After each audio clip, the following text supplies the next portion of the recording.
When the chubby little prince boldly challenges the most formidable knight in the royal guard to a duel, laughter erupts around him. Everyone is convinced that this knight is far beyond his reach. They already harbor disdain for Adrian. Not only is he overweight, but his personality is also the worst imaginable. But the moment the duel begins, something feels off. The knight charges forward, wielding her aura-charged sword and attacking with all her might. Yet, Adrian deflects every single strike as if they were mere whispers in the wind. He matches her movements effortlessly, leaving her in disbelief and quickly running out of breath.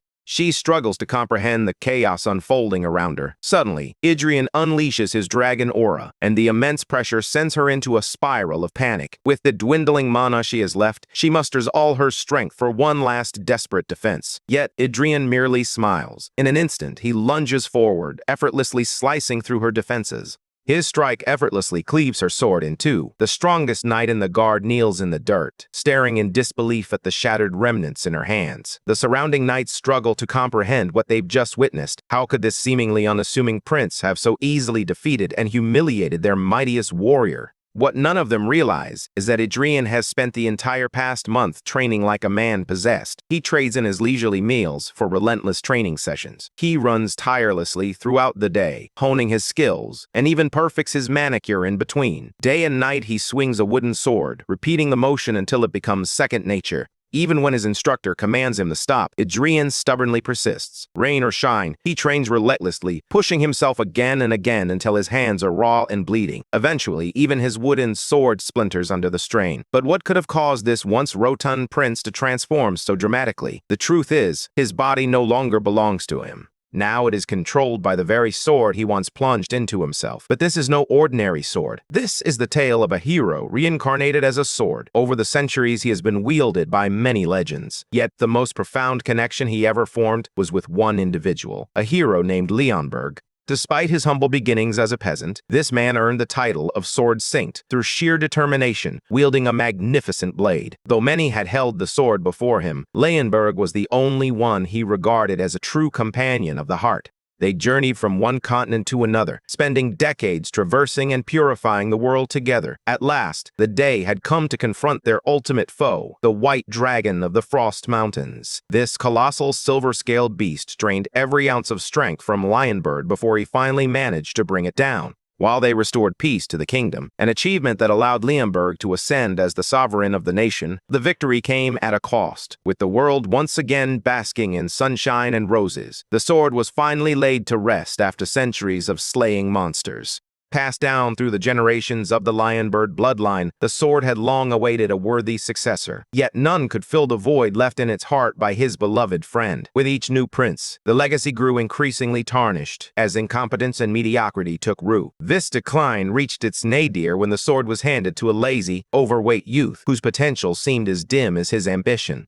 As the overweight prince swings his rightful weapon, the sword is taken aback. This spoiled brat has no clue how to wield a blade. The sword quickly runs a stat check, and a system window pops up, revealing everything it needs to know about the boy. His name is Adrian Leonberg, a 16-year-old who is, quite frankly, nerfed sevenfold, if the numbers add up correctly. In simpler terms, his traits paint a clear picture. He's a hopeless gooner with barely any stamina. To make matters worse, he suffers from a mana sensitivity disorder. Despite his surname clearly indicating his lineage as a descendant of Leonberg, his dismal stats tell a different story. The boy is so weak that he struggles just to lift his sword upright. He is all bark and no bite, and his incessant proclamations are starting to irritate the sword. After invoking the name of the saint hero, the kid channels every ounce of strength he has into lifting the blade, swinging it wildly and sending shockwaves of terror through everyone nearby. As this hefty bundle of energy charges forward without a plan, the servants barely manage to scatter, desperately trying to avoid a stray blow.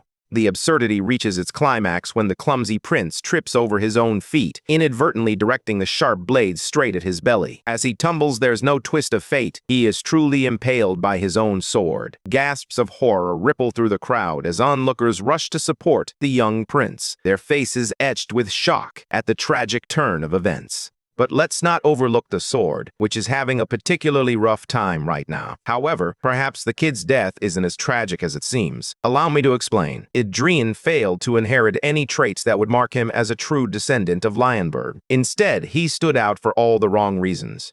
He was arrogant despite his lack of talent, and his greed knew no bounds. In short, he embodied all 7 deadly sins: lust, laziness, gluttony, and greed among them. If he were to become the next ruler, there would be nothing left of the kingdom to govern. Yet that fateful blunder that led to his impalement is about to alter the kingdom's destiny forever. The sword seizes control of the prince's body the moment it becomes soulless. Within just a few days, the castle staff begins to notice a startling and drastic change in the boy's personality. He behaves as if he has lost all his memories, even going so far as to refuse to acknowledge the master who has always tolerated his antics. Soon, the king enters the chamber to meet his son. Just by looking at him, the arrogant sword can tell that this man must be the brat's father. To his surprise, the king doesn't appear as pathetic as his son. However, the father is disturbed by his son's lack of manners. Adrian hasn't even bothered to greet him. In an attempt to shield his disciple, Adrian's teacher steps in, claiming that the boy is struggling with memory loss. The royal knights are taken aback by the news and propose that the in-house physicians assess the prince's mental state. After some time, the physician completes his examination of the boy and determines that there are no physical brain injuries. However, he insists that trauma or psychological shock must be the cause of this state of amnesia. The king remains unconvinced, and Adrian can feel His Majesty's skepticism from a distance. The king makes it clear that merely claiming to forget all of Adrian's past wrongdoings won't erase them. Even if Adrian has lost all his previous experiences, it also means he has forfeited every lesson he should have learned from his mistakes. The realization that they are essentially back to square one in terms of Adrian's growth is infuriating. After belittling his son, the king turns to leave the chamber. Meanwhile, Adrian, or rather the sword residing within him, feels utterly disrespected by the treatment he's receiving. This prompts him to ponder just how troubled this boy must be to have earned such a reputation. Fortunately for him, there is at least one person who treats him like a human, his dear mother, who adores her useless son down to the last drop. In fact, she even considers this sack of potatoes quite a handsome fellow. The doting mother is simply overjoyed to have her son back. Only God knows how she would have managed without him. The sword could only feel pity for the mother, mourning a son who is already pushing up daisies. As night falls, the joyful mother finally decides to retreat to her chamber. Witnessing her happiness compels the sword to confront the harsh reality of his situation. He had unwittingly taken the life of his friend's descendant, despite his sworn duty to protect them. The sword tries to reassure himself that it wasn't his fault. After all, crying over spilled milk won't change anything. Right now, the best he can do is seize this opportunity to set things right and rectify the failures of the original Adrian. This body feels heavy and lacks any redeeming qualities. With that in mind, he decides his first course of action to build some strength. He intends to begin his quest for power by forging a mana heart within himself. With determination, Adrian takes a deep breath and focuses on channeling mana, but it fizzles out as if nothing had happened. His body stubbornly rejects the influx of mana. Undeterred, he tries once more, pushing himself to the limit, only to face yet another failure. Adrian comes to a harsh realization. His body is irreparably broken. As he sinks deeper into despair, a glimmer of hope appears in the form of a servant. The maid presents him with a tonic sent directly by the queen. Though its taste leaves much to be desired, it promises to be a powerful remedy for his failing body. As she urges him to take it, a sense of dread begins to creep in. What if this doesn't work? This isn't the first time she has brought this tonic, and given Adrian's aggressive reaction in the past, she fears history might repeat itself. Fortunately for her, unlike the real Adrian, who never grasped the value of this imported tonic, our Adrian can clearly recognize that this liquid is enriched with mana. Without a moment's hesitation, he grabs the cup from the tray and begins to chug it down, leaving the maid taken aback. Once he finishes draining the bowl, he firmly dismisses her. Alone now, he focuses on consolidating mana within his hands once more. Fortunately, the tonic he drank turned out to be genuine after all. Although the amount of mana he could consolidate was still insufficient, he felt compelled to experiment further. He quickly pursued the maid who had served him the tonic and inquired if she had any more of this remarkable concoction. A few days pass, and the greedy grin on Adrian's chubby face reveals that he has finally succeeded in creating a mana heart. For him, crafting a mana heart would have been child's play, if only his old body hadn't gotten in the way. Unfortunately, he overlooked one crucial variable. The mana igniting within his heart unleashes an excruciating wave of pain. His insides feel like they're ablaze, and his chest is ready to burst at any moment. Creating a mana heart has always been a painful process, and if he fails to endure it and loses consciousness, he is doomed. So, the boy focuses intently, striving to synchronize himself with the mana surging through his heart. At last, he triumphs over the most grueling part of the process, and his efforts bear fruit. A swell of pride fills him. Not only has he created a mana heart, but this time, it truly belongs to him. In his past life, he aided his owners in wielding a mana heart, but now, everything feels different. He can hardly contain his joy. With the mana heart finally completed, he receives a system notification, the same kind Adrian used to send to his wielders, but this time it's he who is on the receiving end. As one system window pops up, a barrage of notifications follows, leaving our hefty hero in shock. To put it simply, his frail body is still hindering him from fully harnessing the mana heart's potential. He is limited to a select few impressive skills from a vast array. Currently, he can access only 2 authorities, Third Eye and Third Ear, and even those come with restrictions. True to its name, Third Eye enhances his vision, allowing him to see with remarkable clarity, while Third Ear expands his auditory range, enabling him to hear a wide spectrum of frequencies. Unfortunately, this also means he can catch the maids gossiping about him for all the wrong reasons.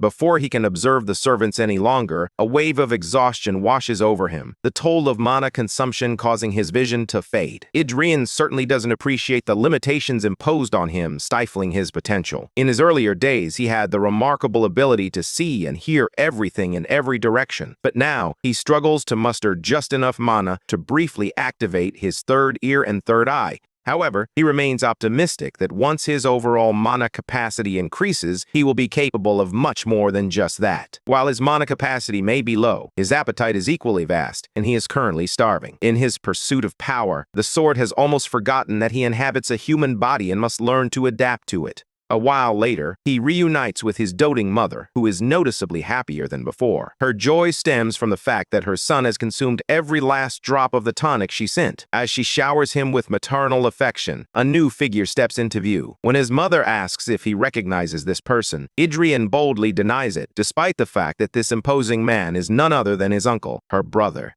The mother hopes her brother will assist her nephew in recovering his lost memories. However, the uncle views the situation differently. He believed that Adrian's memories were never significant to begin with, deeming the effort to retrieve them pointless. This harsh remark reveals to our boy that the uncle harbors a deep-seated grudge against Adrian. For now, the man can only promise one thing: to help Adrian shed his excess weight and build some muscle. Expecting him to do anything beyond his current capabilities would be asking too much. Still, the mother is grateful for this commitment. Meanwhile, the way this guy is staring at our boy, like Diddy with predatory eyes, makes it clear that Adrian is in deep trouble, figuratively speaking. In the next scene, the poor guy is forcefully thrown to the ground. The brute glares at the defenseless kid with the intensity of a starving wolf. He makes it abundantly clear Adrian isn't allowed to breathe without permission. Only if he feels inclined will he teach Adrian the family's most coveted and sacred swordsmanship. Naturally, this infuriates our hefty antagonist beyond measure. For someone who bears the weight of this family's success, it's incredibly humiliating to witness their ungratefulness toward the very person who shaped their style. Enraged, Adrian rises to his feet, vowing that within 6 months, he will earn his uncle's acknowledgement. If he fails, he is prepared to become a mere puppet to his uncle's whims. However, should he succeed, he demands that his uncle grant him a wish.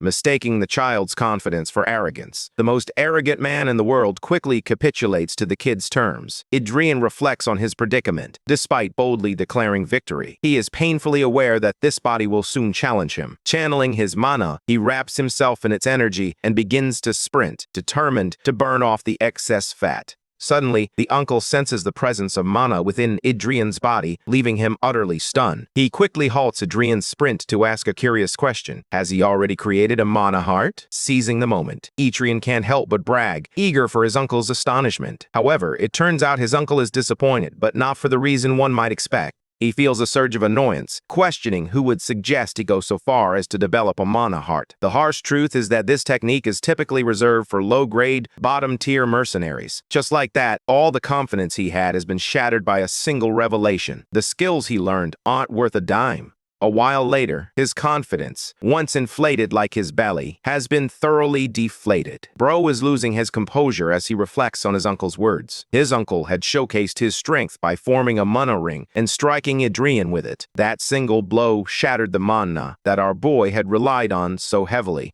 The technique his uncle employed, known as mana chains, can effectively suppress the aura generated by a mana heart. Moreover, it is significantly easier and more stable to use. Even the Count Eli family, who once held tightly to the mana heart tradition, fell into complete ruin a century ago. Now, no one dares to pursue the mana heart any longer. Faced with these new revelations, Adrian finds himself compelled to retreat and focus on mastering the fundamental theory of mana chains. Here's a brief overview of how mana utilization is categorized. Mages typically rely on mana circles, while knights weave mana chains. A knight's rank is determined by the number of chains they can create. The first realm is the single chain, followed by the double chain, and it continues up to the realm of the pentachain. After absorbing the most relevant knowledge about this world, he comes to a startling realization. His uncle wasn't exaggerating after all. As he reads through the book, a familiar keyword catches his eye: Altringon. Lost in thought, Adrian recalls a time when a man named Ernest Altringon sought him out. This man wielded peculiar arts that defied the boundaries of both swordsmanship and magic. A smirk spreads across our boy's face, as if he has finally discovered his next move. With the dawn of a new day comes a surge of confidence. Outside, as he stretches in preparation for the training ahead, his uncle arrives, curious about whether he got any sleep last night. If he did, then Adrian must have come to terms with the foolishness of creating a mana heart. However, contrary to the senior's expectations, our boy's confidence in his mana heart has not only returned, it has doubled. The man confronts him, questioning whether he's truly that foolish or simply pretending to be obtuse. In response, Adrian chooses to let his actions speak for themselves. He begins to exude mana, correcting his uncle with conviction, explaining that different mana hearts operate on distinct mechanisms. As expected, his uncle dismisses his words entirely, convinced that Adrian is merely mimicking those overconfident, stubborn mercenaries who always bite off more than they can chew. These mercenaries often falter before even surpassing 2 chains, falling into failure time and again. However, his uncle does extend an open challenge. If Adrian truly believes he is different, then he must prove himself by defeating a double chain knight. If he agrees, the uncle promises to become his guardian, just as his mother wished. However, Adrian attempts to probe beneath his uncle's thick exterior, questioning whether having him as a guardian would truly be beneficial. This remark strikes a serious blow to the knight's honor. He, who proudly declares himself a count of the kingdom, commander of the Northern Army, master of the Black Lancers, and one of the 5 silver lions serving his majesty, a knight who has earned 4 rings, a quad-chain knight, will not stand for such blatant insolence that challenges his competence. The terrifying man unleashes a staggering amount of mana, so powerful that it fractures the ground beneath his feet, emphasizing his point. He hopes this display is enough to prove his competence.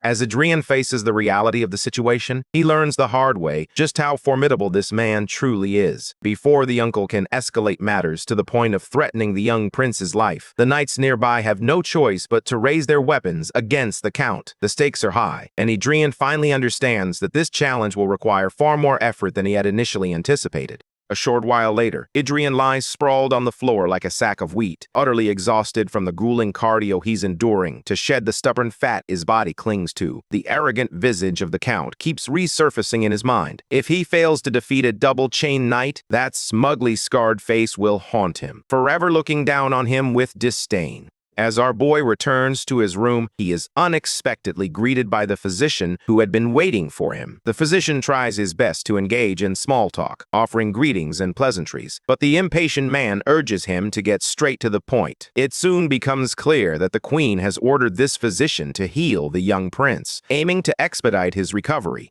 But our boy dodges the healing spell like it's a plague, kicking the man out of his room. He has no interest in magical healing. After all, healing magic functions like time reversal, undoing all the micro-injuries and wear and tear in his muscles. If he relied on it, his body wouldn't grow naturally, and all his hard work would be in vain. One day, as our boy enjoys his meal, his big brother suddenly bursts into the dining room. The sword, however, doesn't seem to recognize this loudmouth, so a nearby knight leans in and provides some context. It turns out this guy is the 3rd prince, and it's clear he fits the mold of a typical toxic manhwa brother. Even now, he stands there, mocking Adrian for the recent mishap when he literally impaled himself with his own sword and nearly met his end. Naturally, Adrian isn't interested in engaging with such obvious jabs. He wishes his so-called big brother would find something more productive to do with his time. But the rage-baiting brother, undeterred, shifts gears and moves on to the next rumor he's heard. Word on the street is that Adrian made a bet with Count Belhard. The stakes? Our boy must face off against a double-chain knight. Naturally, the scummy and malicious brother steps up to be his opponent. Our boy has no clue who this dimwit is, but all he can think about is why every descendant of this family seems to be so insufferable. The one who just mocked him is the third prince, Prince Gailane, renowned for his exceptional talent in swordsmanship, a prodigy. He formed 2 rings by the age of 4, making him a formidable opponent. Just then, a maid arrives to break up the tension, presenting a stack of letters addressed to Adrian. Confused, he wonders why so many letters have suddenly come his way when there had been no interest in him before. Suddenly, he notices the content of the letters. Many of them are requests for a duel with the prince, while others offer to become his sparring partners. In short, these individuals are trying to hatch a scheme to take a swing at the prince without any cost. Our boy is royally furious at the sheer audacity of these people. To help them vent their frustrations, he summons the maid and orders her to write down the names of everyone who sent those letters. In the next scene, Bro is in the midst of a training session when the northern commander unexpectedly tosses him a wooden sword. The commander firmly believes in the importance of teaching the prince some basic swordsmanship. He won't accept any excuses about being unable to teach the prince effectively.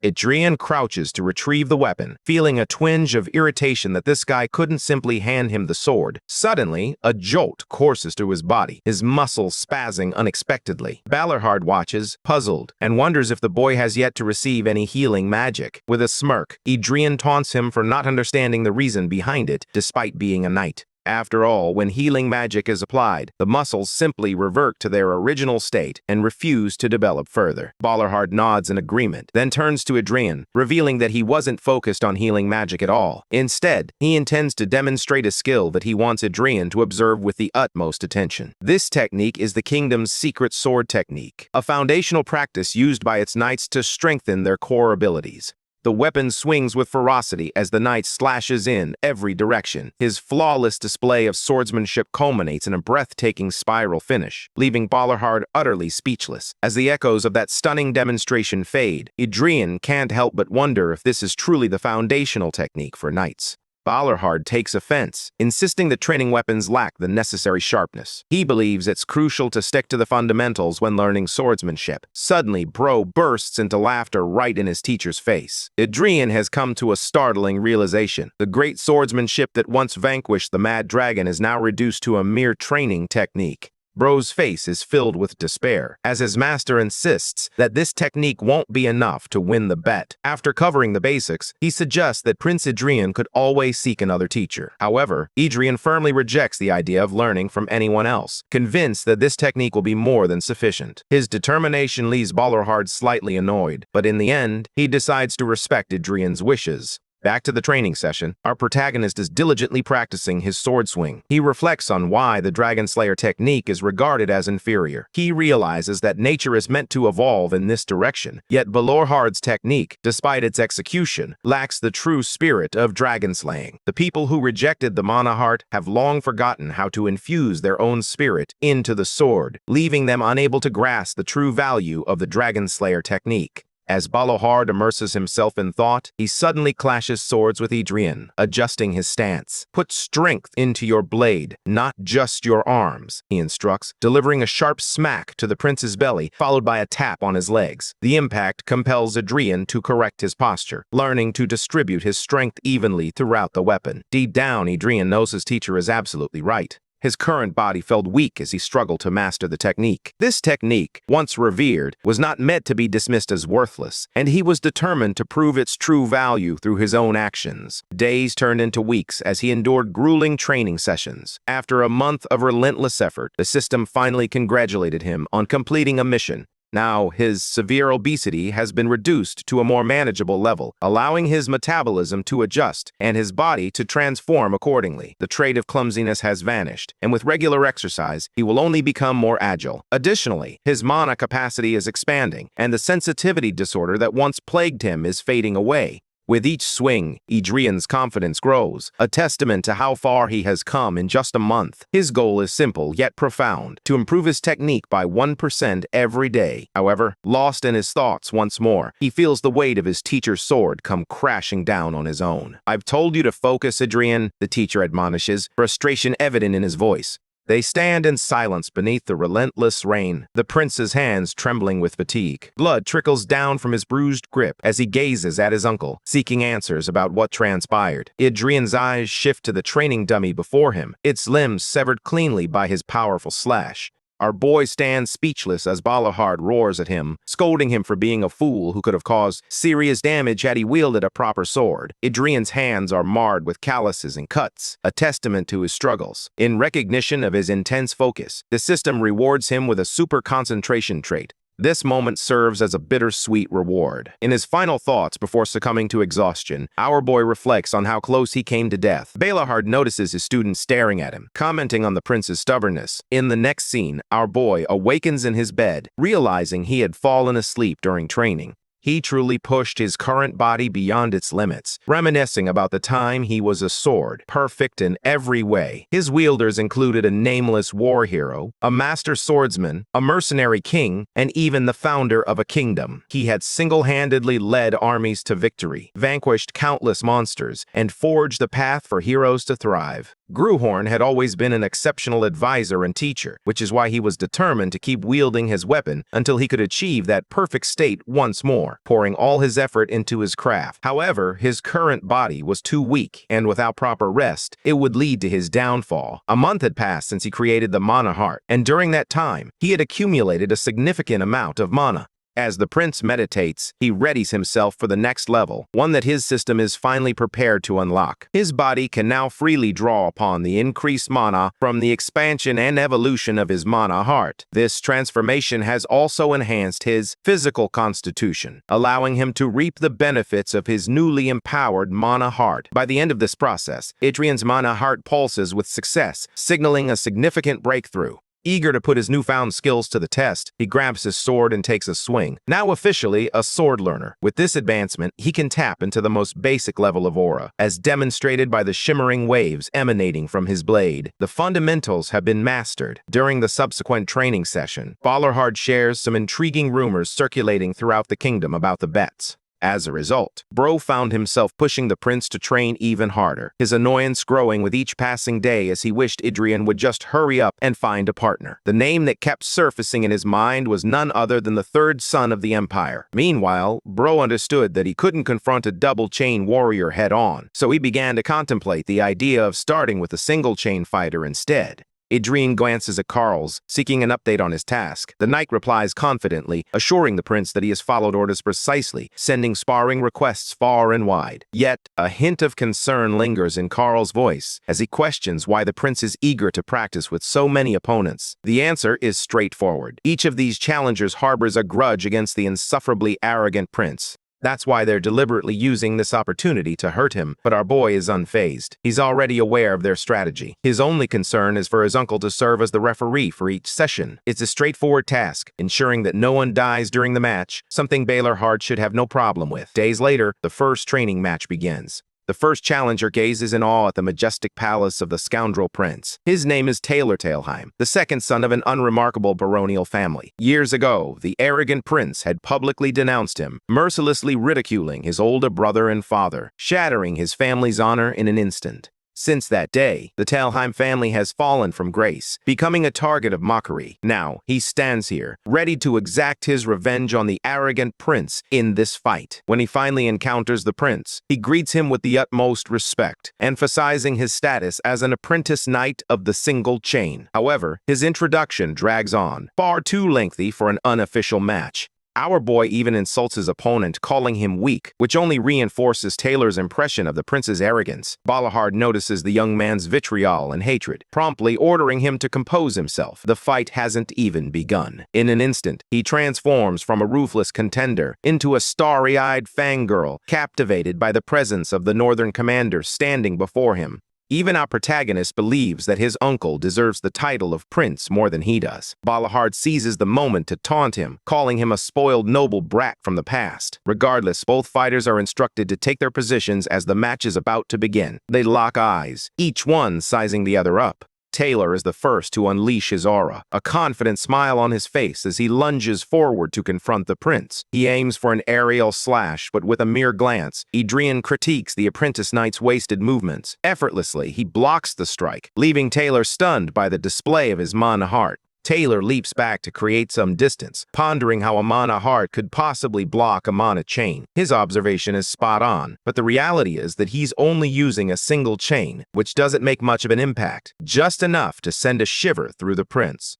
The spectators are captivated as a unique sound begins to resonate from the sword, a phenomenon that stuns even the boy's uncle. This is known as a sword cry. Meanwhile, Taylor, still in denial about the prince's abilities, impulsively charges forward once more. This attack is more powerful than the last, but our boy stands firm, defending against it with impressive skill. The attack escalates into a fierce sword clash, with both fighters exchanging blows as they momentarily draw back. Adrian, however, is beginning to feel the weight of fatigue. It becomes clear that mana rings are the exact opposite of mana hearts. Just one confrontation has left him feeling as if his mana is on the verge of crashing and backflowing. At the same time, his opponent's expression is a sight to behold. Adrian recalls Taylor's status as the second son of his family and taunts him for being overly stubborn with his emotions. Meanwhile, our hero steadies himself, diving deeper into concentration. Adrian summons an awakened spell, knowing that even if the sword is deemed magical or divine, it is still a part of his very soul. The mana heart officially acknowledges his grand will as the first color is infused into the previously colorless heart. The dormant will of the Dragon Slayer awakens at last. Thus, the memory of the sword merges with a heart crafted specifically for the purpose of slaying dragons. The skill heart of the Dragon Slayer ignites, and Adrian transforms into a draconic state.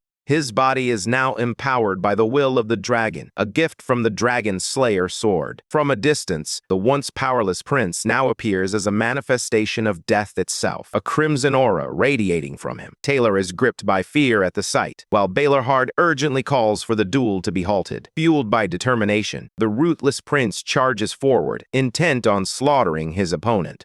In a flashback, it is revealed that the prince made a special request to his uncle to intervene if he ever attempted to kill his opponent. Now that moment has arrived, prompting the northern commander to rush in, activating a skill designed to pulverize the prince. The boy was hurled against a wall, but thankfully, Balohard managed to catch him just in time. Suddenly, the other knights swarmed in from every direction, convinced that his recent attack could have led to the prince's assassination. It was a serious accusation, but our boy quickly sprang to his feet, determined to prevent them from bothering his teacher. It's true that he ordered Balohard to act, but he never expected Bro to knock him out like that. The prince faints, and when he finally wakes up, his mana heart is racing from the aftermath. His uncle is an absolute monster, possessing strength beyond compare. The moment he faced that kind of attack, the backlash overwhelmed him. The silver lining? There were no after effects, and he emerged victorious in the match. The prince was laughing when, out of nowhere, his master and uncle arrived for an important discussion. He couldn't shake the image of the sword the boy wielded, noting with surprise that he had never taught him that particular style.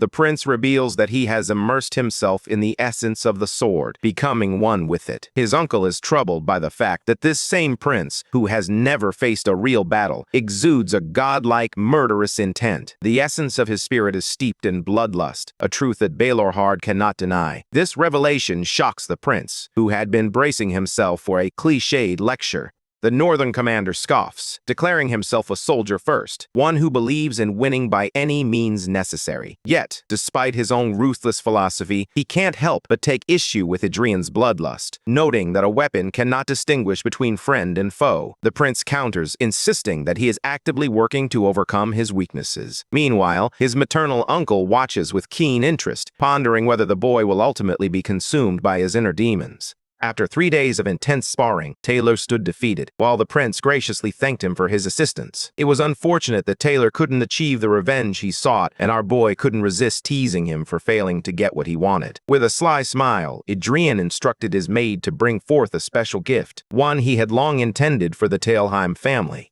He is well aware that the old, arrogant prince has committed terrible acts against others in the past. While this gift may not be enough to atone for those sins, it's still a gesture to make amends with their family. Taylor is taken aback by the sudden change in the scoundrel prince's demeanor, while our protagonist tells him to shove off, realizing that he shouldn't even waste his time trying to clean up the mess left by the original, despicable prince. News of the scoundrel prince's sparring sessions spread like wildfire throughout the kingdom. The people clamored for warriors to challenge him, eager to see the puny prince put in his place. Many believed the first prince would endure great suffering, yet after numerous practice sessions, whispers of Adrian's struggles never reached the public. Instead, those who returned from the sessions spoke highly of him, portraying the first prince as a kind and benevolent man. Their personalities shifted dramatically, leading ordinary citizens to believe that these warriors had been brainwashed by the royal family to remain silent. Ironically, when this news reaches our protagonist, it ignites his fury. The truth is, the warriors weren't saying anything because they had been thoroughly defeated in their battles. Adrian viewed these nobles as worthless and a drain on society, but his uncle couldn't resist mocking him, pointing out that he fit that description as well. The first prince, exasperated, turns to his recent opponent, delivering a polite yet pointed threat to reveal the results of their sparring sessions. He hopes this will finally silence his critics and put an end to the rumors swirling around him. However, the following day, even more rumors emerge. This time, whispers circulate that the overweight prince is manipulating the match outcomes to protect himself. This guy just can't seem to catch a break. Ignoring the nobles, he channels all his tantrums and frustrations into his training. Each swing of the prince's weapon grows more ferocious, slicing through the air with blazing mana. His mana heart burns with vibrant energy as he turns to his companion, eager to ask about the remaining sparring partners. The knight reveals that today he will face his final opponent. The first prince has already reached a level where apprentice knights stand no chance against him. However, Cows reassures him that his last opponent is a true knight, one who has mastered her swordsmanship. This remarkable warrior was dissatisfied with her family's techniques and chose to join the knight order, determined to refine her skills to an elite level. Adrian stands captivated as he welcomes the arrival of Arwen Kurgayan. As she approaches the battle arena, the ordinary knights whisper her name, recalling her as a formidable warrior of the Iron Light Knight Order, known by many names: the flower blooming on the cliff, the thorny rose, and the woman who breaks the hearts of men. She moves with an elegance that leaves a lasting impression with every stride. The fact that the first prince managed to capture her attention is a feat worthy of praise in its own right. Determined, Arwen eagerly anticipates their upcoming battle. As for the spectators, they are convinced that Arwen will decisively overpower the prince in a humiliating display. The Iron Lion Knights, after all, are renowned as an elite order of knights. Among them stands Arwen, a probation knight and a prodigious talent whose membership is already confirmed. The question lingers: why would Adrian face such a formidable opponent? It seems there was a misunderstanding between them in the past, leading our boy to believe that the trash prince had picked yet another unnecessary fight. He turns to one of his maids and asks his to recount the tale of how he appeared. Flustered, she reveals that this snob had actually harassed Arwen, which means Bro is about to face a dozen backshots from Arwen for their earlier grudge. Adrian is fed up with the reckless prince's misdeeds. We witness how this arrogant fool dared to put his hand on her, and she even taunted him for attempting to treat his knights as if they were his personal property. With his ego bruised, the prince lashed out, calling Arwen ugly. It was a fitting display for a scoundrel confronting a knight. Yet, as he gazed at Arwen in that moment, the word ugly couldn't even begin to surface in his mind. She lowered herself before him in a gesture of respect, convinced that he hadn't changed at all. The prince scrambles to save himself, insisting that he has changed significantly. Yet, the fury etched on her face makes it abundantly clear that he's in for a rough time. The referee, Count Ballerhard, steps in, allowing Arwen to introduce herself properly. She offers her greetings with a calm demeanor. However, Ballerhard warns Arwen to tread carefully. The young prince wields a rather feisty blade. Jokes aside, the match between the two is about to begin as both participants take their positions. The duel officially starts, showcasing Arwen's determination and icy demeanor. Meanwhile, our boy is thrilled to witness the skill of a true knight. The deadly woman launches into action with a grace that is both refined and terrifying. The young prince manages to block the first clash, but the disparity in mana is overwhelming, resulting in a violent backflow that forces blood from his wounds. Arwen, stunning yet relentless, presses the attack, determined to inflict more damage. They trade blows, their blades clashing in a fierce rhythm, each strike echoing the intensity of their battle. Our boy is being tossed around like a rag doll, leaving Arwen in complete control of the fight. As she prepares for a decisive strike, the first prince is compelled to activate her Dragon Slayer state, radiating an overwhelming aura of bloodlust.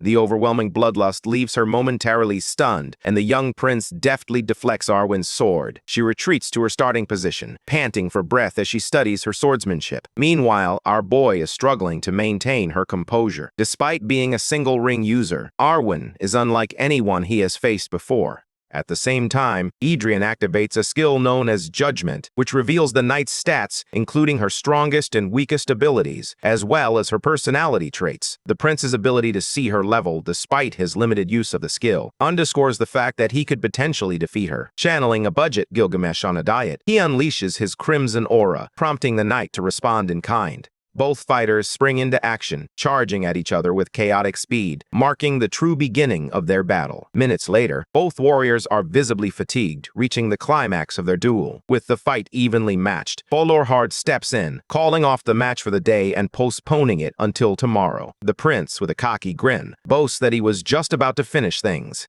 Even Arwen joins in the mockery, echoing the sentiment. Both of them, filled with arrogance, are eager to continue the duel. However, Balorhard isn't willing to waste the entire day on this and insists that they both need treatment. A healer approaches to tend to our boy's injuries, but Adrian is too preoccupied with glaring at Arwen, who returns his disdain with equal fervor. The two warriors turn away from each other, each determined not to be outdone. The second day concludes in yet another stalemate, and by the third day, both refuse to yield. Arwen is undeniably skilled, and the prince's ability to last this long speaks volumes about his own prowess. Before round 3 begins, Adrian reveals that he has something important to share with her. She braces herself, wondering if he's about to apologize, a notion she quickly dismisses. After all, her pride as a knight has been wounded, and she intends to reclaim it in her own way. While her determination is admirable, the prince never even considered an apology in the first place. Instead, he proposes a reward, given that neither of them is willing to back down. The terms are straightforward. The loser will grant the winner one wish, regardless of its nature or length. The knights immediately rush to overturn this decision, insisting it's far too risky for a prince of the royal family to make such a promise. Adrian silences them and turns to Arwen for her opinion. The knight emphasizes her status as one of the royal family's knights, which is why she couldn't typically accept such a condition. However, now that she's been given the chance to prove herself, she's eager to take the risk. Adrian admires her decision and prepares to face her in round 3. Both fighters swing their swords in a chaotic flurry, each hoping to shatter the other's spirit first. In this intense moment, Adrian unleashes a move so swift and unexpected that it leaves the prodigious knight momentarily stunned. She can't believe how much he has improved in just a single day, as if he had been concealing his true strength all along. The fighters clash relentlessly, weaving through the arena with fierce determination. This time, however, the tables have turned. Prince Adrian dominates the battlefield, pushing her back and even managing to scratch her face. Unyielding, the prince closes in, preparing for what he intends to be a decisive attack. His sword swing is faster than her ability to defend. With a fierce clash, one sword goes flying into the air, shattered. The knight falls to her knee, while the spectators watch in stunned silence, witnessing the victor of the match. Arwen struggles to accept the outcome, as the prince confidently claims victory over Arwen Kurgayan. As for his reward, it's straightforward. Prince Adrian Leonberg desires to possess her, but not in a crude way, so there's no need for concern. Calls has earned his position as the royal guard for the first prince. Surprisingly, the job is quite manageable, despite the prince's arrogance. There are no tantrums to deal with now, and as Calls observes him, he recalls the intense training the crowned prince endured, even in the midst of a storm. His dedication led to the complete obliteration of the dummy, revealing an ecstatic thirst for combat on his face. In that moment, the royal guard realized that Adrian was destined for greatness. Fast forward to the present, and the rest of the guards are horrified, including Carl's. Owning someone is a despicable act, especially when it comes to a knight. Arwen questions whether that is truly what the prince desires. He confirms her suspicion, adding that she is merely an apprentice knight, unable to defeat even a scoundrel prince. That's why, at this moment, he seeks to unlock the full potential of the knight known as Arwen Kurgayan. Fortunately, this clarification shifted the atmosphere and caught her off guard. Adrian expressed his desire to have a loyal knight, one who would stand by him not merely out of royal duty, but out of genuine loyalty, through thick and thin. Thanks to his scanning ability, he can foresee Arwen's remarkable talent in swordsmanship, which solidifies his decision to take her on as a knight. Now, let's delve into her backstory. In her youth, Arwen dreamed of becoming a knight. She was among the best of her age. Yet, despite her exceptional skills, no one seemed willing to acknowledge her potential. She worked even harder, pushing herself twice as much to defeat every opponent in every fight. After triumphing over every single apprentice member she faced, she boasted impressive results. Yet, despite all her efforts, they still wouldn't acknowledge her as a proper knight. But now, at this moment, she was finally receiving the recognition she deserved. She is being recognized, offered potential, and a future promised by the first prince himself. Almost in disbelief, she turns to Adrian, pleading with him to promise one thing: to treat her as a knight first and a woman second. If Adrian can honor that request, she vows to obey his every command. It's a noble challenge she must accept. As Adrian meets the knight's gaze, she accepts the offer with resolve. Without hesitation, the remarkable knight kneels before her newly acknowledged prince, pledging her loyalty to Adrian Leyenberg for life. The onlookers are left in stunned silence, and in response to this solemn vow, the first prince formally honors her as a knight. He recites a prayer that brings to mind that iconic moment from Game of Thrones when Jaime offers knighthood to Brienne of Tarth. In the next scene, we find Arwen training tirelessly. Her fellow colleagues can hardly believe she has pledged her loyalty to such a scoundrel of a prince. Whispers of scandal circulate among them, with some suggesting that she might be entangled in a secretive and inappropriate relationship with him, serving as her mistress while masquerading as a knight. All these ridiculous rumors are starting to get under our boy's skin, and he can't seem to shake off his terrible reputation. Much like Lloyd Frontera, everyone treats him like the scum of the earth. As the prince grapples with his helplessness, the royal guard calls out to him, recalling Adrian's words from that fateful day. On the final day of the duel, Adrian boldly declared that he didn't desire a knight bound to him by royal duty. His words clearly struck a chord with Carl's, but our boy stands firm in his convictions. After all, if the crown were to assign Carl's to a different position, he would have to honor that duty over his loyalty to the prince. To ease his mind, he offers Carl's the option to make an oath similar to Arwen's, his sincerity shining through. With earnestness in the royal guard's eyes, he asks the prince if he would accept such an oath from him. To everyone's surprise, our boy declines the offer, insisting he has no interest in Carl's or the joy of nurturing him. It may seem like a simple comment, but he is genuinely serious about his words. Meanwhile, Adrian receives an official notice from the royal family, releasing him from his probation period and granting him access to the upcoming banquet. The surprising part, the probation was lifted nearly 2 months earlier than expected. Despite the king's initial anger, something prompted him to change his mind. The prince is completely in the dark about what's going on in the king's head, but honestly, he doesn't care much about the probation ending. After all, he never really intended to leave the palace in the first place, so it hardly affects him. One maid intriguingly reads something that piques Adrian's interest. It's a new invitation that has arrived for the first prince. She hands him the note, urging him to open it and read its contents. The event is a social party for young lords, a club the notorious prince often frequented in the past. The maid describes it as a bewildering place filled with debauchery, hinting at the presence of both alcohol and women.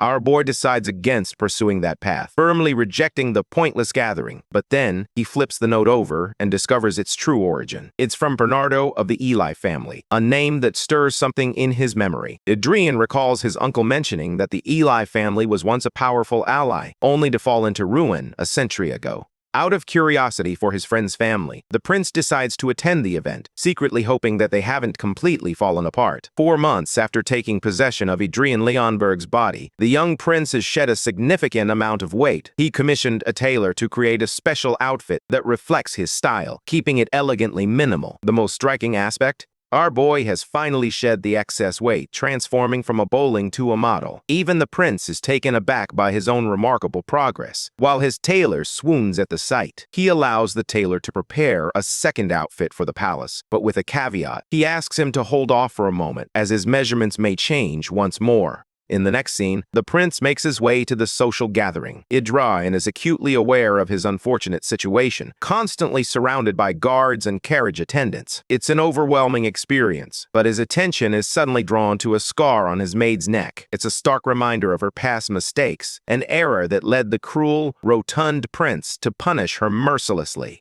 Adrian harbors a deep-seated disdain for the old prince, whose actions have left the people traumatized. Despite having crossed paths with the maid on multiple occasions, he has never bothered to learn her name, until now. With a direct question, he discovers that her name is Adelia Byrne. The mention of the Byrne family sparks something in Adrian's mind. Their name barely registers in the noble registry. He recalls a time long before cities were established, when various races thrived alongside humans.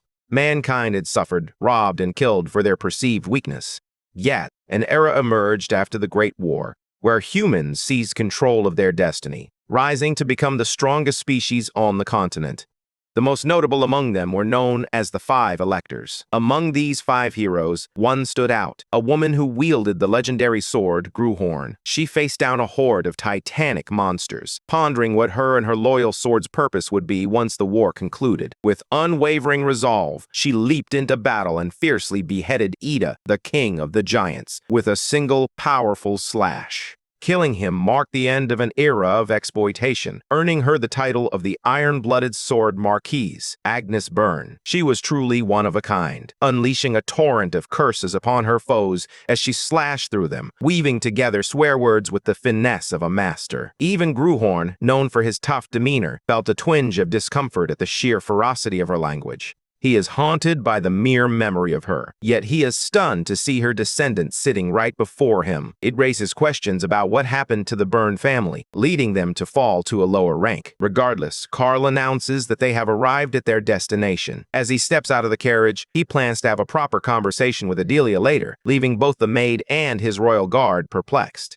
Outside, a silver-haired man greets his cherished old friend. This is Bernardo of the Eli family, who expresses heartfelt gratitude for the prince and his remarkable transformation. Strangely, Adrian catches sight of something intriguing, piquing Bernardo's curiosity. With a confident smile, he assures him that it was a wise decision to come, as tonight promises to be quite entertaining. In the next scene, the club is alive with the raucous laughter and teasing of drunken hooligans. The atmosphere is electric, the party in full swing. Amidst the chaos, Bernardo watches in disbelief as the prince's behavior takes a surprising turn. The usual scoundrel is known for getting drunk and flirting, but tonight he remains silent. There's a palpable shift in Adrian's aura, a stark contrast to his typical demeanor. When a drunken man approaches to mention the rumors of Adrian's victory over Arwen, he doesn't utter a single word. Instead, the party buzzes with excitement, discussing his spectacular triumph, while a few curious men speculate about how stunning Arwen must be beneath her armor.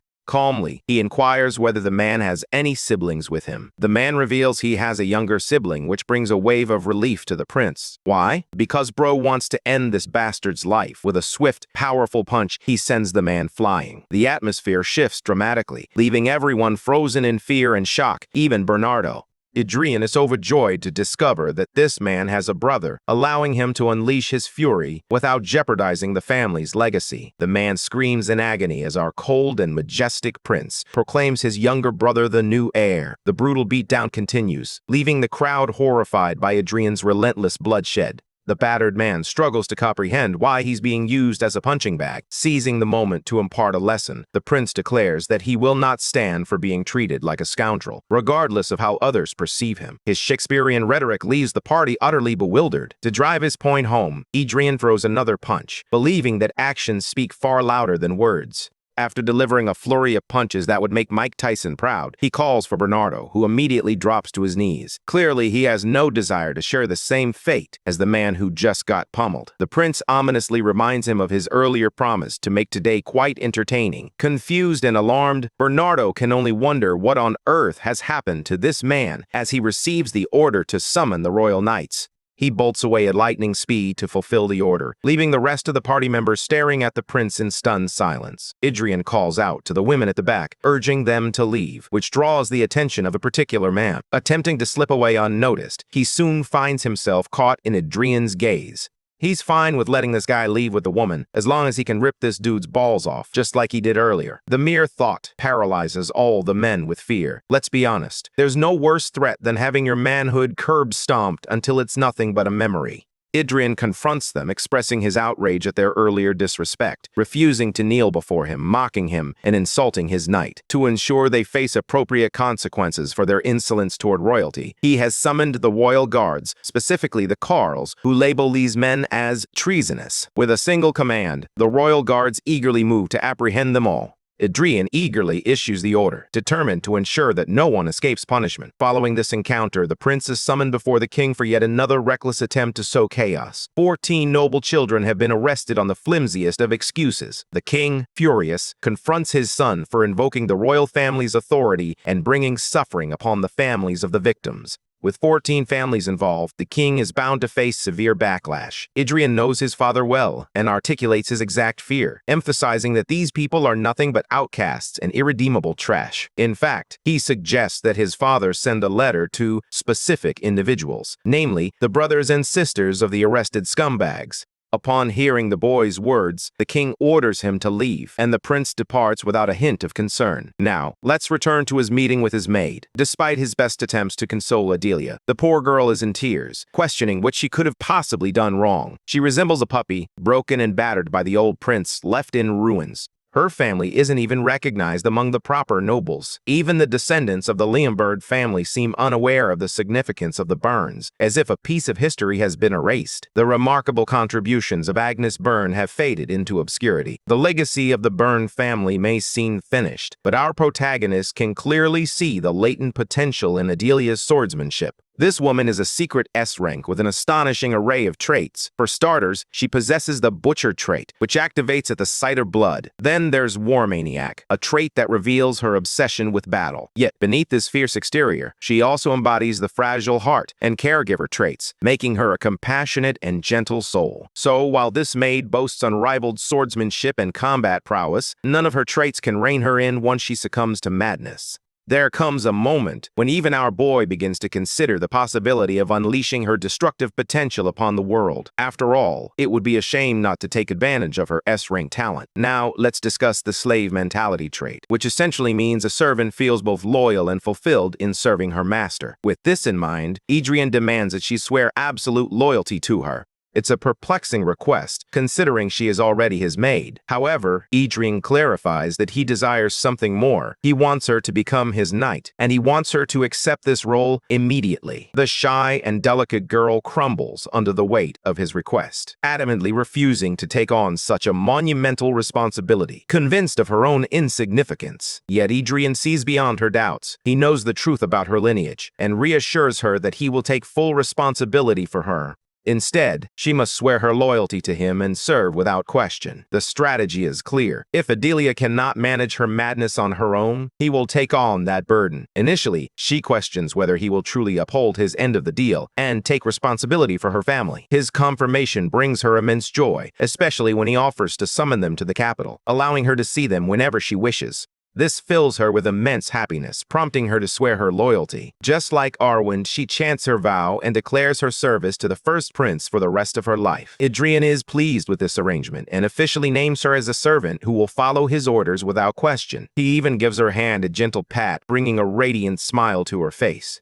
Even the prince is on edge, questioning whether he made the right decision. Idrian reflects on the rumors circulating through the palace since he took over this body. Whispers follow his every move, commenting on how quiet and unstable he appears. They recount tales of the spoiled prince who came before him, a boy who delighted in summoning the children of high-ranking nobles, only to beat them and toss them into dungeons for his own amusement. Then there's the latest scandal, the one that has everyone buzzing. He appointed a lowly maid as his personal knight, a girl who had never even held a sword before. Idrian realizes that no matter what choices he makes, he will always be hated due to the tarnished reputation left by the previous owner of this body. Even the maid he selected as his knight has become the target of ugly rumors, with whispers suggesting he is secretly building a harem under his command. More than anything, he despises how everyone feels entitled to dictate his life and choices. He never anticipated that a single decision, transforming a maid into a knight, would unleash such a tempest. It seems as though everyone is just waiting for him to fail. He envisions his father, the king, growing furious, muttering about how he's once again left to clean up his son's mess.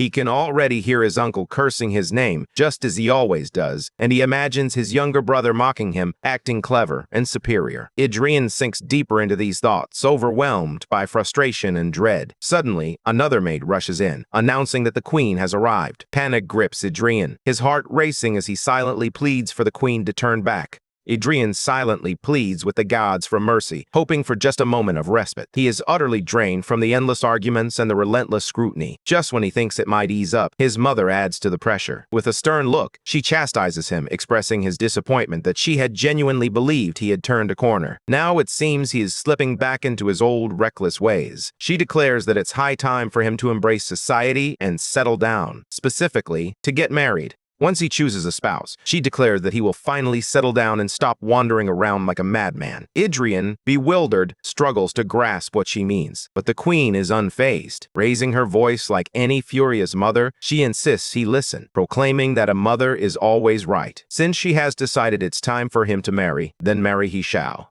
With that, she turns and walks away, leaving Adrian in stunned silence, unsure of what to do next. Later, he summons the maid Adelia, who sits before him, visibly nervous and trembling. He explains a few things to her, and she hesitantly asks if she will truly gain mana. Adrian reassures her, confirming that she will receive a special type of mana, a mana heart. He channels his own mana, forming a heart within her body, reflecting on how this world has forgotten the legendary Sword Queen. Yet, he has not forgotten her. Every detail lingers in his memory. The path she walked, the way the sword danced as if alive in her hands, and how she commanded it with unparalleled grace. He yearns to awaken that same destiny within Adelia, convinced that this path rightfully belongs to her. He recalls the powerful rhythm of the Sword Queen's mana heart, which once pulsed with pride and resolve. Now, the mana heart takes form within Adelia, and a system notification confirms that the imprint is complete and stable. Adelia gazes in awe as a soft golden light emanates from her chest. Utterly stunned, she whispers in disbelief, questioning if this is truly the power of mana. As the process concludes, Adrian explains that what she just witnessed is the refinement method for forming a mana heart. He encourages her to practice it on her own whenever she has the chance. Suddenly, Adelia's anxiety spikes, but her concern quickly shifts when Adrian collapses to the ground, scraping his knees. The effort of creating a mana heart has completely drained him. She rushes to his side, but he waves her off, insisting he's just a little tired. Adelia hesitates, then softly inquires how someone like him could choose a lowly maid like her. Adrian, lacking patience for questions, commands her to leave. When she remains still, he turns back and asks why she's staring at him like a lost puppy. Adelia quickly bows her head, a mix of fear and respect in her eyes, and vows to serve him with unwavering loyalty for the rest of her life. The answer pleases Adrian, who reminds her never to forget that he is her master. Adelia takes her words to heart, wearing them like a badge of honor. However, as Adrian turns away, she silently muses that her memory of that promise might not align with her expectations. A few days later, Cowes arrives to report to the prince about Bernardo Eli. He explains that he recently learned Bernardo has been taken by the royal guard as a witness in a recent incident. According to official orders, strict measures are in place to prevent anyone from meeting him before the trial. Adrian feels puzzled that trials even exist in this world and casually asks if he will need to attend one as well. His knight replies calmly, "Royalty never stands as a witness." A wave of relief washes over Adrian, but it also stirs a sense of unease within him. He begins to notice just how significant this trial has become. As the conversation unfolds, his gaze drifts toward Adelia. Locking eyes with her, he gently inquires about how she has been feeling lately. The poor girl freezes in surprise, clearly taken aback by his unexpected concern. Adrian then inquires about the mana, asking if it is stabilized. Adelia takes a moment to compose herself before confirming that it has. Upon hearing this, Adrian rises without hesitation and proclaims that from now on, she will join him in training. He instructs her to change and meet him at the training ground, adding that she can leave the cleaning rag behind because from this moment forward, she is a knight.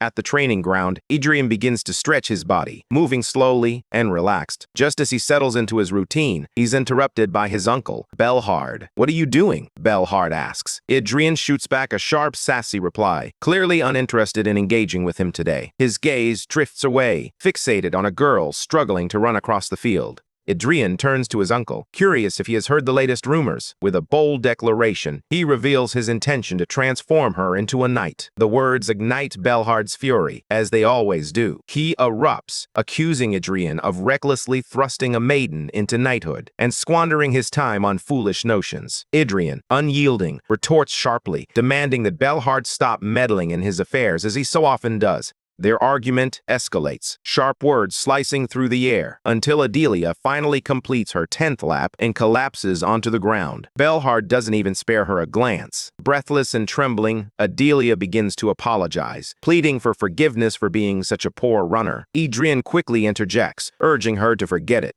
He steps forward and places a wooden sword in her hands, explaining that today he will teach her the basic stances. With steady precision, he demonstrates a few simple movements before inviting Adelia to give them a try. What happens next leaves everyone frozen in awe. Like a skilled ballet dancer, Adelia begins to move. Her steps flow smoothly, her posture impeccable. The sword glides with surprising grace, mirroring each motion. Both Belhard and Adrian stand frozen, staring in disbelief as she flawlessly replicates his techniques after just a single demonstration. When she finishes, she turns to him and softly asks, "Did I do it correctly?" A chill crawls up Adrian's spine, and for the first time, he feels a grip of fear. At this rate, she might surpass him far too soon. He bitterly reflects that control only holds when the weak fear the strong. If she continues to grow, she could become a real threat. But his thoughts shatter as he catches Belhard watching Adelia, a greedy glint flickering in his eyes.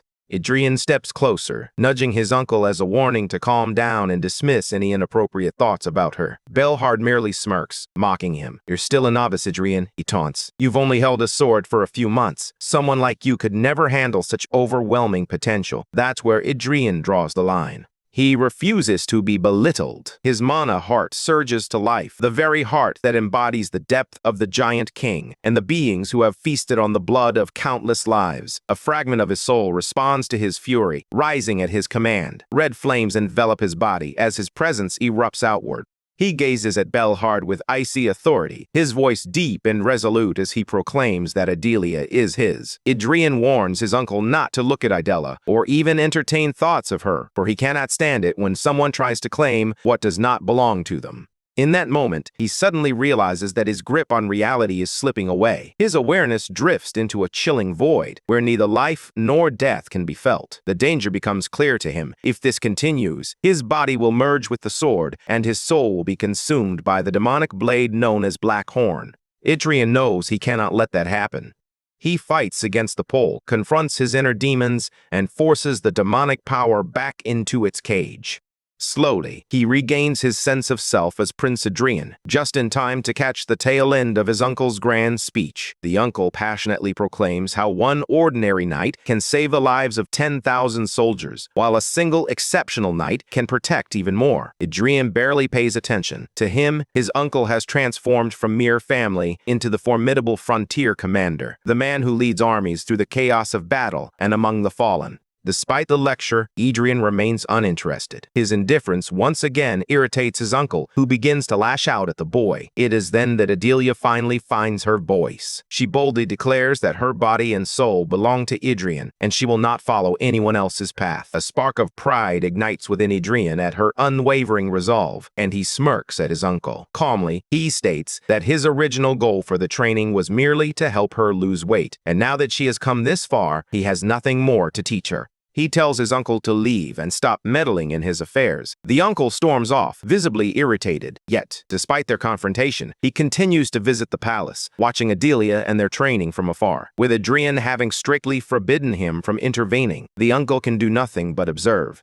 Watching that arrogant man struggle in silence becomes oddly entertaining for Adrian. Soon enough, Adelia resumes her stance with the sword, and Adrian can hardly believe his eyes. She has already mastered the sword's Renaissance technique. He applauds her, genuinely impressed with her progress, and for the first time, Adelia herself beams with pride. The peaceful moment is short-lived. The uncle interrupts once more, demanding to know if Adrian has also taught her the mana heart. When Adrian confirms it, the uncle's fury erupts. He begins shouting, accusing Adrian of teaching her foolish travel tricks instead of keeping them to himself. In response, Adrian turns sharply and orders him to leave at once. The uncle curses Adrian, insisting there was a far better path for Adelia and that his potential was beyond imagination, potential that Adrian has now squandered. Remaining calm, Adrian instructs his bodyguard to escort the uncle out. The uncle, however, bristles at the thought of being touched by a mere guard and storms out on his own. Once the tension subsides, Adelia quietly turns to Adrian and asks if the techniques she is learning are truly just petty tricks.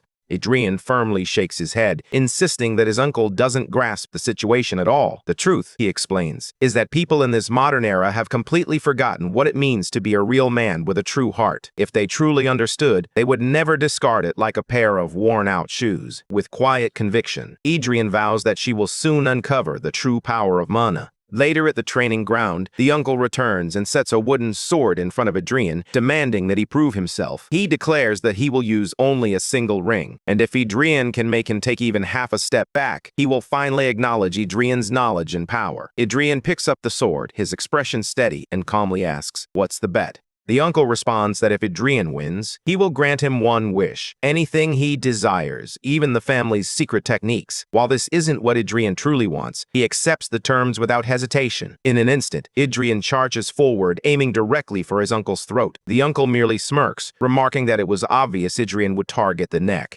As predicted, Adrian relentlessly strikes at his uncle's throat, each attack swift and precise. Yet, the uncle evades every blow with remarkable ease, moving with a fluid grace. Finally, he blocks Adrian's sword and gently nudges him back, a smirk playing on his lips as he asks, "Is that all you got?" He then shoves Adrian aside, mocking him with a taunt about whether he has already given up. Adrian grits his teeth, stubborn as ever. His uncle is unbearably annoying, but he can't deny one undeniable truth. His uncle is terrifyingly strong and cunning. He waits patiently for the moment Adrian unleashes his mana, knowing that only then can he deliver a far more crushing defeat. But Adrian refused to give him that satisfaction. With that thought in mind, he began to speak to himself, pondering how, 400 years ago, countless mana hearts existed, and knights who possessed them achieved unbelievable feats. Yet, when a somewhat useful skill emerged later, everyone seemed to forget about the mana heart and quickly adapted to the new skill instead. As time passed, people started to believe that the mana chain technique was a far superior method of mana management compared to the mana heart. Hearing this, Belhart turns to Adrian, curiosity piqued, and asks what he means. Adrian, maintaining his calm demeanor, counters that he completely disagrees with that belief and finds the comparison itself to be flawed. He asserts that it was never the mana heart that was weak, it was always the owner who lacks strength.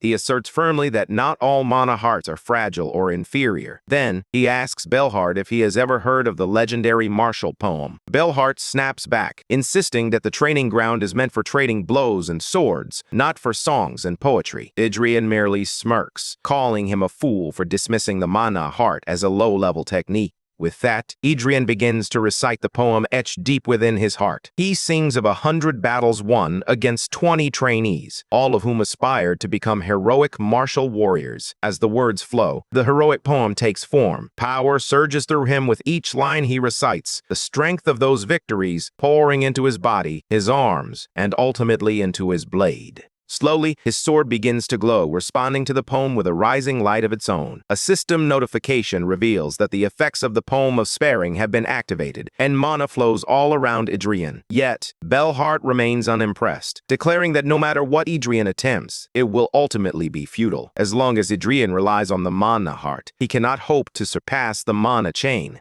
Adrian charges at his uncle, but Belhart effortlessly dodges with a swift movement of his sword. The mana from the ring disrupts the flow of Adrian's mana heart, sending him stumbling back slightly. Yet, beneath this moment of struggle lies the truth. Adrian has trained over 100 times and endured the ring's mana more than 1,000 times, all in pursuit of mastering the poem. During those 100 matches, he faced 1,000 waves of opposing mana. With a powerful swing of his sword, he unleashed the force of the Stainsei. His blade felt fully alive. Yet when he attacked again, Belhart dodged once more. Undeterred, Adrian pressed on, striking repeatedly. For the first time, he noticed a flicker of concern in Belhart's eyes. Belhart channels his full power to push Adrian back, declaring him arrogant for claiming that not all mana hearts are equal. With a fierce strike, he slams his sword into the ground, unleashing an explosion that sends Adrian crashing against the wall. Bored with the fight, Belhart proclaims that it is over. He has already won. Yet, Adrian comes to a crucial realization. At a common rank, relying solely on heroic martial points is simply not enough. He uses his sword to push himself up and begins recounting the history from 400 years ago. He explains how the knights made a grave mistake. They left no enemies for their descendants. They believed that their stories, sword techniques, the rhythm of their 6 beating hearts, and the poems of their victories would endure through the ages, passed down intact. But this new world has forgotten the songs of dragons and giant kings, dismissing them as myths too absurd to be true. Belhart pays no attention. He believes Adrian is merely daydreaming and struggles to grasp a word of what he's saying. Frustrated with the games, Adrian views his uncle as an arrogant and foolish knight. Suddenly, the darkness of the sword's demon, Blackhorn, looms like a storm before Adrian's eyes. He declares that if Belhart does not comprehend true power, he will teach him. The demon's hands fully envelop Adrian's body and mind. He begins chanting the dragon-slaying poem, his body straining under the immense force. While some lines of the song are lost to his lower rank, one powerful verse endures. Adrian repeats the mantra over and over, each iteration echoing with determination. The sheer energy of this verse hits Belhart with overwhelming force. As Adrian launches his attack, Belhart realizes that if this keeps up, he could lose his life. Another explosion erupts, sending Adrian crashing to the ground. When the dust finally settles, Belhart unveils a shocking truth. He isn't using just a single minor ring as he had promised, but a full pentagon of rings. Adrian, however, is exhilarated. Even with all 4 rings activated, his sword remains unscathed, effortlessly cutting through the ring's mana with the strength of the mana heart. He rises to his feet, leaving Belhart stunned and bewildered. Belhart had anticipated that the ring's mana would overpower the mana heart, but it had proven otherwise.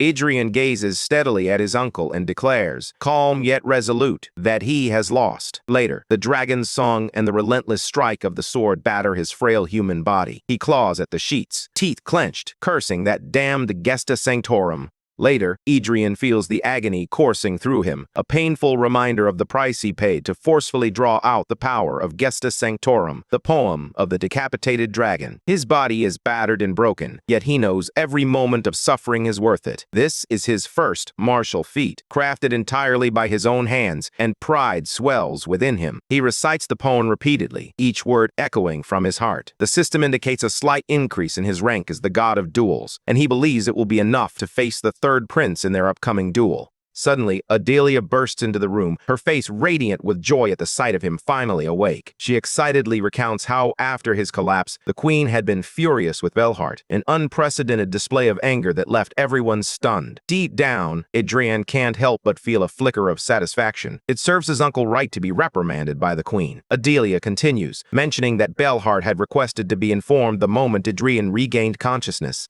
Adrian isn't fond of the idea, but he lies down, telling her that he is awakened just long enough to understand and that he needs to rest. He knows that if he doesn't properly recover the spirit damaged by the excessive use of Gesta Sanctorum, he will pay a terrible price.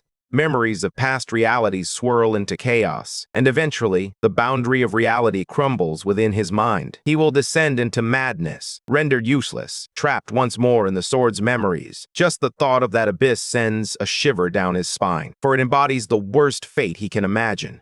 He then shares with Adelia the tale of her ancestor, Agnes Bayron, a legendary swordsman, and how she is destined to inherit the powers of Gesta Sanctorum. Adelia envisions the remarkable feats her ancestor must have accomplished. Adrian emphasizes that to fully harness the poem's potential, she must grow far stronger than she is now. He then poses a crucial question. What does she truly wish to learn?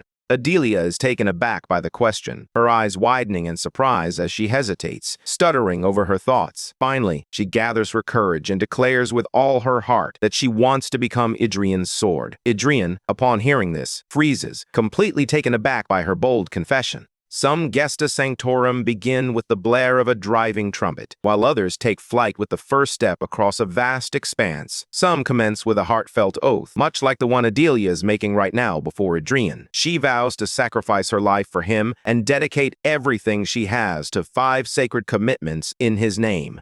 The system indicates that she is presenting a point of subordination. Adrian can feel its power and presence, realizing that this is Adelia's Gesta Sanctorum. Some Gesta Sanctorum have the ability to influence others, and in this instance, a new Gesta Sanctorum emerges, establishing a point of domination. This point of subordination serves as a connection between a master and a servant, leaving Adrian utterly stunned. The descendant of the Sword Queen has chosen to submit before him, bestowing upon him an unexpected miracle. A smile spreads across his face as he contemplates the newfound powers that await him. With Adelia's subordination directed at him, her growth will also enhance his own abilities. Grateful, he thanks her for her generosity, and Adelia looks at him with admiration in her eyes. Adrian isn't quite sure what kind of help or advantage she will offer him, but he feels a sense of certainty about the future. A few days later, he finds himself in the kingdom utterly bored. His mother approaches him, inquiring if he's feeling any better. Adrian bristles at the question. He dislikes being probed and struggles to cope with those who are cherished by the original owner of this body. He stands awkwardly before his mother, who appears somewhat defeated. She asks if he resents his uncle, then quickly tries to defend him, insisting that he doesn't truly mean any harm. She urges Adrian to shake off any hard feelings he might have. But when Adrian replies that he doesn't feel that way, his frustration boils over, and she screams that he absolutely should. Confused, Adrian wonders what it is she truly wants from him. Ever since he cast aside his pride and arrogance that fateful day, enduring the aftermath has been a struggle for him. On that day, he planted a heart demon within his uncle's mind. If Belhard cannot conquer it, the demon will only grow stronger, threatening to strip him of his once proud martial powers. Adrian, however, remains indifferent to the consequences for his uncle. That will be his own loss. His mother often says that his uncle has spent his entire life closer to swords than to wisdom, leaving him clumsy and rough in thought. Recently, Belhard has shown a fondness for Adrian, even going so far as to persuade the king to lift his confinement early. However, as soon as the confinement was lifted, Adrian threw a temper tantrum, placing his uncle in a difficult position. In that moment, Adrian begins to understand that his uncle had valid reasons to be angry, yet he still behaves like a spoiled, ungrateful brat, wondering to himself, what has he even done for him? During his recovery, an elderly scholar named Niccolo Marchiadel was summoned to serve as his tutor. Unsurprisingly, Adrian Leonberger was not keen on the idea. Calls and Adelia observed as the prince threw a tantrum, rolling around on the floor in protest. Niccolo attempted to offer some encouraging words, but the spoiled prince misinterpreted his intentions. Once Adrian finally settled down, he declared that there was no need for a lesson, insisting he already knew everything he needed to know. Feeling strongly about the situation, Niccolo proposed an alternative. They could simply hang out and engage in a conversation that spanned several topics. If the prince could demonstrate that he didn't need help, the scholar vowed never to return. By the end of the day, the prince was ablaze with passion, eagerly participating in spirited debates about the nature of man. Niccolo even recommended a book for him to explore, centered on the topic they had discussed. In this text, the relationship between ruler and subject was depicted as a kind of contract. Monarchs offer a share of military and economic power to their subjects, who, in turn, ensure the monarch remains on the throne through loyalty. Throughout his years living as Gruen, Adrian had come to believe that relationships should be a balance of give and take. Before he knew it, the entire day had slipped away. The old scholar tidied his desk, signaling the end of their session. As Niccolo bid his goodbyes, the prince wore a beaming smile, having never enjoyed a conversation quite so much. But as soon as the door clicked shut, Adrian suddenly grasped the significance of what had just transpired. He had just been maneuvered into attending a full-blown lecture against his will. The old man was quite cunning, but Niccolo found himself equally surprised by the first prince. The boy was nothing like the rumors suggested. With his training forbidden and free from Niccolo's lessons, the prince's schedule was wide open for the day, leaving him utterly bored. Before he could dwell on his life choices and succumb to lethargy, a guest arrived, his uncle, Bale Ballerhard, who promptly urged him to stand. Adelia greeted Uncle Bale warmly. It had been a few days since their last sparring match, and Bale appeared haggard. He still struggled to conquer the inner demon instilled by his nefarious nephew. Today, Uncle Bale came by to offer his apologies. He had broken the promise he made to himself, resulting in a great injury to the prince. He wouldn't make any excuses, even though Adrian's injuries were the painful consequences of overexertion. Uncle Bale must have been tormented by the weight of injuring royalty. In an attempt to make amends, he offered to give the young prince anything he could possibly desire. Adrian was willing to give up his eyes or arms to settle the score if necessary. Ultimately, he felt sympathy for this talented man, ensnared by such a trivial inner demon, and chose to show generosity. The first prince made his demand clear. He simply wanted to go out for a while. His period of forced confinement had ended, and he believed he should be free to leave. But the prince wasn't just talking about a quick day trip. He intended to venture far beyond the capital. Planning the schedule would take time, and they couldn't aim for a destination too distant. Bale accepted his request and immediately set to work to make it happen. Once his uncle departed, the prince found himself alone in the room with Carls. He had expected the boss to make a more unreasonable demand.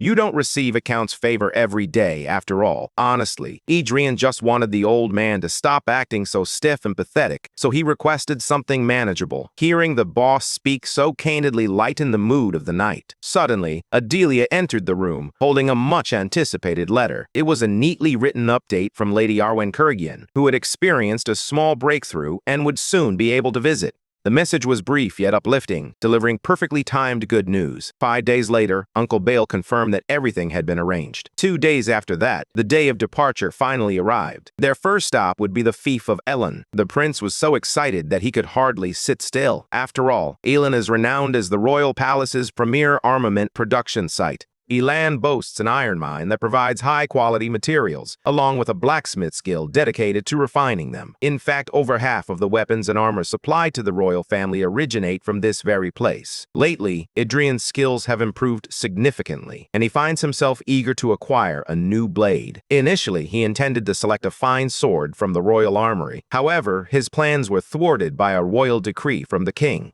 Given the way the hefty prince was moving, he couldn't really fault his father. At least he would have the chance to acquire a proper weapon outside the palace. Surprisingly, Un was treating the excursion with utmost seriousness. Thus, their journey of approximately 20 days commenced. 3 days from the capital, they would reach their first stop, Elan. After that, they would continue for another 2 days toward the Iron Lion Castle. Adrian has been trapped inside a carriage for 3 long days, boredom gnawing at him. Across from him sits Adelia, but she's not much of a distraction either. Perhaps she should focus on something more productive, like checking on his mana heart. At the moment, it's as empty as a well in drought, a consequence of overusing the dragon-slaying poem. It should be safe to start replenishing it slowly now.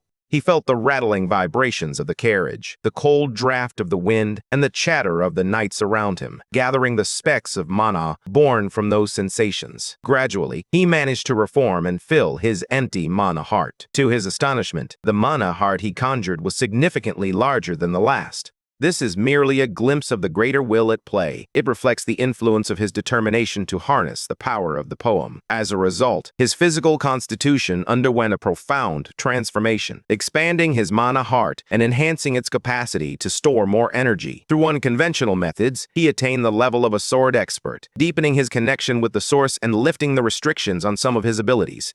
His third eye and third ear had undergone significant upgrades. With just one meditation session, he had ascended to a new level. He could sense the drastic change in every subtle movement. He had taken another step forward. After 3 long days of riding in the carriage, the caravan finally arrived in Elan. The first prince received a warm welcome as Edgar and Torrance Alan, the sons of the city lord, personally escorted him. Aware of their long journey, Edgar kindly offered to show everyone to their rooms first. As they walked through the Elan mansion, Adrian understood why this county was known as the production center for armaments. The halls were lined with an impressive array of weapons. Upon closer inspection, it became clear that the blades on display were nothing more than flashy trinkets, mere hunks of metal that would prove useless in actual combat. Adrian, feeling a twinge of doubt, questioned whether he would find what he sought in this place. So, he requested to be taken to the blacksmith guild within the territory. Edgar readily agreed to his request. As they traveled, the local lord cautioned the prince that blacksmiths were, without exception, rough and stubborn individuals.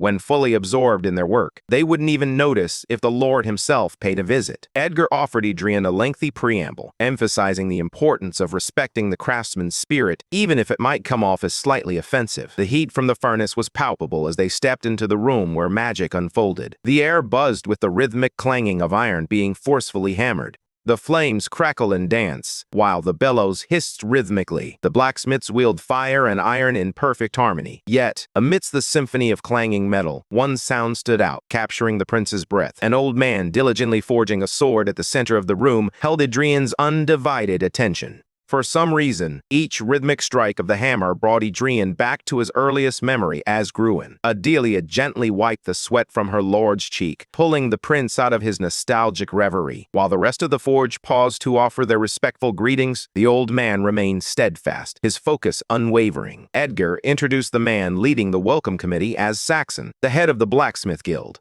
Adrian couldn't care less. All he wanted was to watch the master class on forging unfolding before him. Meanwhile, Saxon was busy trying to win favor with the royalty, shouting at the old man to halt his work and show some respect to the prince. Frustrated, Adrian had to clamp a hand over Saxon's mouth to prevent him from ruining everything. The empty workbenches and the uneasy glances from the other blacksmiths suggested that the guild leader had summoned everyone without prior notice. In a gesture of respect, he urged the blacksmiths to return to their tasks. Once everyone was back at their stations, the prince settled in, captivated as he continued to witness a spectacle that felt like pure cinema. He stood there captivated as a shirtless old man hammered away at glowing steel. The prince was completely engrossed by the process, surrounded by a world ablaze with heat and intensity. In all his years, he had never experienced a sensation quite like this. After they left the forge, Edgar explained that the old man had been tirelessly forging and melting the same sword for the past 6 months. Every sword the man forged was considered a masterpiece. He was not called the master artisan for nothing. Each of his creations was a testament to quality, yet he melted them all down just the same. For the past month, the old man had barely slept, dedicating himself entirely to his work.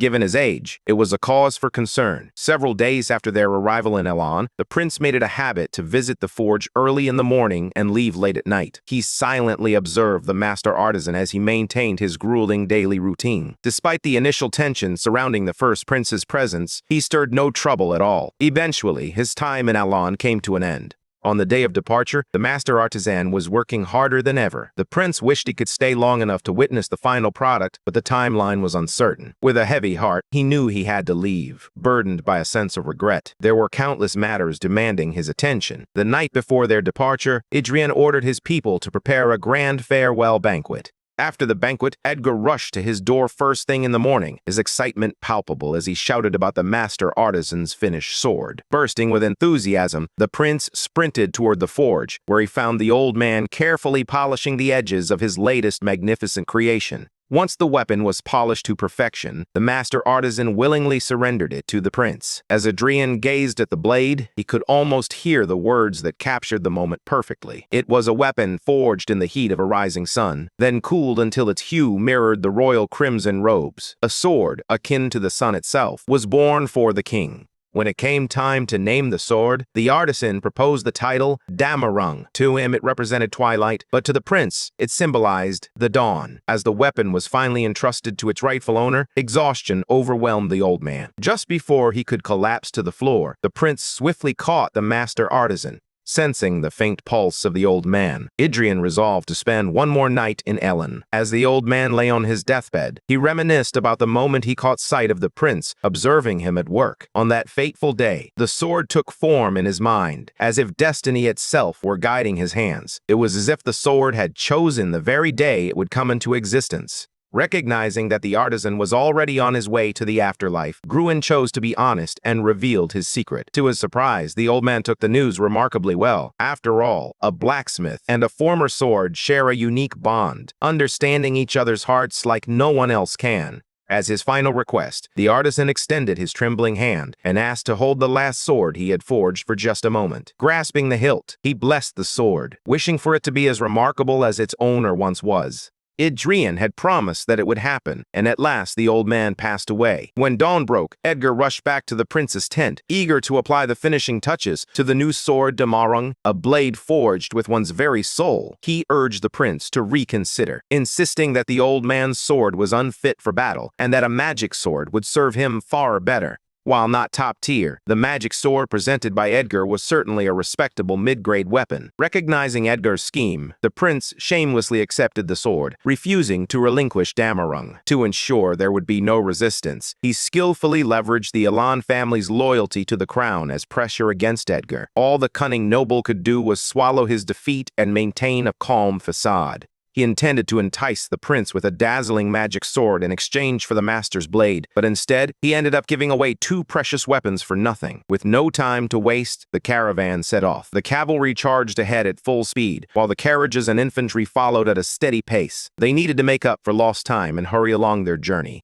As the prince made his way to his carriage, he unexpectedly ran into Uncle Bale. Their paths had barely crossed during their time in Ilan, as Bale had been preoccupied with his own duties. Now they was set to ride hard to reach Iron Lion Fortress before nightfall. Ironically, the prince had never learned to ride a horse. After all, he had been a literal sword for what felt like an eternity. So how could he possibly know how to ride? The journey to Iron Lion Castle was anything but smooth. He had to learn how to ride along the way, resulting in plenty of nausea, wild horse wheelies, and a series of easily avoidable twists and turns. Though it wasn't the half-day journey they had originally planned, they managed to reach their destination in roughly a full day's ride. The prestige of the Iron Lions from the House of Wolroden was evident in the elaborate welcome party prepared for the noble scion of Leonberger. These lions were far more spirited than anticipated, and the reason for their enthusiasm was clear.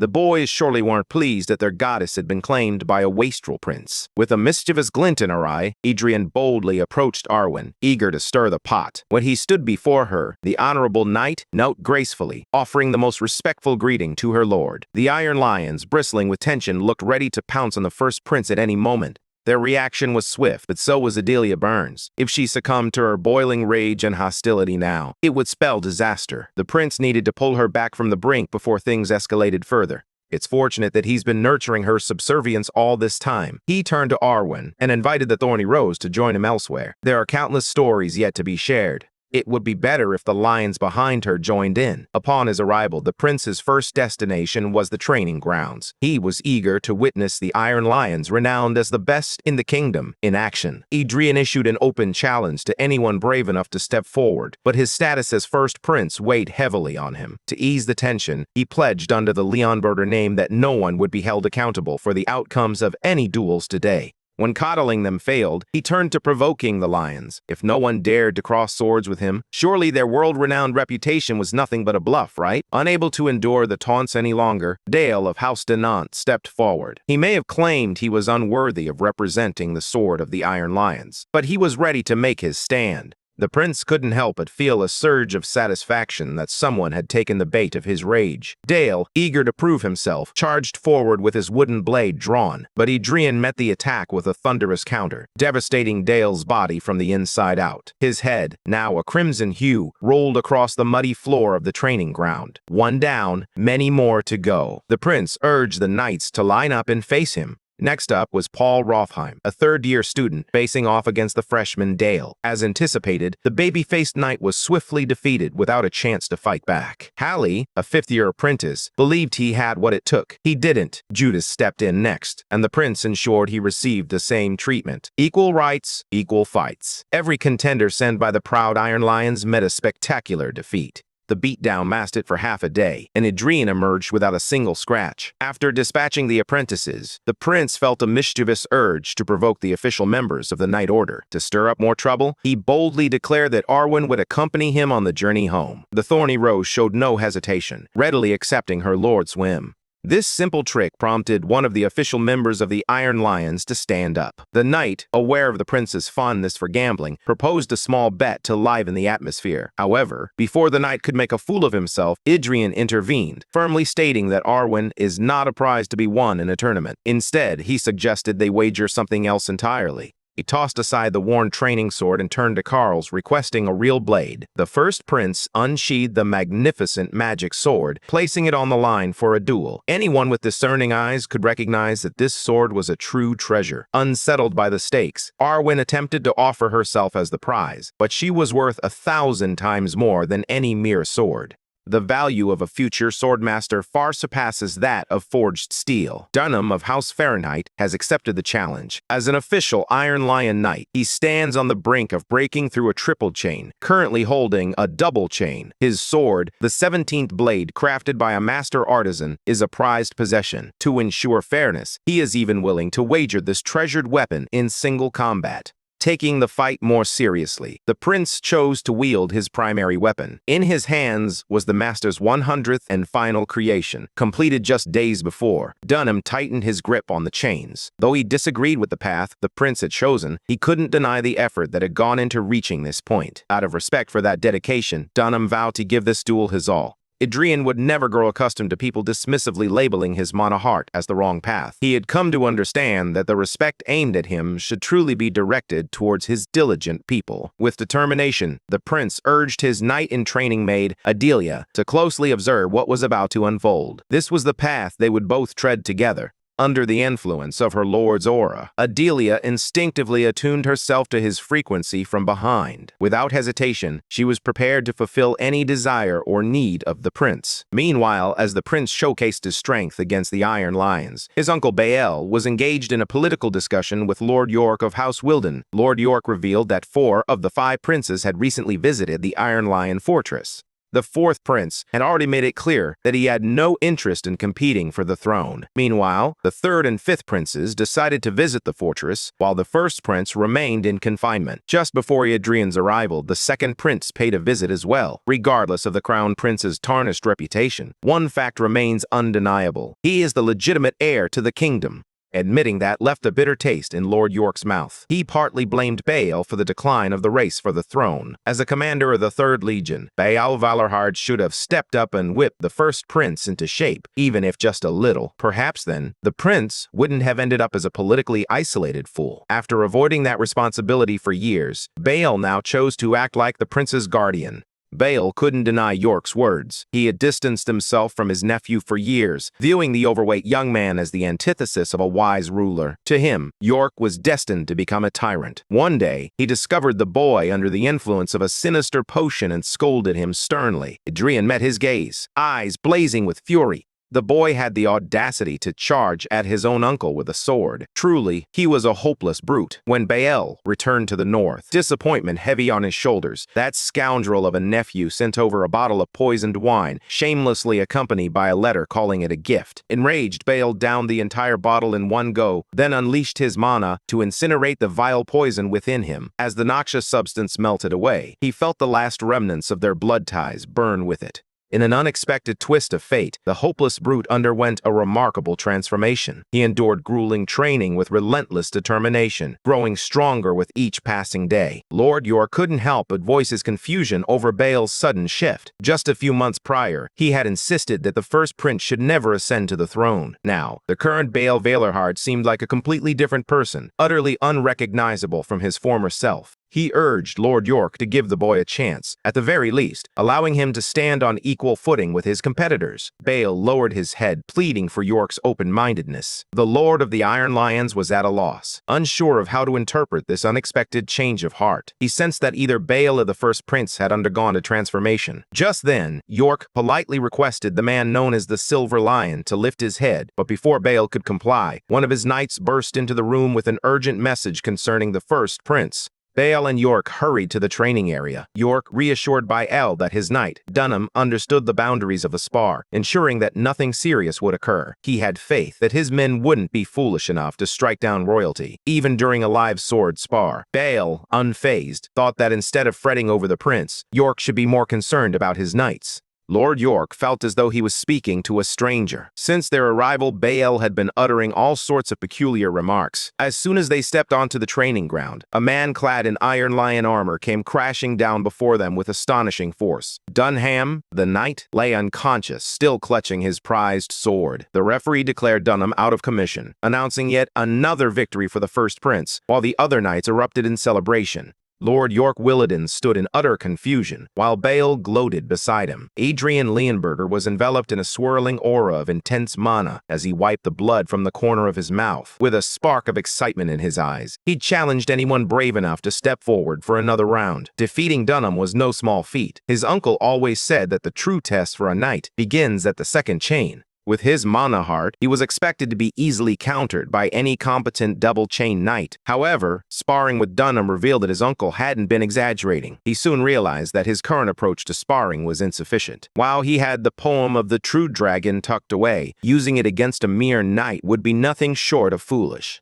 Instead of succumbing to panic, he adapted. As Dunham charged at him, he activated his hyper-focus trait. Suddenly, the surrounding noise faded away, allowing him to concentrate on his mana heart. Dunham was relentless, bursting out of the gate with his impressive blade. Under the influence of hyper-focus, Adrian realized that his body felt foreign, as if it were moving on instinct alone. He infused his eyes with mana, sharpening his vision. The prince concentrated, striving to recapture the exhilarating sensation he experienced when he first unlocked the hyper-focus trait. At last, Dunham stepped into his range, and everything around him slowed, as if time itself had come to a standstill. His body still recalled the intensity of his sword training, and it radiated with ferocity. A swift slash, faster than a seasoned double-chain knight, sent Dunham flying and skidding across the dirt. The thrill of finding his flow state filled him with pure delight. When he called for another sparring partner, a blonde knight stepped forward. This time, Adrian found it easier to handle the double-chain knight's onslaught. After deftly parrying the initial strike, he harnessed the momentum to launch a powerful counterattack.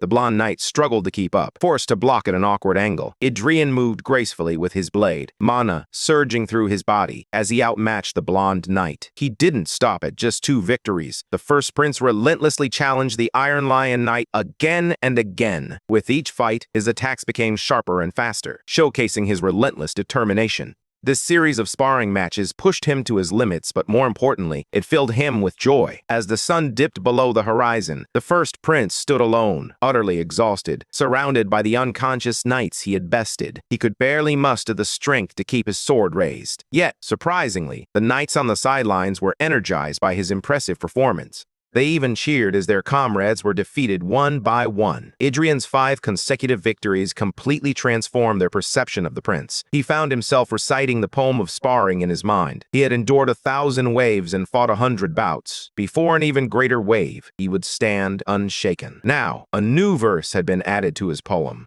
At last, he rises, sword in hand. The poem has been refined and elevated to an extraordinary rank. With this transformation, the poem of sparring is reborn as the poem of duel. It took every ounce of his strength, but he has finally achieved it. As the adrenaline from the battle faded, Adrian's fatigue washed over him like a heavy tide. He sank to his knees, releasing his grip on the blade, and the Iron Lion Knights rushed to his side, their concern palpable. One of the elite knights stepped forward, offering his respect for the prince's extraordinary display of skill and power. The others quickly joined in, their spirited cheers echoing around him. They respected his sword, his fighting spirit, and saluted his victory. With his hyper-focus fading, Adrian finally noticed the shift in the Iron Lion's treatment of him. Just a few hours earlier, they had wanted to tear him apart. Lord York Williden, who had been observing from the sidelines, explained that his men were simple folk at heart. Nothing thrilled them more than swords and glory. The prince's confusion was evident. He had likely anticipated a greater wave of resentment directed at him. These knights held the firm belief that an honorable defeat was far more valuable than a disgraceful victory. In battles where both sides fought with unwavering determination, the outcome, winning or losing, became secondary. Amidst the tension, the knights joked that Dunham might be nursing a bit of a grudge, especially since he had to present his prized weapon to the prince.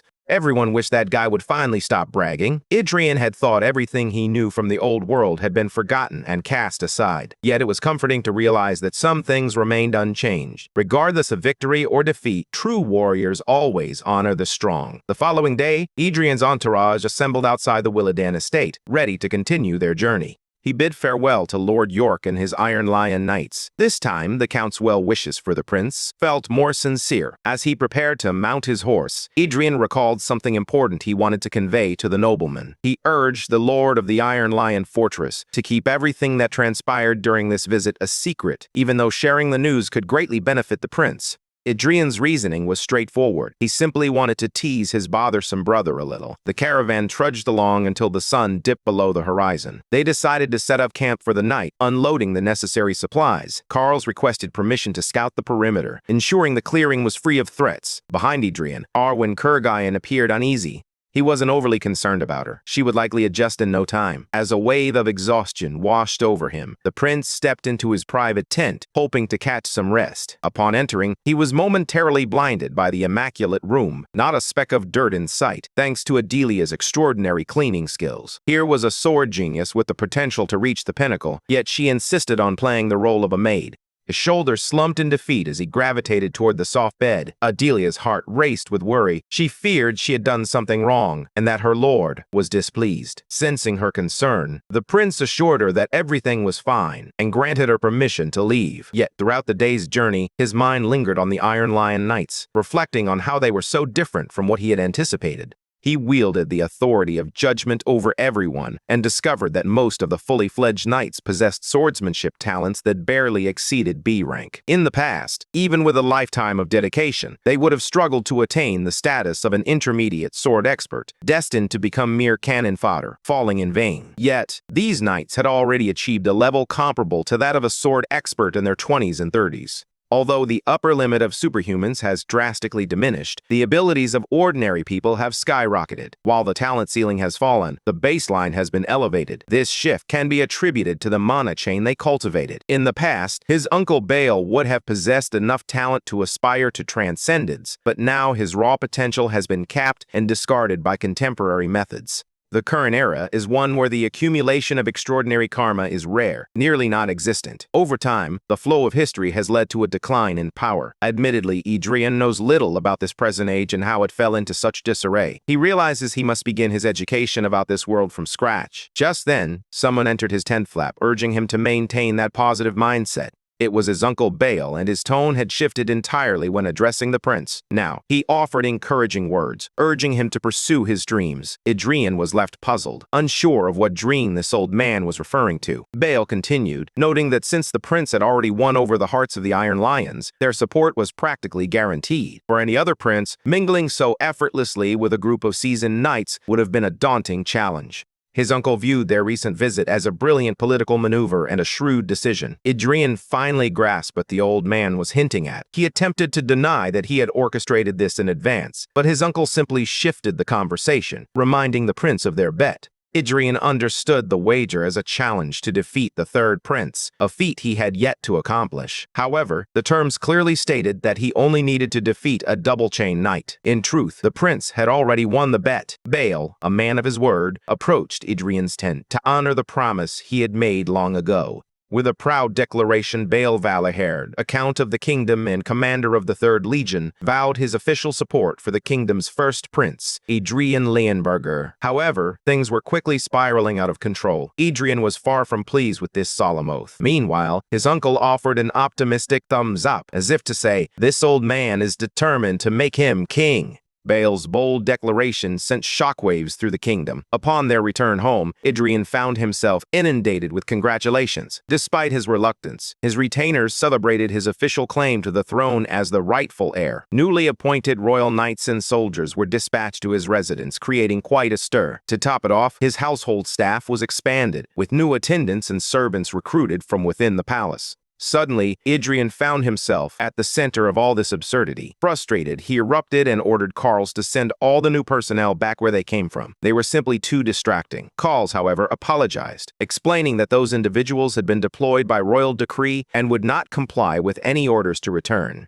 Adrian reluctantly agreed to let them stay, as long as they kept their distance. He had little patience for the chaos that filled his home. The only sanctuary he could find, free from the relentless presence of armored royal knights, was his study. After a long journey from the capital, he had hoped to relax and unwind. But of course, his insufferable brother had other plans, shattering his moment of peace. Little brother stormed into his study, visibly shaking with rage. Third Prince Gillian Leonberger struggled to conceal his resentment. He unleashed a torrent of accusations against his older brother for secretly training in swordsmanship under Count Valahard and for harboring such ambitious plans to seize the throne. Gillian insisted that he had tried to preserve some dignity for Adrian, all while his brother had been making political maneuvers in the shadows.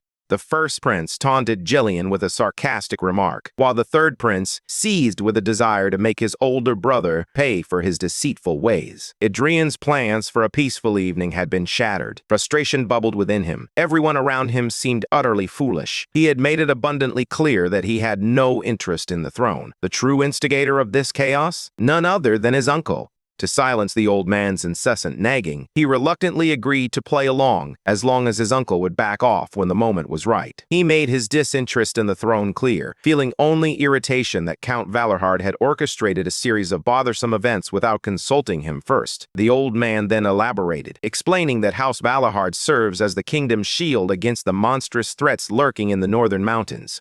As long as the royal family and the nobles remember the harshness of winter, House Valerhard will stand strong. It's a Game of Thrones kind of world. He remarked that all the troublesome matters were inevitable. It was only a matter of time. Uncle Bale turned to his nephew and asked if he knew the fate of the eldest son who had failed to claim the throne. Continuously avoiding his responsibilities wouldn't alter the outcome. The Count agreed to give the Crown Prince as much time as he needed to come to terms with his circumstances, but he left him with one final warning. Since time immemorial, the legitimacy of the eldest son has endured as long as he lives. Rejecting the throne can only lead to one bloody outcome. Yet Adrian remained stubborn. Despite his uncle's warning, he had no intention of changing his decision. In his mind, what he truly craved was the authority and power that once elevated him to transcendence. He couldn't care less about the petty squabbles over succession rights. They were nothing but distractions. Adrian stood resolute in his stance, yet he was still bound by royal duties. Today, the banquet hall of his estate was filled with nobles clad in extravagant attire. As he stepped into the room, he was introduced as the rightful heir of the Leonberger bloodline and the eldest son of the royal family. The first crown prince, Adrian Leonberger, immediately drew the attention of the nobles, who regarded him with disdainful glares. Aside from his uncle and a few familiar faces, the rest of the room looked at him as if he were a bitter adversary.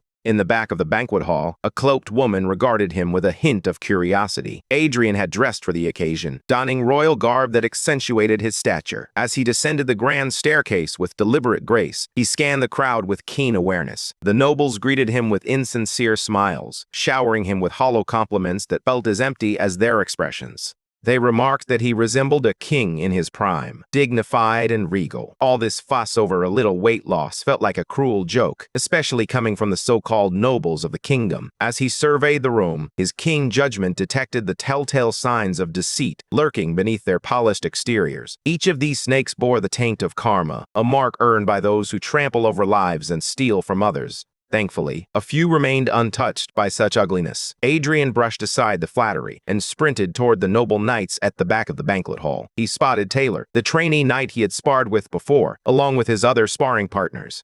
The first prince had invited them to this extravagant gathering, but it was clear they felt out of place among the snobs. Though they lacked competence, their hearts remained untainted by corruption. These boys would serve well enough as vessels for the seeds he was about to sow. As he chatted with them, the knight stationed at the gate suddenly demanded everyone's attention. Recognized with legitimate imperial authority by the Bourgogne Empire and representing the Marquisate of Montpellier, Ambassador Cléon de Bourgogne-Montpellier made his grand entrance. Adrian's ears burned at the sound of the man's name. This time, even the most devious nobles bowed and curtsied with the utmost respect. Cléon de Bourgogne-Montpellier was a heavy-set man who seemed to look down on everything and everyone. He spotted the first prince among the crowd and approached him with a casual greeting. Adrian was taken aback, his emotions swirling within him. He would never forget the name Bourgogne. They were the nemesis he had battled alongside his last wielder 4 centuries ago. How dare this arrogant fool carry the accursed name that had left countless scars on this land?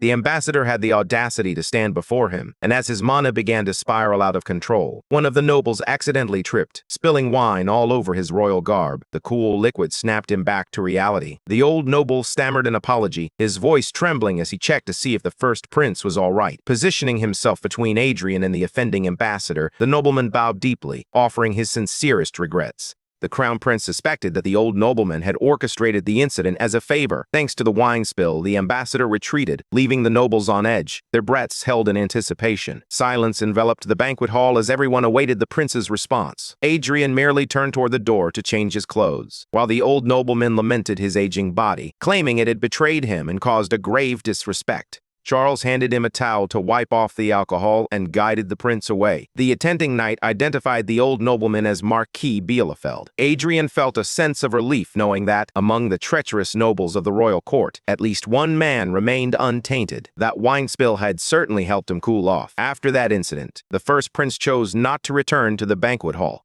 Count Valerhard discovered him locked in his study and addressed the recent events. Marquis Bielefeld had already provided a detailed account of the incident. The old nobleman had to think on his feet when he witnessed the first prince's mana flaring up, threatening to escalate the situation further. Observing his nephew seething in silent rage, Uncle Biel understood that the Marquis was far from exaggerating. The Count reprimanded Adrian for losing control, but he reassured the nagging old man that he wasn't as reckless as he seemed. The truth was, he simply couldn't fathom the presence of that insufferable fat bastard. The insidious Borgen clan was brazenly showcasing its power in the heart of the kingdom, and the nobles treated them with more reverence than they did their own royalty. Adrian felt an atmosphere that was far too tense and toxic to be considered peaceful, a relationship far too one-sided to be called an alliance. The prince boldly confronted his uncle, demanding to know how the kingdom had fallen into such a dismal state. Count Valerhard bowed his head in shame, replying that this was a tale as old as time. Once, the kingdom had stood resolutely against the empire's relentless invasions, with valiant knights rising to defend their homeland time and again. As time went on, the empire expanded into a formidable superpower, and the divide between the kingdom and the empire grew ever wider. Faced with the overwhelming might of the empire, the kingdom found itself with no choice but to submit. Adrian couldn't shake the feeling that he understood the precise cause of this dramatic decline. The kingdom of Leonberger was a small nation perched on the edge of the continent. They compensated for their size by tapping into an ancient source of power. A foundation was meticulously built since the founding of this proud nation. It was simple yet extraordinary, a legacy of unfathomable achievements that transformed into epics, legends, and eventually myths. The kingdom's rise was fueled by a heroic martial poem. However, with the mysterious loss of access to this source of power, decline soon followed. After 400 years of unbroken tradition, the crown prince finally connected the dots and made a pivotal decision. He would truly commit to his claim on the throne. Count Valerhard was taken aback by the determination evident in his nephew's words. Adrian might come to regret this choice in the end, but deep down he understood that this was a path he had to take.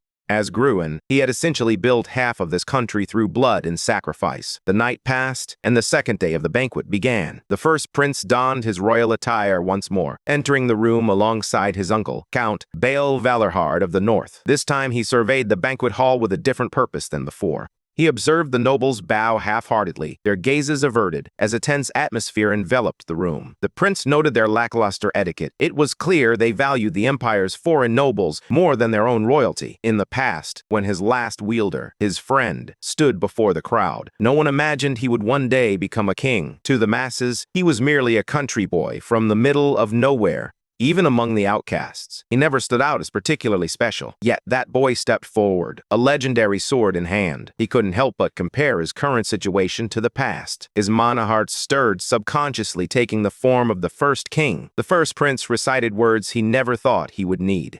A poem for those who have eyes but cannot see. His mana manifested according to his will, revealing to the people that they stood before their ruler. The king's poem resonated, but he was not yet strong enough to wield its full might. Much of its prestigious power remained untapped, leaving him with only a single verse, a mere fraction of its entirety. Adrian winced at the sheer amount of mana required to activate the spell, but it felt more manageable compared to the poem of the true dragon. After all, the king's poem was at the hero rank, not mythical. Yet, there was no better verse suited to make a group of traitors bend the knee. A vague construct of a crown and a flowing cape enveloped the prince, giving him an air of undeniable authority. He strode through the crowd, his cape radiating a majestic glow. The disrespectful nobles watched in awe with each step he took. Standing before the assembly of nobility, they finally offered the crown prince a respectful bow worthy of his royal blood. Now that he had captured their attention, he dispelled his royal constructs and commanded everyone to lift their heads.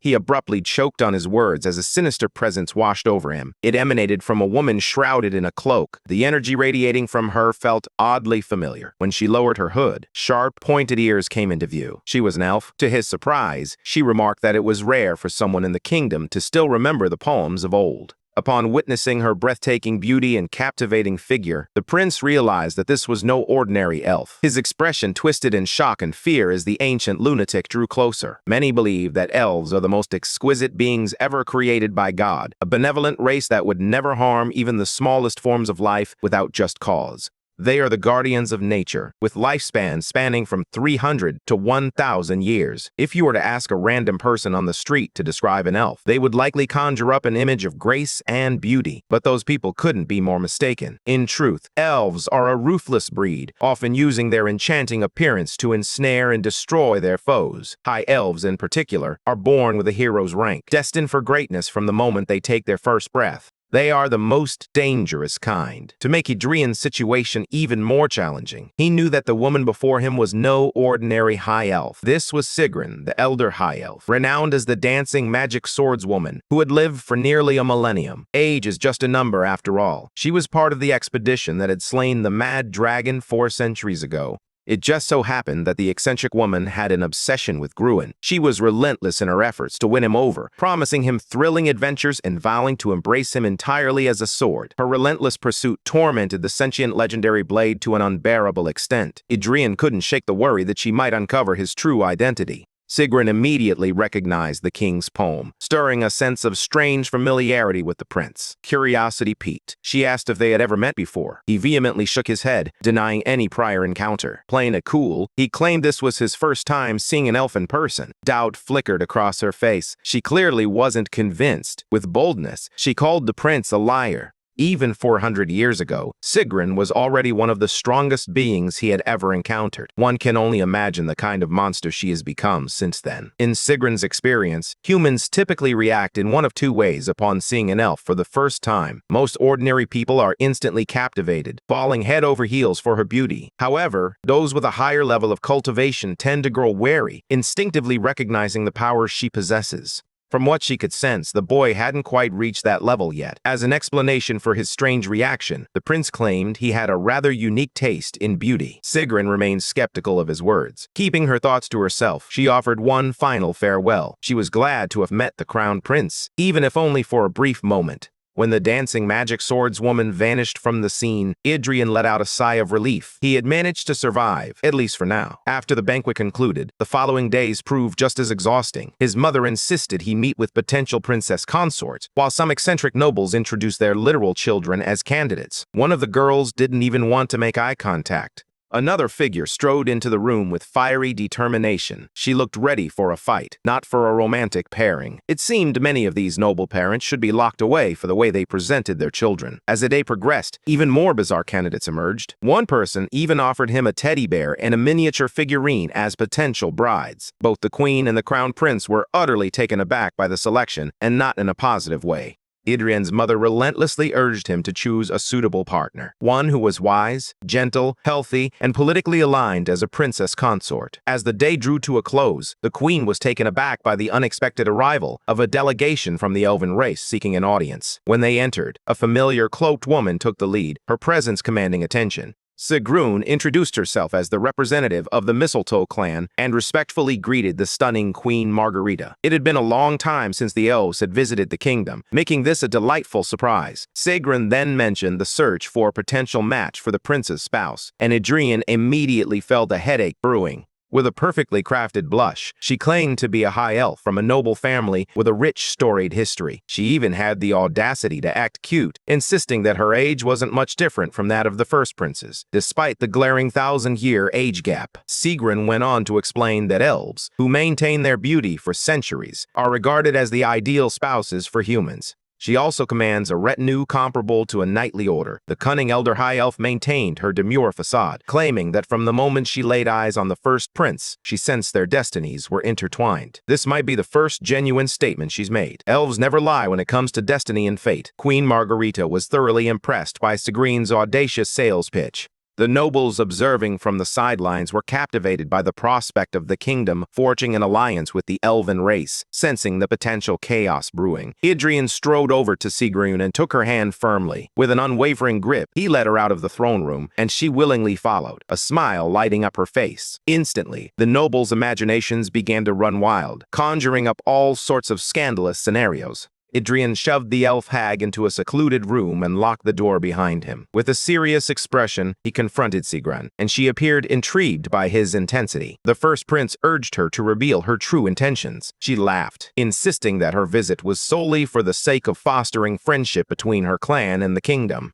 Since she was trying to play coy, he addressed her by her full title, Elder High Elf Sigrun, the Sword of the Mistletoe Clan, the executioner responsible for her clan's killings for centuries. He wanted to know if she was here to investigate or to carry out a death sentence. Sigrun stifled a laugh, her curiosity about the boy deepening. As Adrian observed the chaotic mana she had unleashed, he couldn't help but acknowledge that this woman was a force far beyond his current understanding. The mere fact that she sensed a sense of destiny from him indicated his rank was high enough to catch a glimpse of the past etched into his soul. Knowing his true identity, Sigrun found it rather foolish that he hadn't kept his mouth shut. But the Crown Prince knows exactly what he's doing. He understands that exposing someone like Sigrun is practically a death sentence. He also realizes that she's merely trying to toy with him using her sinister mana. He implores her to stop meddling with his destiny. Adrian can sense that this ancient monster is currently filled with a flicker of curiosity about him. If things continue at her pace, he'll soon be just another insignificant human torn apart by a mad elf for his own survival. He needs to capture her interest even further. Instead of being a mere snack to be devoured in a few bites, he must transform into a delicacy, one to be aged and savored over time. At this moment, Sigrun is looking at him with a newfound, genuine curiosity. She examined his body closely as Adrian candidly described himself as a pitiful prince, abandoned even by his own father. If she truly wanted to understand who he was and how he operated, he invited her to stay and observe. Sigrun was taken aback by the boy's confidence and audacity. From the very beginning, she sensed something was amiss when her people assigned her this seemingly trivial mission, without a valid reason.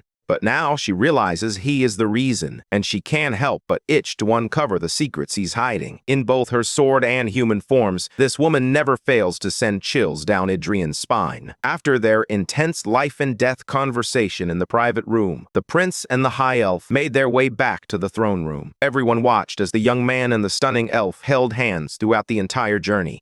Adrian and Sigrun stood before Queen Margarita, Adrian taking a deep breath to steady himself. With a carefully crafted smile masking his true emotions, the Crown Prince declared his intention. He was officially entering into an engagement with Sigrun of the Mistletoe Clan. It took all his willpower to maintain the facade of affection in front of his mother. For now, he couldn't afford to lose the lunatic's interest, even if it only bought him a little more time. Recognizing the significance of the situation, he planned to approach it with care. He could see the gears turning in his mother's mind. The queen was likely weighing the advantages of an engagement between a crown prince and a high elf. Sigrun was acting affectionate, but in reality, she viewed him as a meal that had yet to ripen. As she waited for him to reach the perfect state, Adrian planned to use this time to strengthen himself and find a way to escape from the lunatic. Some perish from thirst, while others drown. Life just isn't fair. Upon hearing about the first prince's sudden engagement, his younger brother was furious. The third prince couldn't accept the reality that Adrian's only claim to superiority was simply being born a few years earlier. His fiery temper was on the verge of leading him to make a reckless decision. Not long ago, Count Valorhard had pledged his loyalty to that fool.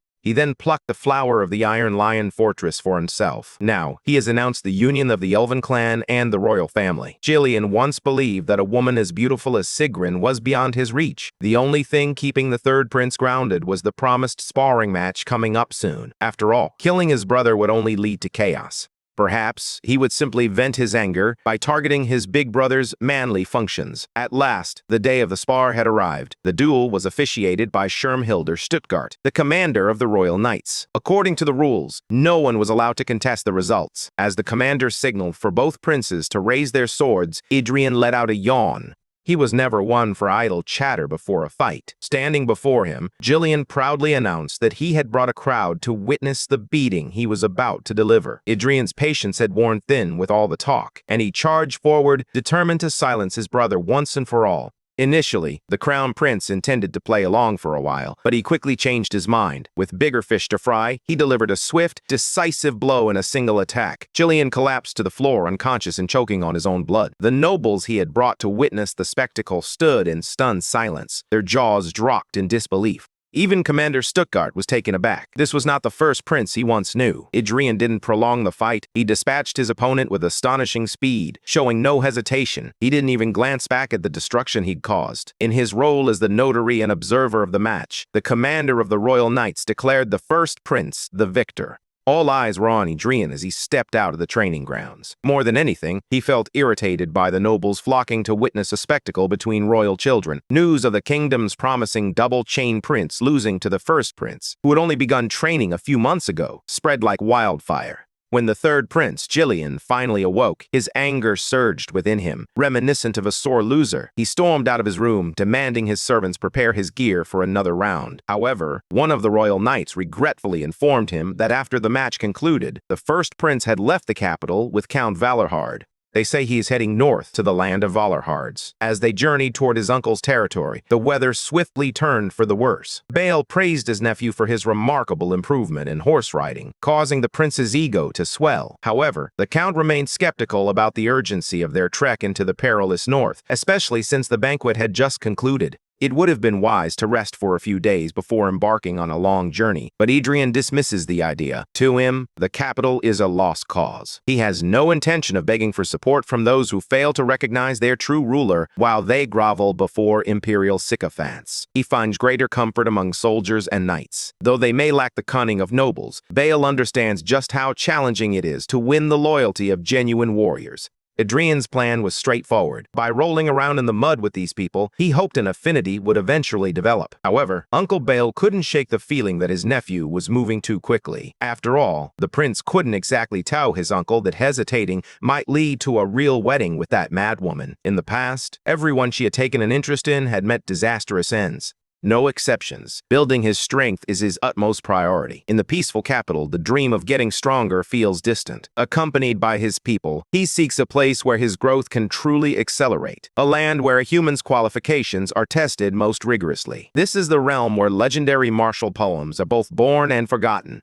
His true home is the battlefield. Before the caravan lay the Garma mountain range, the boundary that House Valorhard has tirelessly defended for generations. As they drew nearer to Galnal, the temperature plummeted. The count urged the prince to ride in the carriage instead of risking freezing to death. Adrian knew better than to make that mistake. After all, he would have to acclimate to the cold eventually. To his annoyance, the old scholar Niccolo Marchiadel had decided to tag along with his party. The old man was eager to seize the opportunity to explore the rugged northern region. Additionally, he was writing a book that would ultimately benefit the prince. Ignoring the incessant chatter of the bothersome old man, he focused ahead and spotted Arwen riding valiantly. However, he couldn't help but notice the heaviness of her breaths and felt compelled to check on her. Putting on a brave face, she assured her lord that she was fine. He offered to relieve her from the vanguard, but she firmly believed that a knight should never prioritize her own comfort over that of her lord. Adrian was worried for no reason. Arwen was indeed having a tough time, but on the other hand, all he heard from the royal knights, who had been compelled to join by royal decree, were complaints. If Carls were here, he would have swiftly put these fools in their place. Unfortunately, the king had made it clear that the royal guards were not his personal knight order. After recently taking in several direct knights under his command, the narrow-minded old geezer had the audacity to tell him to shove off and make use of them. That vindictive father of his had relieved Carls of his duties, effectively barring him from joining the expedition to the north. Adrian couldn't help but feel that the king's attitude was a bit excessive. True, the previous owner of his body had been a piece of work, but they were still flesh and blood. Surely, there's a hidden story he remains unaware of. As he lost himself in thought, the biting winter winds intensified. Count Valorhard urged everyone to quicken their pace. If they didn't hurry, they risked being trapped in the worsening blizzard. What had begun as gentle snowflakes swiftly transformed into a fierce snowstorm. The knights could barely hear the voices of those beside them. Noticing their pace lagging, the count infused his voice with mana, commanding everyone to abandon the carriage and anything else that was slowing them down for later retrieval. Adrian was impressed by his uncle's powerful mana shout. He slowed his pace and called to Adelia, offering his hand like a true gentleman. Arwen dashed to his side, ensuring that her prince was all right.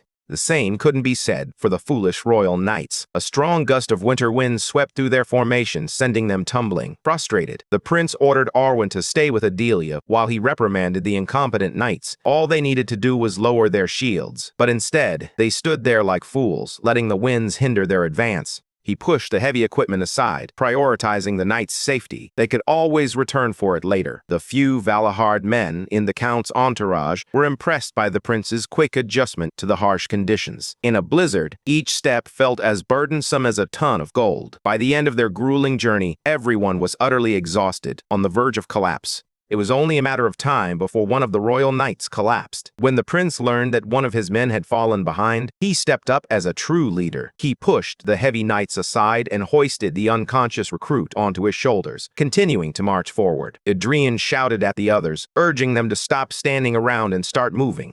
Just as the hellish parade came to an end, he felt a warm embrace of sunlight on his skin. The prince dropped the heavy lump of iron and flesh, cursing under his breath. As if the blizzard had been a mere illusion, the sky cleared and the sun shone brightly. He found himself torn between laughter and tears.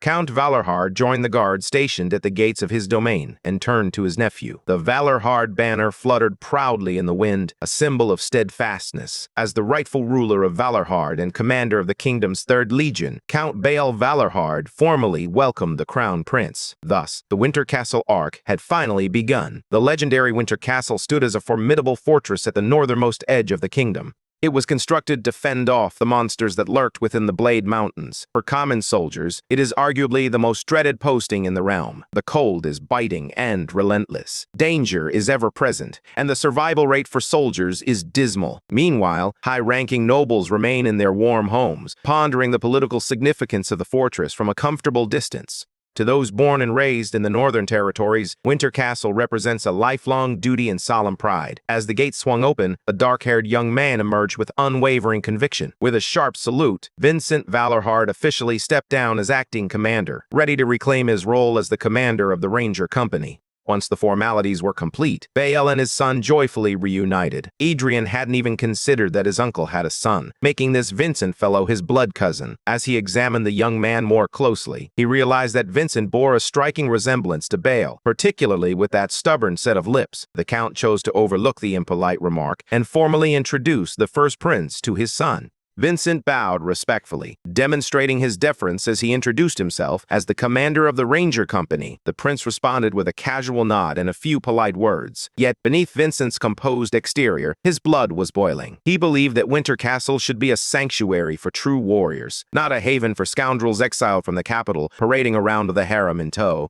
Vincent couldn't comprehend why his father would support bringing such a fool into their home. As soon as the prince was out of sight on his tour of the castle, Vincent confronted his father about this questionable decision. The Count calmly asserted that he was now Adrian's guardian, and the prince would be staying, whether Vincent liked it or not. Vincent couldn't help but question his father's judgment. He only sees Adrian as a talentless nuisance. Not long ago, Bael was his harshest critic. Count Valerhard simply replied that people have the capacity to change. All he asks of his son is to keep an open mind and watch over the prince without prejudice. After the tour, they all make their way to the strategy room in Winter Castle. As the prince savored a delicious meal, the adults engaged in serious strategizing. Vincent reported that they had been diligently clearing out monster settlements, yet several hotspots still posed a threat. With the Count back in action, a full-scale operation was finally within reach. Adrian passively listened to their conversation, his mouth full as he devoured his food. He caught Vincent stressing the urgency of the castle's orc problem.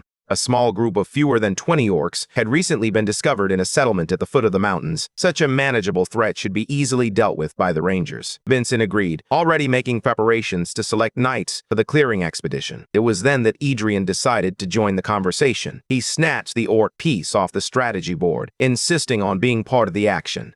Some of the Valerhard elders attempted to caution him that the orcs of Blade Mountain were unlike the usual kind. If things took a turn for the worse, Viscount Razard could find himself in serious trouble. Count Valerhard inquired about the size and strength of this particular orc force. According to the report, there were approximately 20 orcs, and the possibility of an orc warrior or shaman being among them could not yet be dismissed. After hearing all the details, Bael turned to his nephew and asked if he was confident he could carry out the mission. Vincent was taken aback. He couldn't believe his father was seriously considering involving the so-called trash prince. He insisted that the foot of the mountains was a crucial part of the Rangers' route. Turning it into a chaotic battlefield would jeopardize their future operations. Furthermore, putting the prince in danger would only jeopardize House Valerhard. While the Count's son was undeniably sharp, the Count dismissed all his counter-arguments and asked the prince what he would need to accomplish the task. The prince requested 3 expert guides for navigation and a swap of his men's equipment for crossbows. It was a straightforward request. His uncle had no qualms about granting those requests. The level of leeway afforded to the prodigal prince left everyone else in the room bewildered. After the meeting, Adrian set out to find his royal knights and inform them of their new assignment. He quickly shared all the essential information gathered from the meeting, but the knights hesitated to participate. With the 3rd Legion stationed at Winter Castle, they believed there was no need to put themselves in unnecessary danger. Yet, bound by royal decree to protect the Crown Prince, they had no choice but to comply. Whether they liked it or not, they had to come. Someone from the 3rd Legion would provide the necessary equipment by the end of the day. Adrian had noticed how unprepared these soldiers were on the way to Winter Castle. However, he believed he could train them to be effective. Despite their struggles in the blizzard, they were still elite troops, handpicked by the royal family. Their strength lay in formations and large-scale defenses, and Adrian was determined to harness that potential. The others had respectable stats as well, but one stood out as particularly suspicious. A man named Joseph was known for his mastery of interrogation and disguise. The following day, the prince discovered his cousin waiting for him outside, ready to serve as the expedition's guide. Vincent made every effort to remain courteous to the prince. But there was far too much at stake. Failure would trigger a cascade of trouble that couldn't be taken lightly. The tension between the royal knights under the prince's command and the 3rd Legion Rangers led by Vincent was palpable. To Adrian's surprise, he found himself unable to view his cousin's status window. He must be a triple-chain knight at the very least, judging by the stats of the so-called rangers behind Vincent. They were clearly knights masquerading as regular rangers. These boys were obviously prepared to push him aside and take on the orcs themselves if things took a turn for the worse. Adrian found this amusing, so he chose to turn a blind eye for the moment. Meanwhile, he spotted Adelia shivering in her timbers from the sidelines. The prince was perfectly fine with leaving her out of the rotation for the time being. If her trait were to manifest in an undesirable way, he knew he wouldn't be able to forgive himself. After conducting final checks, the team began their descent down the mountainside. Vincent relentlessly bombarded the prince with advice on conserving stamina and finding proper footing. Honestly, he nagged even more than his father did. Suddenly, the team came to a halt as a white rabbit darted past them. The scout, gripping his telescope, quickly scanned the area ahead. He spotted a small group of orcs feasting on a hapless animal. Their mouths dripped with fresh blood as they savagely tore into their prey with bare hands. The scout conveyed the information through hand signals and inquired about their next move. In response, Adrian signaled for his crossbow archers to load their weapons while the swordsmen readied themselves to draw. They advanced cautiously toward the orc feast, moving steadily until the trees could no longer conceal them. At the forefront, Adrian wore a devilish grin, ready for the chaos to come. It had been a long time since he last encountered these green brutes. With their cover blown, he quickly issued the order to fire. The orcs snarled aggressively, attempting to intimidate their foes. Yet, many of them were heavily wounded from the relentless barrage of crossbow bolts. At the forefront, the first prince was the first to engage an orc at melee range. He would never forget the sound of their thumping footsteps. He drew his blade, and the orc's roar echoed with murderous intent. In one swift step, he closed the distance, then coldly slashed open the orc's gut. As the thick, metallic scent of orc blood filled the air, a wave of nostalgia washed over him. It was a sensation he missed and longed for from time to time. The first kill plunged him into a murderous daze, the adrenaline coursing through his veins. The commotion quickly drew the attention of the rest of the orc settlement. Surrounded by hulking orcs on all sides, he inhaled the heavy air of the battlefield. Spotting her prince encircled by the enemy, Arwen fought her way through the chaos to reach him, but Adrian, sensing the danger, called out to her, urging her not to come any closer.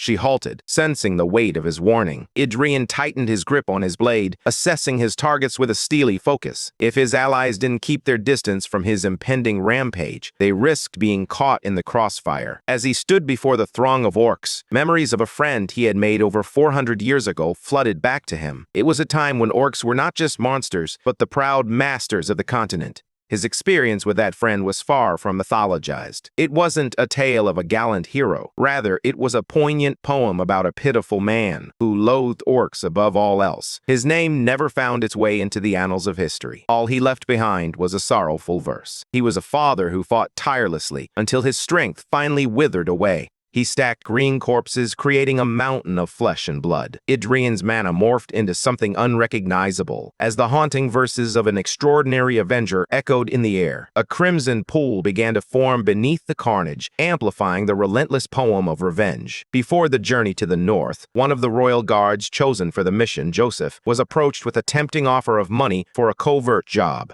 At first, he was understandably hesitant to accept the assignment at the Winter Castle. The noble who hired him anticipated that the insufferable prince would simply retreat into the castle, basking in his uncle's accomplishments. Additionally, one of Joseph's responsibilities was to keep a watchful eye on Count Valerhard and report any suspicious activities he uncovered. Swallowing his fear at the sight of gold, Joseph accepted the corrupt count's offer, vowing to do his best. Fast forward to the present, and the poor man realized the intel he'd received was nothing but a lie. He had hoped to relax in the Winter Castle, but instead, he found himself thrust into an orc subjugation mission. To make matters worse, he was part of a unit led by the fierce Lady Arwen Kurgan. Her orders to advance rang out, clear and commanding. The shield-bearers at the front braced themselves, absorbing the brutal force of an orc swing. Meanwhile, Joseph, gripping his spear and trembling with uncertainty, found himself utterly lost. When the command for the second row to attack was issued, he shut his eyes and thrust his spear forward blindly. His weapon struck something solid. As he opened his eyes, he was met with the terrifying sight of the monstrous orc, gripping the spear's tip, eyeing him like a delectable morsel. Accepting his doomed fate, he released the spear. That's when Lady Arwen sprang into action. She left the rear and joined the vanguard, moving with the speed of lightning and striking with thunderous force. With a single decisive blow, she took down one of those green monstrosities. She glanced at the spear clutched by the lifeless orc before turning his attention to the soldier it belonged to. Arwen reminded him that this was a battlefield. Dropping one's weapon so carelessly was simply unacceptable. Joseph nodded in agreement, acknowledging his point. With renewed determination, the shield-bearers steadied themselves as Arwen rallied them for a counterattack. They would need all hands on deck, as a pack of 5 orcs had just shifted their focus toward the royal knight. With their current numbers, Arwen couldn't envision a scenario in which they could win this fight. Thankfully, a larger and more formidable creature arrived just in time, plunging a blade into an orc from behind. Every royal knight, including Arwen, was splattered with the sizzling blood of orcs. They stood in awe as the first prince dispatched an enemy that could have easily wiped him out. The mana radiating from Adrian was ferocious. He was a living embodiment of massacre. Arwen longed to rush to his side, but her feet felt rooted to the ground. The relaxed demeanor he usually displayed had vanished entirely. After retrieving his blade from the flesh and guts of the orc he had just slain, he turned to face the remaining green monsters. Each of his movements mirrored the way his old friend had wielded the legendary weapon. No matter how many orcs he dispatched, a sense of dissatisfaction lingered within him. It was never enough. Driven by an insatiable hunger for vengeance, he continued to kill, amassing a staggering body count. His thirst for the blood of his enemies was insatiable. He roamed the desolate lands ruled by the orc overlords, ensuring they experienced the torment he had endured. His mana seared through flesh and bone, while his blade eagerly drank their blood. The Avenger transformed the world into a canvas of green and red, but soon the mana in his heart began to dwindle, leaving him drained. Defying the natural order, he pressed on, refusing to relent. He quenched his thirst with orcs' blood and sustained himself with their flesh. With each step, the man aged and withered, consuming the last remnants of his lifespan. The only companion at his side was the magic sword, unwavering in its support of his relentless rampage. To fulfill his final wish, the Avenger ignited the flickering embers of his life force, burning brighter than ever. He would willingly endure the torment of being drained dry for the sake of his wife and daughter, who had been brutally murdered. The orcs left behind not a single morsel of flesh. He had nothing to bury. Instead, his blade would serve as the orcs' requiem. With his strength waning, he stood face to face with his lifelong enemy. He was already a wreck, far from the power he once wielded in his prime. Yet the Avenger smiled. Drawing on every last bit of mana he could muster, he attacked like a man with nothing to lose. The giant orc loomed before him, a terrifying beast that had once ruled the continent through sheer strength. But the Avenger's strike failed to pierce the orc's tough green skin. He was captured and crushed like an insignificant bug. Despite the pain and the hopelessness of his situation, the fire in the Avenger's eyes never wavered. But at the end of the day, miracles were nothing more than a fantasy. The Orc Lord left his mangled body strewn across the desolate landscape. With his lifespan nearly extinguished and suffering from numerous fatal injuries, the Avenger clung to life until the very end. As his world faded, he etched the image of the Orc Lord deep within his soul. This was a tale untold, a story that would remain forever hidden. Gruen witnessed it all. Just as he finished reflecting on the past, Adrian was suddenly jolted awake. As the sun began to set, the battlefield lay strewn with brutish green corpses, their blood staining the pristine snow. Gradually, his senses returned and he became aware of the chaotic sounds of war surrounding him. The Third Legion and the Royal Knights fought desperately to survive. In the midst of this turmoil, Idrian's brief journey down memory lane revealed something crucial. The poem of revenge is an unfinished song, a hymn steeped in regret. Perhaps he can seize this precarious moment to complete what his friends began centuries ago. Tapping into the power of the poem, he regained control and consciously plunged back into the battle. With ruthless efficiency, he dispatched orcs 1/1 kill. They attempted to catch him in the act, but the lumbering monsters were far too slow to keep up. The poem of revenge aimed to inflict as much damage as possible on its target. With each drop of orc blood fed into the incomplete song, a new verse emerged. From the heap of green corpses, a mountain began to rise. Beneath it, a crimson pool started to form. He stands before it to honor the fallen. The poem of revenge has transformed into the poem of requiem. As he surveys the battlefield, he sees no more orcs standing. From a distance, Vincent reaches for the orc settlement's banner. Breaking the banner signifies the end of the fight. The Winter Castle has emerged victorious. Vincent waved the banner enthusiastically, lifting everyone's spirits. As he looked at his cousin in a new light, he realized that Vincent shared the same name as the tragic Avenger. He was the heir to a family dedicated to the war against monsters, and their legacy was undoubtedly intertwined with the man who had sacrificed everything for the eradication of orcs. After all, the man's dying wish was for another chance at vengeance. With a visibly annoyed expression, Vincent approached his cousin, the orc banner in hand. Though he longed to keep it for himself, he reluctantly surrendered the flag to its rightful owner, honoring the legacy it represented. In the tradition of the Third Legion, the enemy's colors are awarded to the soldier who displays the greatest bravery in battle. This trophy symbolizes an honorable victory, one that cannot be exchanged for anything else. While it was difficult for Vincent to accept that the Crown Prince deserved this honor more than anyone, his sense of righteousness prevailed. Arwen and the Royal Knights wholeheartedly offered their congratulations and respect to their leader. This time, their bows reflected genuine admiration for the prince's bravery. Idrian took the banner, feeling its weight in his grasp. Vincent encouraged him to share a few words with his people, urging him to speak loudly so everyone could hear his triumphant call. Filled with pride, the prince raised the orc banner and let out a victorious roar.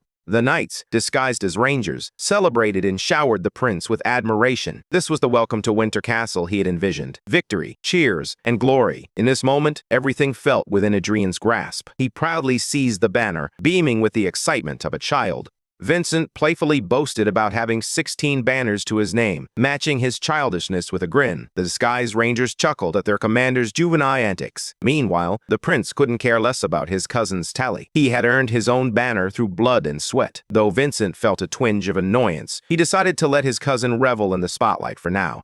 After the celebrations, a solemn atmosphere enveloped the battlefield as they burned the remains of their fallen comrades. Tears flowed and silence reigned as they watched the flames consume their peers, turning them to ash. Given that they had faced an elite orc combat unit, the casualties were not as high as they could have been. Yet, it was still a profound loss, a heartbreaking reminder of the many loyal soldiers who had fallen. Vincent believes that victory alone serves as a fitting tribute to those who have fallen. This is his valiant yet harsh way of honoring the spirits of those lost in battle. Amidst the fire and orc blood, Idrian's suspicion about Vincent's connection to the pitiful Avenger deepens. They shared not only a name, but also a similar way of speaking. Reincarnation could certainly explain this uncanny resemblance.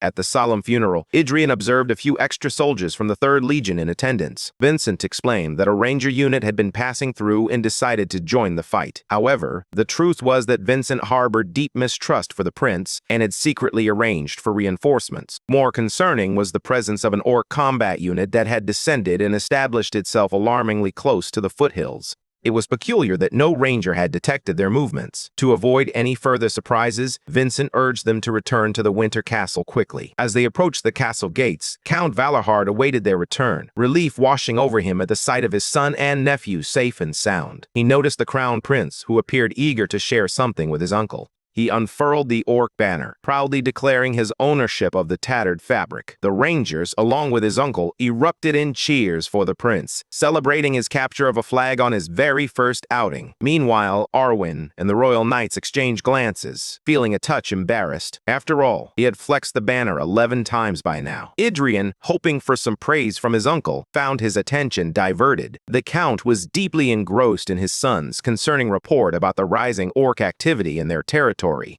Vincent suspected that the orc combat unit was either hunting for something significant or that an event had transpired deep within the mountains. Bale wished to allow his son some time to rest, but the urgency of the situation compelled them to discuss it with the others. Before returning with his father, Vincent turned to the Crown Prince and offered a heartfelt compliment for a job well done. Arwen stifled a laugh at his cousin's bizarre interaction. She could tell that Vincent had a rough temperament. It must have been awkward for him to shift his attitude so suddenly. The moment she heard that the prince had returned, Adelia dashed through the gates to welcome him, his worry palpable that he might have been hurt or lost in the mountains. In response to her concerns, the prince sought out another opportunity to showcase his strength with the orc banner. Within a few days, a ranger unit would be reorganized to systematically survey the situation in the mountains. With so many unknown variables at play, only the elite scouts would be deployed for safety. At that moment, there was no reason for the prince to step forward. Idrian felt a twinge of offense at Vincent's assumption that he might overstep his bounds. After all, his cousin had come all the way to his room in the middle of the night to update him on the details of the earlier meeting. Vincent insisted he was acting on the commander's orders, but the prince could easily see through his uncle's intentions.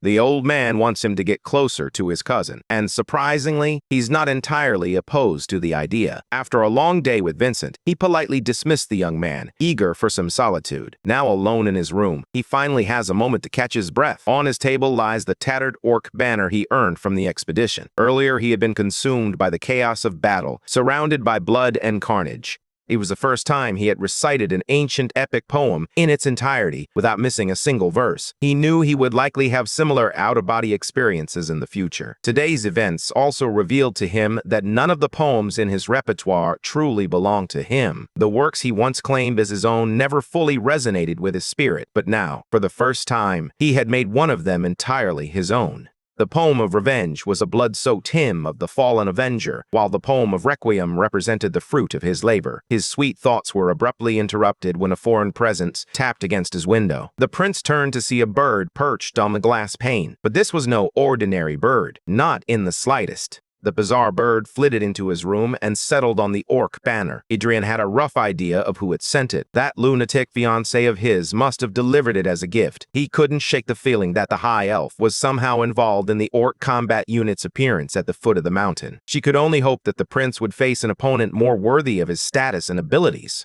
Sigrun genuinely believed she was doing him a favor. However, Idrian was clearly furious. Dozens of rangers had perished because of her interference. Elves were notorious for their voyeuristic tendencies, and she likely reveled in the chaos after deploying that orc combat unit. To top it off, she even praised his poem, filled with hatred and directed at the entire Greenskin clan.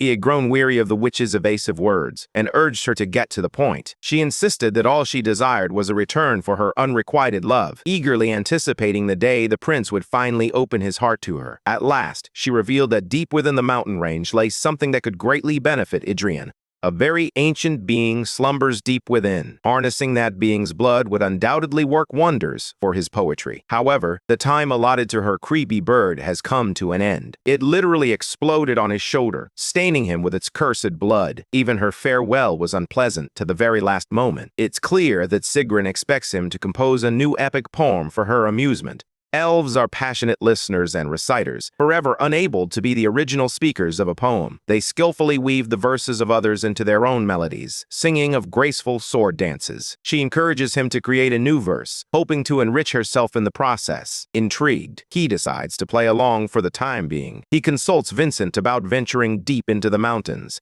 He swiftly dismissed the idea. The Rangers could navigate the mountains with ease, but that only applied to the outskirts. Delving into the depths was practically a death sentence. Without a proper guide to lead them, they were venturing into the unknown. The Rangers' mission was clear: stop the monsters from descending, not to explore the entire mountain range. In the past, knights had sought to conquer the world's dangers in pursuit of transcendence, but they had exhausted all the hidden wonders long ago. However, the entire mountain range had transformed into a sort of forbidden zone in recent times. This opportunity alone made the visit to the Winter Castle worthwhile. Noticing the eagerness in the prince, Vincent urged him to set aside any thoughts of venturing deep into the mountains. Adrian reassured his cousin that he wouldn't do anything of the sort, at least not yet. The days that followed were largely uneventful, yet the prince's mind was consumed with thoughts of the monstrous beasts lurking deep within the mountain range. He yearned to test his blade against the unknown, but he understood that he needed more battles and victories under his belt before he could make a meaningful attempt. The Valahar territory was a land where battles were a regular occurrence. His chance would come soon. He must have spoken his desires into reality. Count Valahard sounded the warning horn, and the rangers sprang into action, rushing to their posts along the walls. They summoned the troops patrolling outside the castle and readied their arrows. The first line of defense was the ranger company, led by the count himself. The prince trailed behind his uncle as they approached the castle walls, where the harsh realities of winter life unfolded before them. Injured scouts sprinted toward the castle gates, their desperation palpable. The comrades shouted urgent encouragements, urging them to run faster. Hot on their heels were the infamous wolf riders, armed orcs mounted on fierce wild wolves closing in with menacing speed. The monsters were rapidly closing in on the fleeing scouts. Those four-legged beasts seemed to possess endless stamina. Idrian and Bale exchanged worried glances. Something felt off. It appeared as though those green fiends were toying with their prey, deliberately slowing their pursuit. Just a few meters away from the effective range of their bows, one of the scouts began to stumble. Realizing he was beyond saving, the weary scout halted his flight and turned to confront his fate, determined to buy a moment for his brothers. With courage, he drew his blade and defiantly taunted the towering wolf riders. His comrades atop the wall went pale as they understood his intentions. Tragically, he never had the chance to swing his sword. The lead wolf lunged forward and bit him in half. The other scouts hesitated to flee when they witnessed their captain fall. That proved to be a grave mistake. The wolves surged forward, trampling them and crushing their bodies, while the orcs followed up with brutal axe swings to finish the job. The castle's first line of defense could only watch in horror as 3 valiant scouts were mercilessly mangled and killed right before their eyes. Aside from the current guard force, Count Valahard signaled for the rest of his soldiers to leave the walls. Those green bastards had deliberately slowed their hunt to showcase the act of killing. It was likely they had set a trap designed to ensnare every troop sent for retrieval. Bale urged his nephew to remember that common sense had no place in a battle against these merciless beasts. Vincent noted that orcs are indifferent to casualties among their own ranks. They willingly engage in a war of attrition, showing no hesitation. With winter just beginning, the Winter Castle must conserve as much strength as possible. To everyone's astonishment, the wolf riders chose not to retreat. Instead, they pressed forward. To add insult to injury, the wolves seized the bodies of the valiant scouts and paraded them through the streets. They laid the unrecognizable remains right at the castle's doorstep, sending a chilling message. To the shock of the onlookers, one of the supposed corpses still exhibited signs of life. Those monsters had deliberately wounded and mutilated the unfortunate scouts, as if daring the Valahards to retaliate. This was an uncharacteristic scheme, even for the merciless orcs of the northern mountains. If that damn elf was involved in this one too, Idrian might just snap. The wolf riders parted, making way for an orc twice the size of a typical greenskin. The gargantuan creature brandished a massive banner and radiated a savage aura. It locked eyes with the spectators on the castle walls and grinned menacingly. The giant orc let out a thunderous war cry as its aura surged. It seemed like those green brutes were preparing for an execution right in front of Winter Castle. But Adrian knew better. They weren't gearing up for an execution. The giant was demanding a proper duel. The scene brought to mind Sigrun's message. Deep within the mountain range, an ancient being slumbers. Rather than waiting for the opportune moment, this being has risen, demanding an honorable way to reclaim his legion's honor in the name of the great king. Ian conveyed the orc's demands to his uncle. Unsurprisingly, Count Bale Velerhard found it hard to believe that his nephew could somehow understand the greenskin tongue. It was hard to accept that those drooling bastards had taken his men hostage and were daring them to a duel. Both the Count and his son regarded his explanation with skepticism, their expressions mirroring each other's doubt. If they were unwilling to believe his words, it would be better to show them the truth. First, Prince Adrian Leonberger took a deep breath, filling his lungs, and let out a series of strange, thunderous sounds. He responded to the challenge with unwavering confidence. Furthermore, he ordered every orc, except their finest duelists, to fall back 200 paces and dismount their wolves. The orc carrying the banner was taken aback, astonished to hear a mere human speaking perfect orcish. He suspected that the prince must have the blood of their clan flowing through his veins. Adrian bristled at the very suggestion of having orc blood in his lineage. Ultimately, the orc captain accepted the terms laid out before him, but he warned that if these humans dared to dishonor the duel, they would face dire consequences. Watching the orc battalion retreat a full 200 paces just as the prince had commanded, it was difficult not to take his words seriously. Count Valorhard and Vincent stood in the watchtower, rendered speechless by the sight of such an organized withdrawal. Despite their fierce appearance, as if they longed to lay waste to the entire castle. The wolf riders begrudgingly turned their mounts around. Only 5 of their finest duelists remained on the front lines. Count Valorhard, who had endured countless winters within these castle walls, had never witnessed orcs retreat so readily. They must have something planned for later. They must also honor the agreement. Orcs are straightforward creatures, and they have demanded a 5-on-5 duel. However, the participants must be chosen exclusively from those who fought in the recent battle in the mountains. In that clash, where the first prince claimed his first enemy banner at the foot of the mountains, Count Valorhard was not among the participants. Naturally, Vincent was chosen to represent the strength of Winter Castle. As expected, the other rangers eagerly volunteered, driven by a fierce desire to avenge their fallen comrades. Each of them harbored a deep grudge against the orcs. However, before they could finalize their lineup, Prince Adrian declared that he would take 2 spots for himself and Arwen. His royal guards went pale at the news that their prince intended to participate in the bloody duel himself. Ian silenced their protests by asking if anyone else could communicate with the orcs as effectively as he could. To reach a compromise, they requested at least 1 spot for another royal guard to keep an eye on him. But Ian dismissed that idea as a waste of a precious slot. Rather than choose someone who would only hold him back, he selected Arwen to fight alongside him. With a grateful bow, she assured her master that she would deliver. As they finalized the lineup, Bale approached his nephew, curious about where he had learned to speak Orcish. It was the first time he realized that orcs could even communicate. Instead of providing a serious answer, Ian simply told the old man to study more.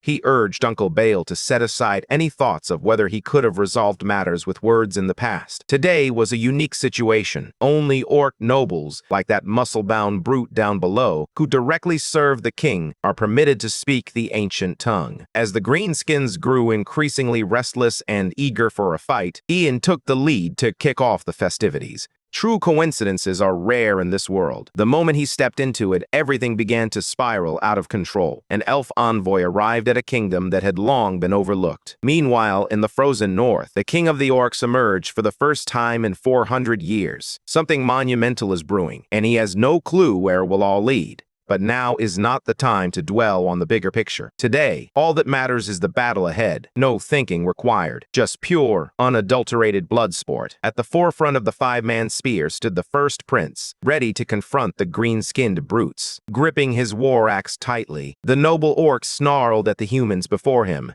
Ian inquired whether the leader of the pack felt disappointed that a handsome boy in ornate armor had chosen him as an opponent. The leader replied that he was not. Among all the fighters preparing for the impending bloodbath, the orc noble recognized that Adrian possessed the strongest spirit. He regarded him as a worthy adversary, with flesh and blood that could rival a rare delicacy. The first prince couldn't help but chuckle. Who would have thought that his first opponent to acknowledge him without prejudice would be a mere orc? As the battle was about to begin, Vincent attempted to take Ian's place at the helm, cautioning him that the beast might prove too formidable for the prince. However, he barely made it a few steps forward before a wolf rider violently blocked his path. These green bastards refused to let the duel between the finest fighters be interrupted. Vincent steadied himself, drawing his sword and honing in on his attacker. Arwen leaped into position, sword and shield at the ready. Unlike honorable human knights, orcs have no notion of taking turns in battle. They adhere to their savage rules, fighting to survive on their own. Leading by example, the first prince charged forward. The other duelists selected to fill the 2 remaining slots concentrated on their defenses. Arwen took a more aggressive stance, expertly balancing offense and defense. Meanwhile, Vincent engaged in a fierce exchange, his axe clashing against his opponent's sword blow for blow. Adrian launched his first attack from a high angle, compelling the orc noble to raise his war axe in defense.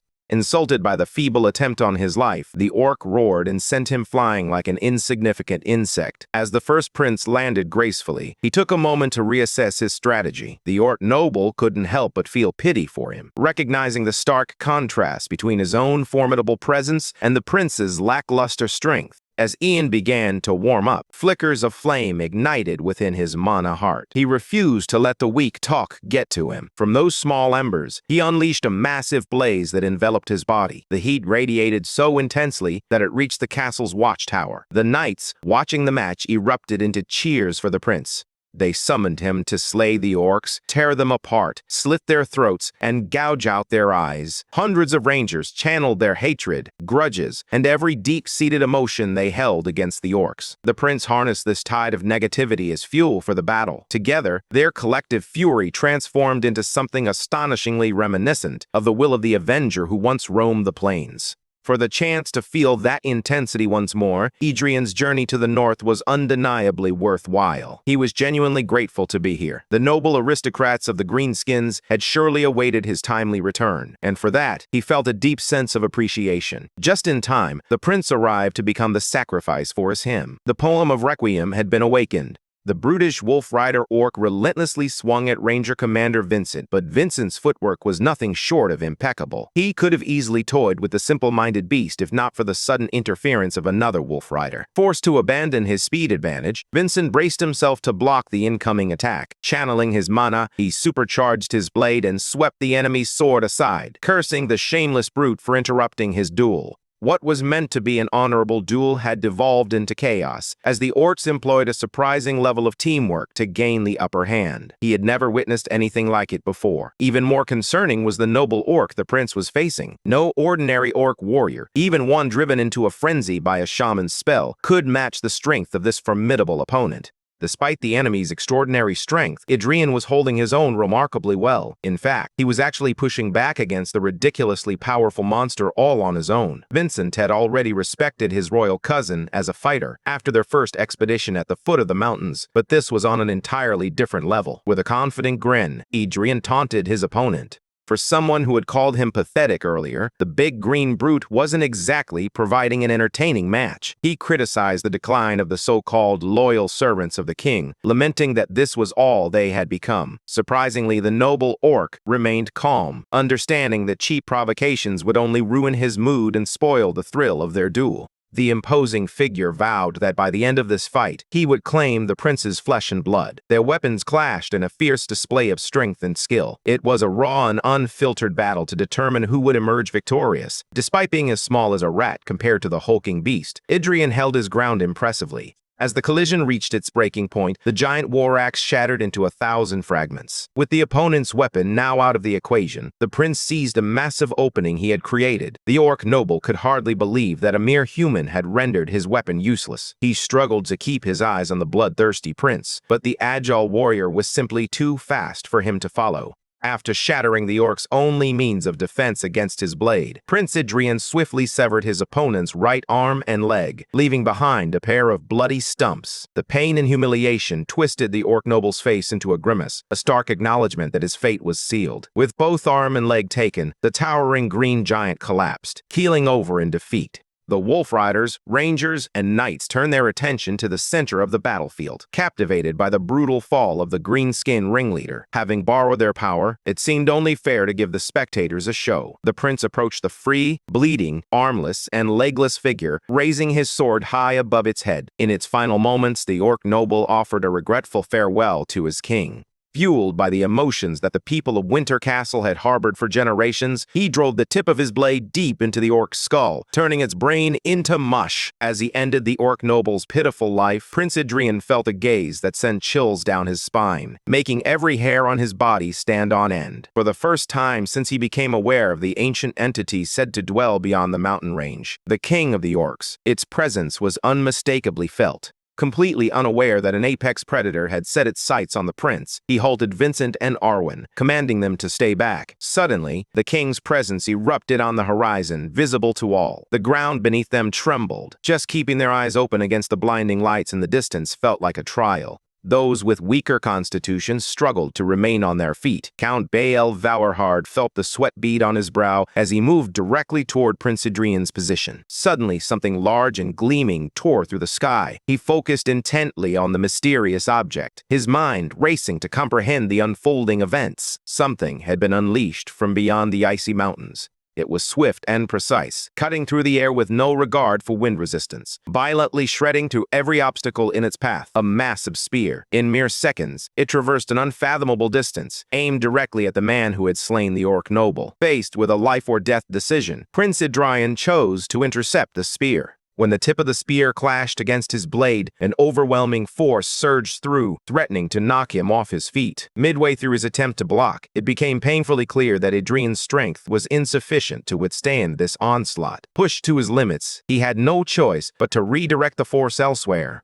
The spear veered off course, missing its primary target, yet it was infused with an unimaginable force, relentlessly pushing forward. By the time the Rangers realized what was unfolding, they were met with a tangible embodiment of the Orc King's declaration of war. The colossal spear, as tall as the highest watchtower of the Winter Castle, embedded itself deep into the fortified walls. Vincent anxiously glanced at his cousin, struggling to comprehend how one man could deflect such an overwhelmingly powerful attack. Arwen was the first to rush to her master's side, fear gripping her heart as she imagined the worst. Upon reaching him, she lost her grip on her sword and shield, letting them clatter to the ground. The remnants of the fierce clash between man and spear hung in the air, a haunting reminder of the battle that had just unfolded. Arwen frantically dug through the snow, her heart racing as she prayed for the first prince's safety. Tears streamed down her face as she clawed through the thick blanket of white. At last, she unearthed him, his unconscious form lying amidst the snow, warm blood staining the cold ground around him. Panic surged within her as she quickly assessed his condition. Her heart nearly stopped when she realized she couldn't feel a pulse.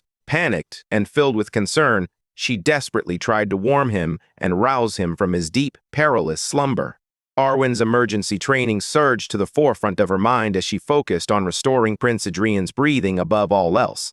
She breathed life back into him through mouth-to-mouth resuscitation, undeterred by the gravity of the situation. After giving him the kickstart he desperately needed, the prince coughed up more blood. His injuries were grave, but at least he was breathing on his own again. Arwen wiped the prince's blood from her lips, finally able to calm herself now that he had returned to life. Seeing him in such a vulnerable state made her question if Prince Adrian had always seemed so small and young. On the battlefield, he felt larger than life itself. The others finally shook off their shock and rushed to check on Arwen and the prince. As Vincent sprinted to offer his support, Adrian stirred awake for a brief moment to speak to Arwen.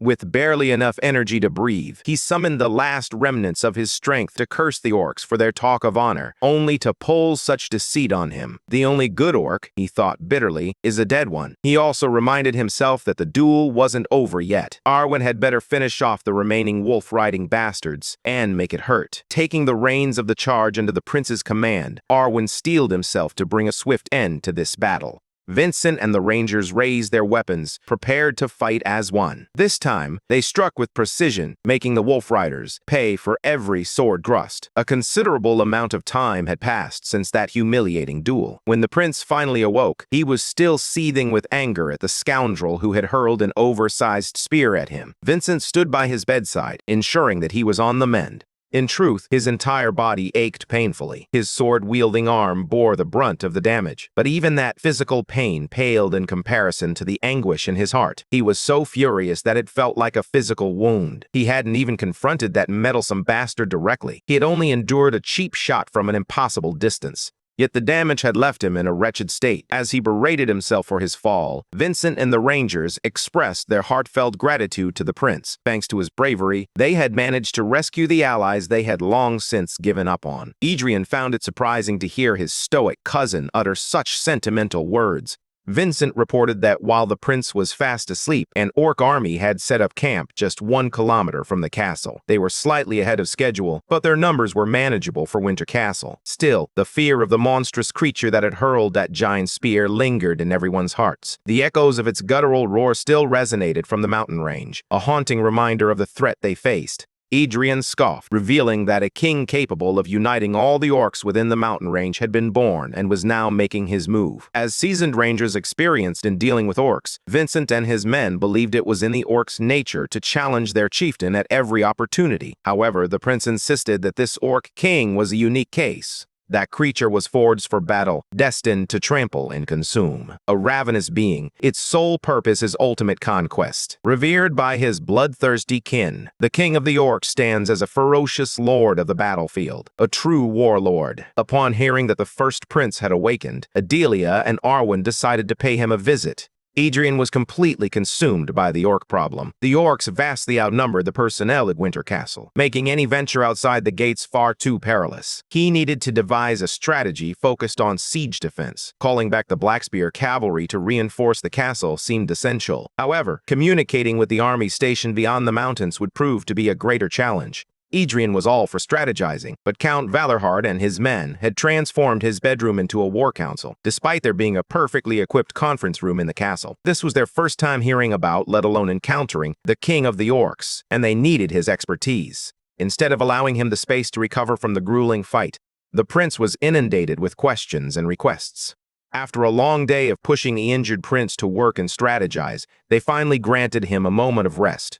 Working a patient to the bone must be some form of war crime. Once everyone else cleared out of the room, Count Valarhard and the prince's loyal sword remained behind. He was eager to learn more about the power Adrian had displayed, the power of the epic poem. Uncle Bale was captivated by the sheer amount of mana his nephew could command. The intensity of that blue flame surpassed the destructive potential that a mana heart should possess. When asked for his thoughts on the technique, the Count's mind was clearly in turmoil. He had always held a deep distrust of the Mana Heart's power. To embrace it would mean completely abandoning the convictions he had clung to throughout his life. Much to Adrian's surprise, Uncle Bale inquired whether a Knight of the Ring, like himself, could be allowed to wield the same potency. Arwen remained silent, though she was eager to hear the first prince's response. Adrian accused his uncle of greed for desiring epic poems, especially when mana rings could help him accumulate mana more easily, quickly, and reliably. He insisted that achieving transcendence through poetry is a privilege reserved for those who dare to take risks and bravely gather mana within their hearts. Technically, such right potential is not available to the Knights of the Ring. If Count Valarhard felt disappointment, he concealed it remarkably well. Still, there must be a reason why his nephew sought to demonstrate the power of epic poems to him. He had once dismissed Adrian's path entirely, yet now he displays an almost overwhelming trust in his nephew. It's a little-known fact that, much like the Count, elves have an insatiable passion for epic poems. Unable to craft their own combat poetry, they often resort to borrowing verses from others. In time, they develop sword dances inspired by humanity's poems, using these melodies as their own. So, while composing and reciting a poem with mana rings may be beyond their reach, imitating and performing one is certainly within their grasp. Count Valarhard may not have a mana heart of his own, but the grueling training he has endured throughout his life surely counts for something. Mana rings naturally resonate with one another, and if utilized correctly, they could become an exceptional instrument. Whether this is truly possible or what kind of realization this conversation will bring to the Count is entirely up to him and his conviction. The same applies to Lady Arwen. From the very beginning, discovering new paths has always rested in the hands of the Knights of the Ring. The first prince wholeheartedly supported providing them with the necessary tools to reach their own conclusions.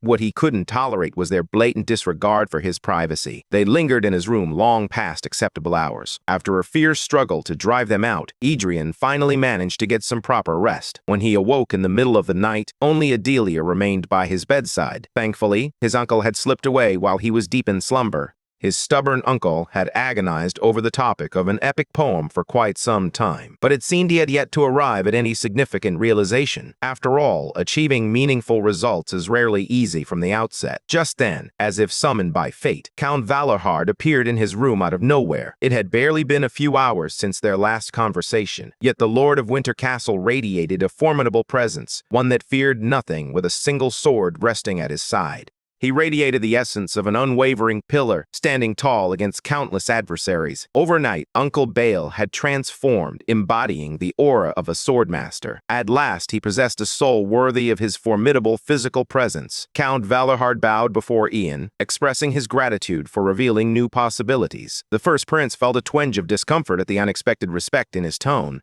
400 years ago, he was a figure no one dared to challenge. Now, he finds himself merely a skilled swordsman, still far from achieving the status of swordmaster. Despite his efforts, a twinge of jealousy gnaws at him over the Count's recent breakthrough. Driven by curiosity, he approaches his uncle, eager to learn what insights he gained from taking that next leap. Naturally, he hasn't fully mastered his newfound strength yet, but one milestone has firmly settled in his mind. For now, he will keep his gaze fixed beyond the mountains as he forges a new path. The first prince scoffed at the very notion of that milestone. If the Count is truly aiming for the king of the bastards, lurking deep within the mountains, then he better be prepared to face the consequences. Adrian claimed dibs on that son of a bitch. He had no patience for anyone else drooling over his prey. Uncle Bale chuckled at his nephew's confidently arrogant declaration, but decided to let it slide for now. As dawn broke, they strolled along the castle's perimeter, keeping a watchful eye on the surroundings. The Count had many questions for his nephew, but he chose to hold his tongue. For the moment,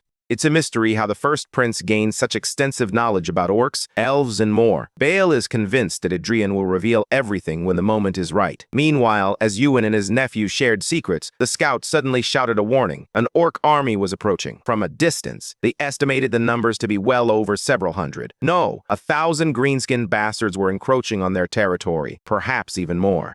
The Winter Castle had never faced a siege of this magnitude, with so many orcs attacking at once. The defenders sprang into action, archers swiftly taking their positions, ready to stand firm. At the forefront of the massive orc army, one figure radiated a suffocating presence that seemed to wash over the castle walls. Even the Count felt a chill run down his spine, overwhelmed by the sheer intensity of the formidable fighting spirit bearing down on him. He feared that the warlord had finally made his move, but that was not the case. The first prince recognized the figure at the front of the formation as the vanguard for the Lord of War, one of the fiercest orcs serving the king. Those eyes belonged to the most valiant general in the Greenskin army. Ancient people labeled this creature a nightmare for knights and swordmasters, even larger and more powerful than an orc noble, who had been appointed by the king as a commander of the combat legion. While knights harness mana, orcs wield a force known as battle spirit to strengthen their battle spirit. They seek out more conflicts, accumulating combat experience through relentless violence.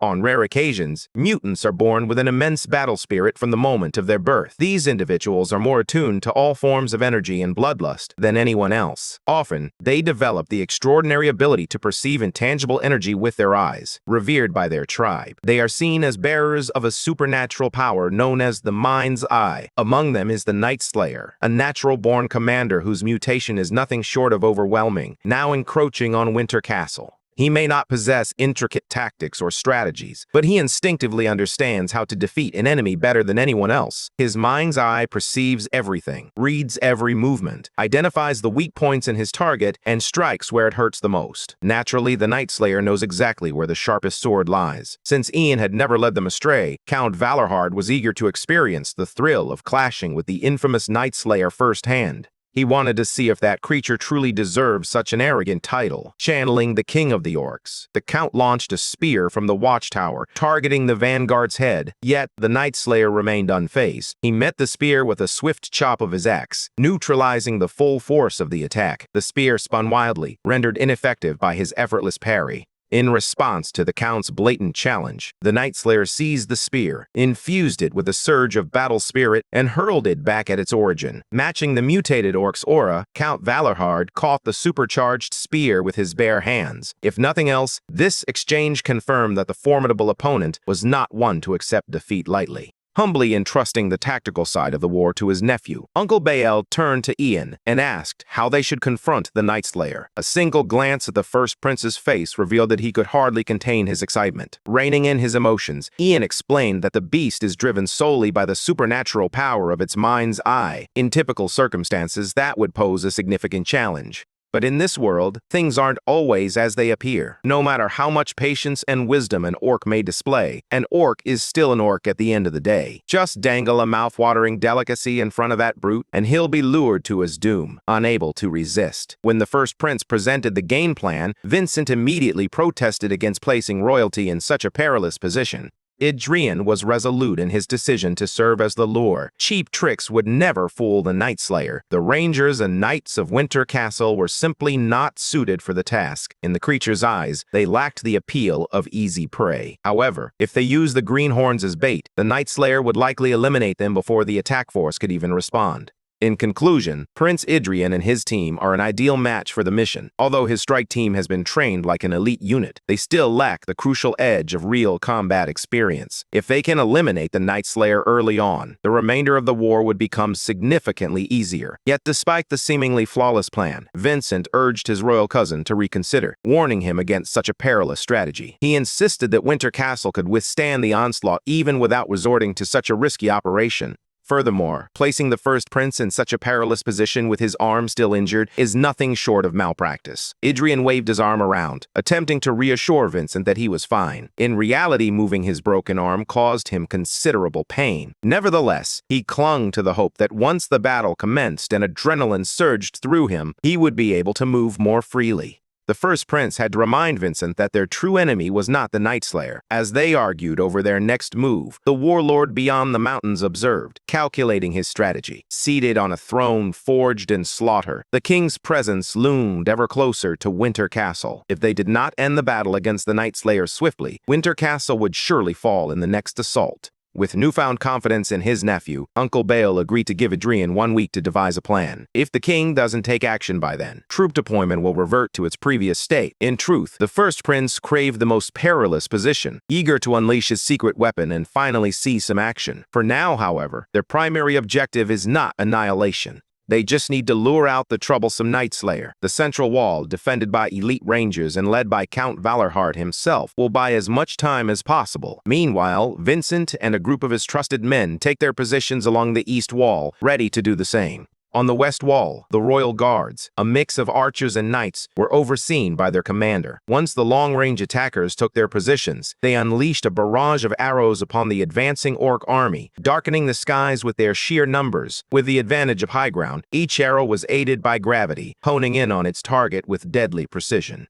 The initial barrage took a heavy toll, claiming the lives of many orcs who had no means of defense. However, after witnessing the first few deaths, the orc army quickly adapted, deploying their shield bearers to protect and deflect against the onslaught. In a bold move, they provoked the humans by parading the shields of fallen Valorhard soldiers, taunting them with the very equipment of their lost comrades. Few sights are as infuriating as an enemy flaunting the spoils of your fallen friends. Harnessing the fury of his men to bolster their determination, Count Valorhard readied the second wave of arrows. They had to retaliate against such an unforgivable affront, yet the sheer number of orcs far outweighed their meager archers, making it nearly impossible to make a significant dent in the horde. As the greenskin foot soldiers finally reached the base of the walls, they swiftly positioned their wooden ladders, preparing to scale the castle. They moved swiftly, undeterred by the threat of being pushed back to their doom. At the western wall, Lady Arwen sprang into action, confronting the climbers with her blade. With a calm precision, she decapitated the first to reach the top, spilling orc blood onto the wooden stairs designed for siege warfare. Her decisive strike ignited the royal guards, urging them to join the fray and eliminate anyone who dared to breach their ironclad defense.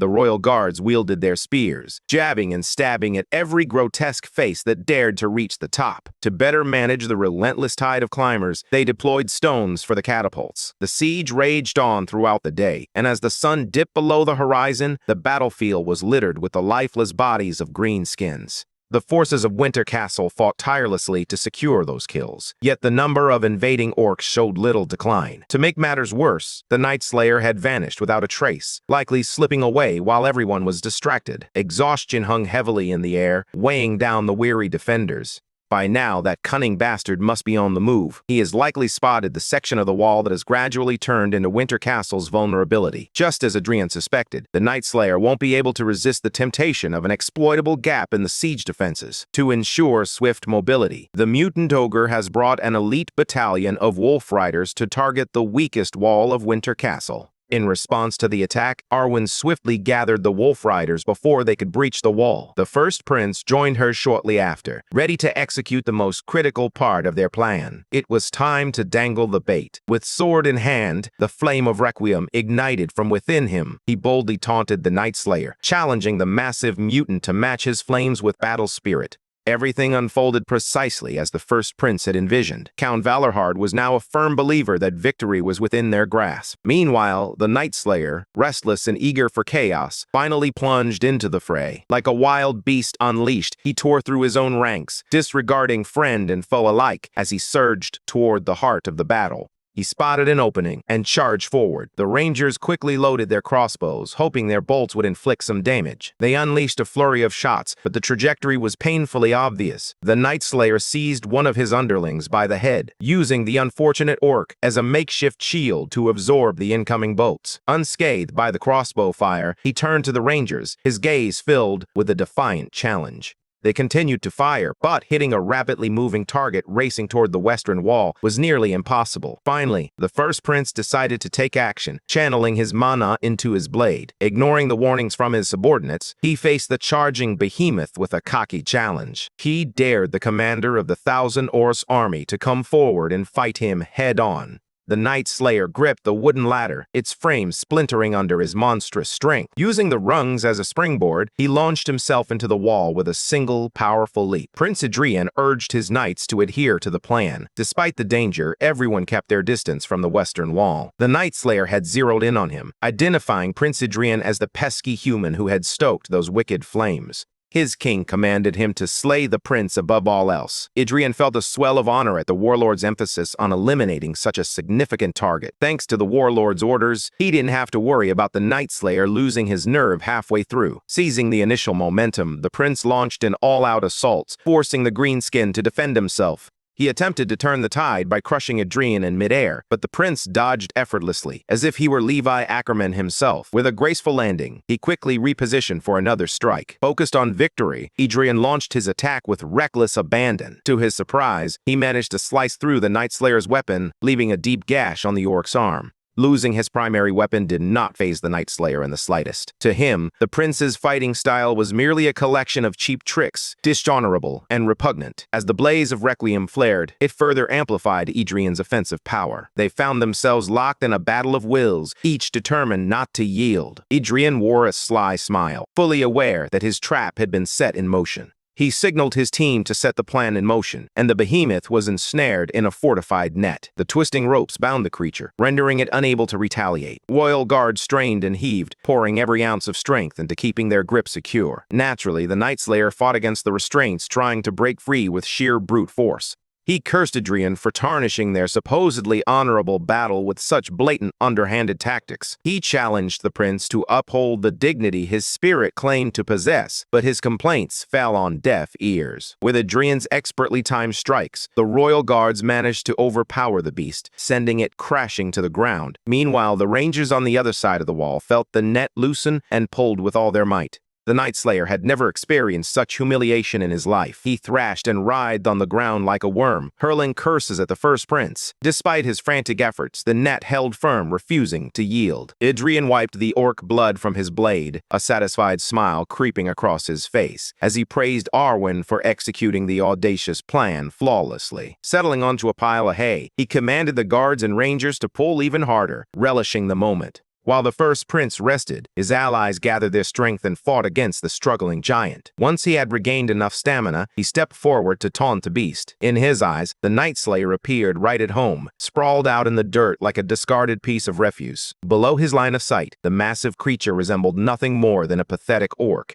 His trash talk had effectively riled up the beast, which now craved nothing more than to feast on his flesh. That fury provided the Night Slayer with the final surge of strength needed to break free from the net. With a fierce determination, he lunged at the prince, intent on crushing him into bits. Unfortunately for the green monster, Count Valorhard had arrived to play his part. Just like his nephew, Uncle Bale's words disrespected the enraged creature, calling him even more hideous up close. For now, Uncle Bale would take over, but the first prince would return soon. With unwavering confidence, Count Valorhard cautioned his nephew not to take too long. The Night Slayer might not survive his absence. The Count's mana rings worked in perfect harmony, amplifying his physical prowess to match the beast blow for blow. It is said that quad-chain knights are on par with swordmasters, and Count Valorhard may very well be the strongest among them. A skilled swordsman, he has achieved a profound connection with his blade. With unwavering control over his will, his sword and mana will always seek out their target.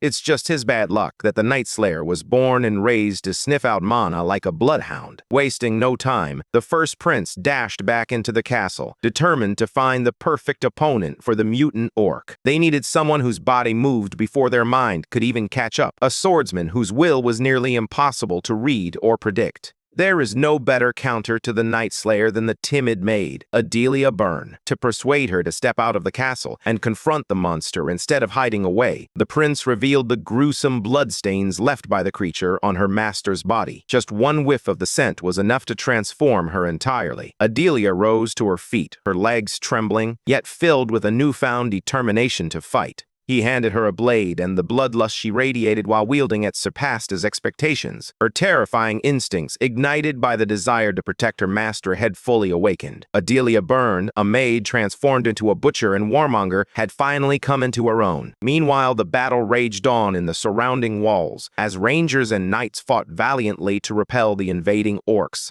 Meanwhile, Count Valorhard struggled to fend off the Night Slayer alone. It dawned on him that this was no mere figment of his imagination. The orc was anticipating every strike he made. His sword's movements were being predicted with unnerving precision. His nephew had cautioned him about the unfair advantage the mind's eye provided, but confronting it directly felt utterly maddening. Thankfully, Unk wouldn't have to face this losing battle alone. Suddenly, something, or someone, erupted from the castle behind him. Adelia moved like a frenzied puppet. Quick and aggressive, she relentlessly hacked away at the Night Slayer, oblivious to everything else around her. Count Valorhard was taken aback, witnessing Ian's maid unleash her fury with a blade. He was accustomed to seeing her as a gentle and reserved lady, not as a ruthless killer. The Night Slayer struggled to keep up, pushed to the brink just to fend off her relentless onslaught. He was frankly disgusted by her fighting style. She moved without a trace of a warrior's honor. Frustration boiled within him as he fell for yet another feint. When asked what had happened to the sweet girl he once knew, the first prince grimly replied that she had gone berserk. The green-skinned behemoth managed to hold his own against a sword master, but now a mere sword expert was giving him a serious run for his money.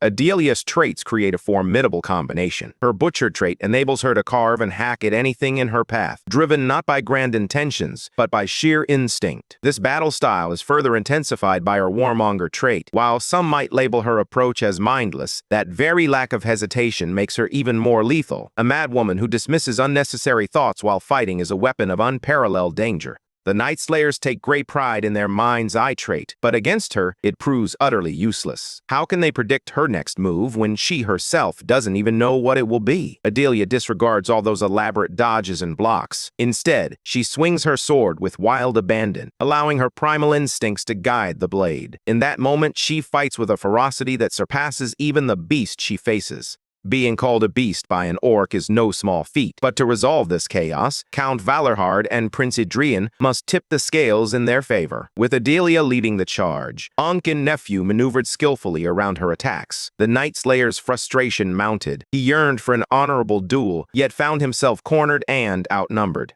He cursed the inferior pests who dared to disrespect his king, as an explosion of battle spirit sent the pesky humans reeling. Adelia bore the brunt of the impact, momentarily knocked out. In all his years of fighting orcs, Bael Valorhard had never encountered such an intense and fierce battle spirit. The Night Slayer concentrated, channeling his spirit into a single point, compressing it to exponentially enhance its potency. He wasn't merely harnessing his own battle spirit. He was reclaiming the essence he once shared with his king. This green bastard was fully committed. Even if it cost him his life, he would not allow his king's majesty to be tarnished any longer. As the Night Slayer sacrificed his life for power, it was only fitting that the maid, the count, and the prince would give their all as well. With intense focus, Adrian recited a haunting poem about stacking green corpses to create a mountain. Meanwhile, Bael and Adelia crouched low, their determination palpable as his chant echoed through the air. A crimson pool began to form beneath them, a chilling testament to their dark ritual. Before he could finish, he vowed to honor the composer's soul. As he neared the end of the verse, Adrian was suddenly interrupted by a surge of battle spirit rushing toward him. He faced a difficult choice: continue the chant or defend against the impending strike. Naturally, his safety took precedence. The swirling mass of battle spirit coalesced into a formidable fist.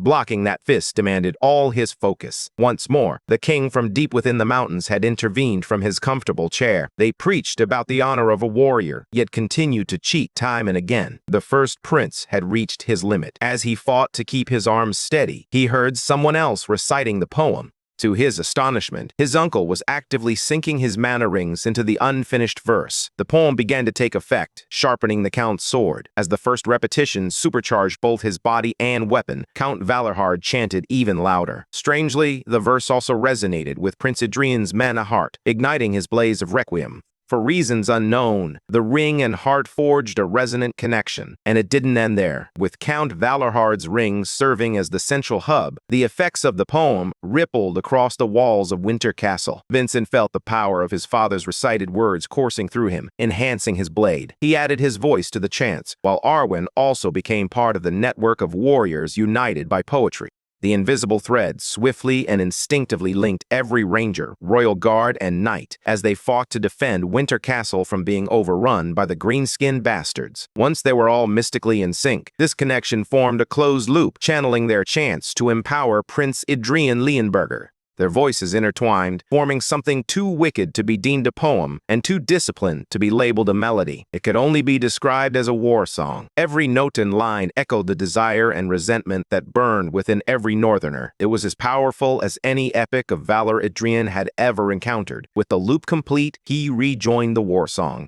Piling green corpses to form a mountain, a pool of crimson begins to spread beneath him. He stands before it, honoring the fallen souls. Words flow from his heart, inspired by the harsh season that sings of bitter moments. When freezing winds howl, a new poem is born. With the support of the entire Winter Castle, the first large-scale war poem, the four-season poem of Winter, came to life. Ignoring the overwhelming blaze radiating from the first prince, the Night Slayer boldly launched another attack on Adrian. He regarded the green behemoth as nothing more than an insignificant bug. Fueled by the power of the war poem, the prince effortlessly sliced the Orc army's commander in half. His final words, spoken as his body burned in two separate pieces, were a tribute to his king. The people of Winter Castle had just witnessed something extraordinary. The royal guard stood alert, their eyes fixed on the Night Slayer, who was consumed by a blue blaze right before them. Meanwhile, Adelia finally ran out of battery, collapsing after pushing her body to its limits.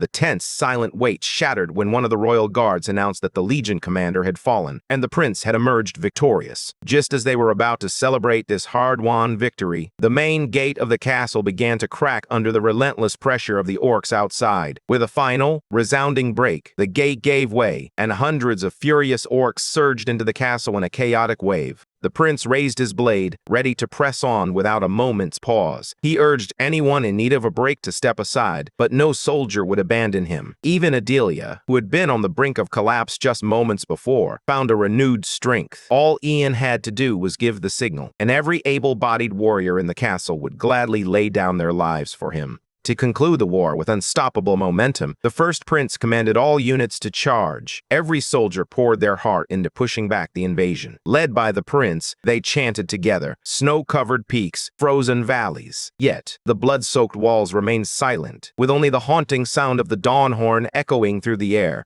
Before long, thousands of orcs lay defeated by nightfall. The castle walls were a gruesome sight, littered with the bodies of fallen foes, their blood staining the ground. Morale soared among the soldiers. They had triumphed in what had seemed an unwinnable war. Yet, for many of them, the chant they had recited throughout the battle was likely just that, a chant, echoing in the chaos of victory. Vincent sensed the unusual energy and heartbeat that linked everyone amidst the chaos of the war zone. As the Ranger commander, he ordered his troops to leave only a minimal number of personnel on the walls for the time being. Rather than celebrating a victory and allowing a significant portion of the Orc army to retreat, he was eager to venture outside the gates for a hunt. Vincent was inspired by the first prince, who was already out there, leading the charge ahead of everyone else. When he first met his royal cousin, he saw him as just a boy, one who hadn't even undergone his coming-of-age ceremony yet. He was meant to be a novice, with combat experience limited to a few supervised sparring sessions. But Vincent was sorely mistaken. This prince was unlike any other. He possessed a strength and charisma that compelled everyone to follow his lead willingly. The knights he selected were exceptionally skilled in combat, and a renowned commander stood firmly by his side, offering unwavering support. Even Vincent, a seasoned ranger commander, found himself swept away by the prince's regal presence.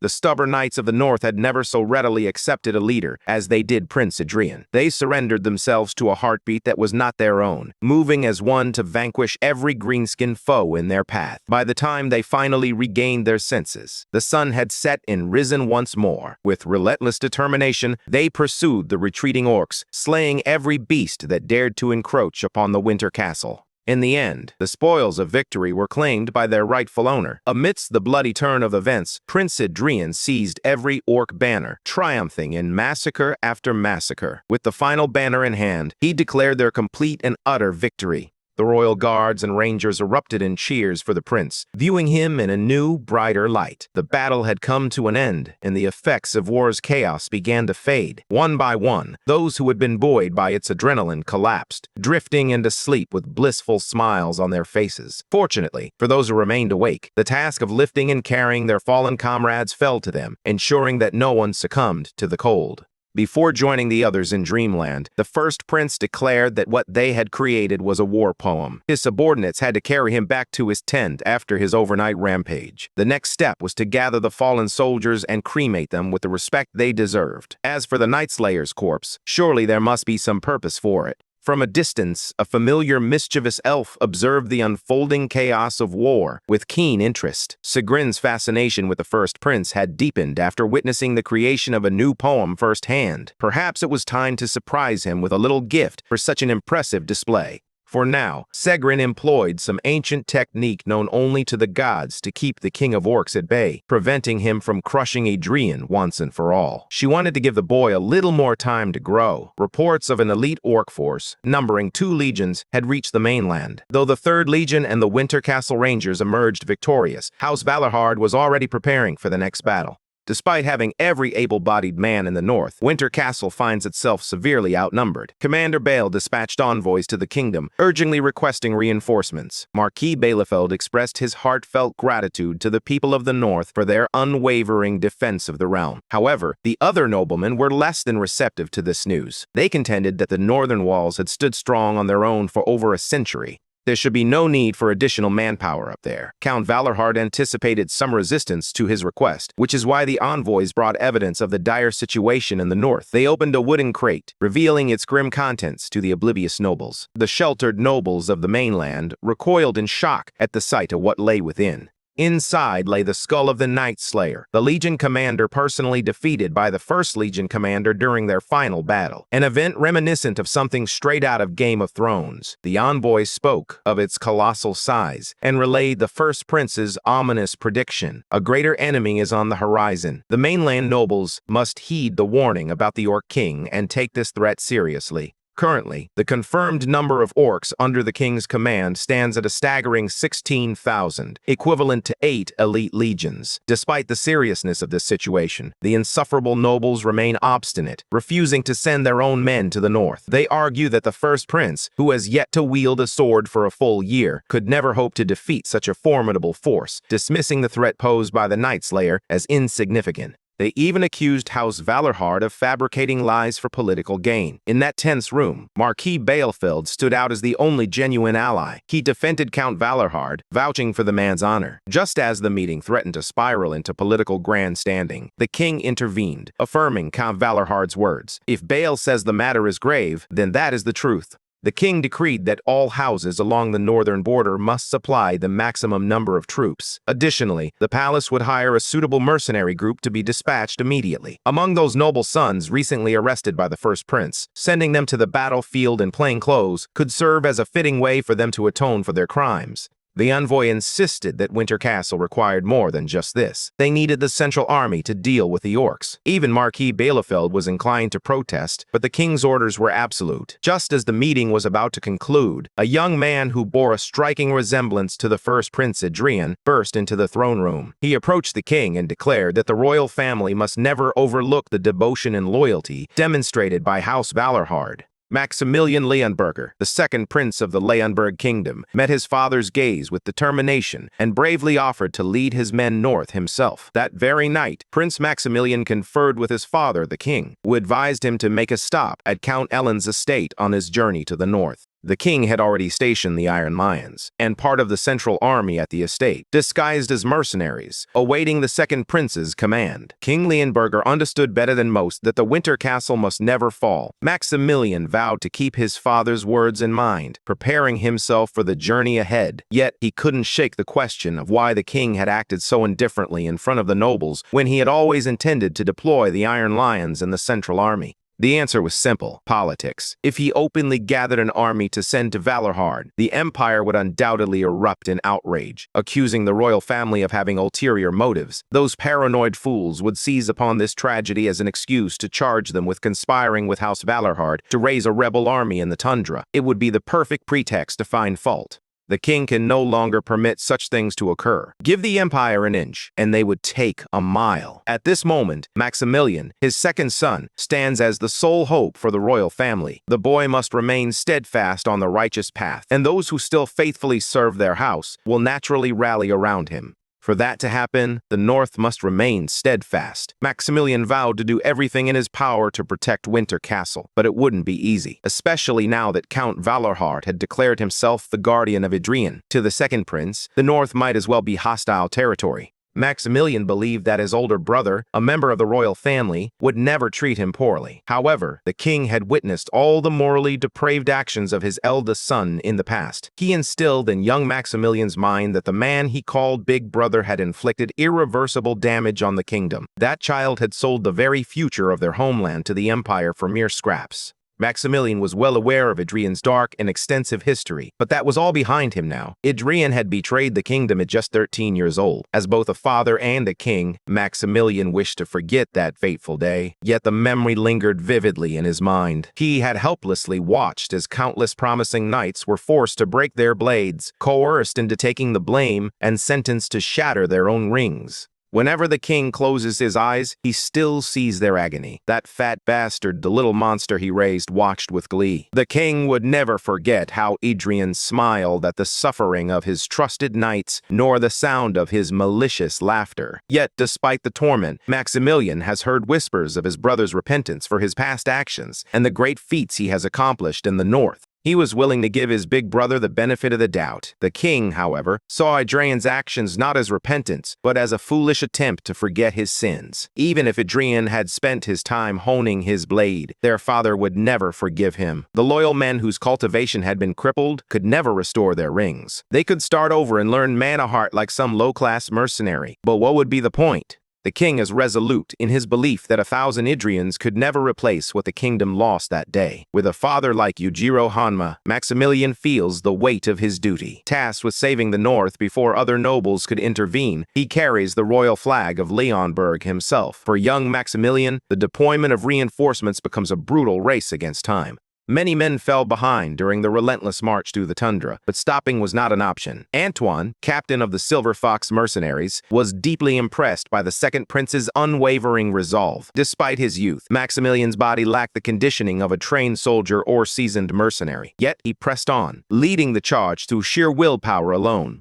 Even Erhem Kieringer, the vice-captain of the Iron Lion Knights, could see it. As he watched the young prince falter, Vice-Captain Erhem suggested they take a break, but Maximilian firmly refused. Every second mattered now. Who knew if the Winter Castle was still standing? Fortunately, judging by the heavy snowfall, their destination should be relatively close. As they followed the sole viable trail leading to Valarhard Estate, they encountered a group of individuals who appeared to be refugees. Sir Erhem instructed his men to investigate the situation, and they sprang into action. The refugees revealed that the Count had issued an evacuation order, urging civilians to prepare for the worst. However, they were left in the dark about the events unfolding at the battlefront. The soldiers ordered them to leave, and they complied without hesitation. Maximilian finally grasped the gravity of the situation. Count Valarhard might be contemplating the potential fall of Winter Castle. With a surge of urgency, he quickened his pace. After a few more grueling hours, they were met with a fierce blizzard that obscured their path ahead. For most of Maximilian's party, this was their first encounter with the harsh reputation of Winter Castle. Suddenly they heard the faint sound of marching and synchronized chanting. Snow-capped peaks loomed above, their frozen veils stained with red blood, while the silent walls stood tall and imposing. As dawn broke, the only sound that echoed was the horn of the charge. Judging by their gear, the marching patrolmen could only be Valorhard soldiers.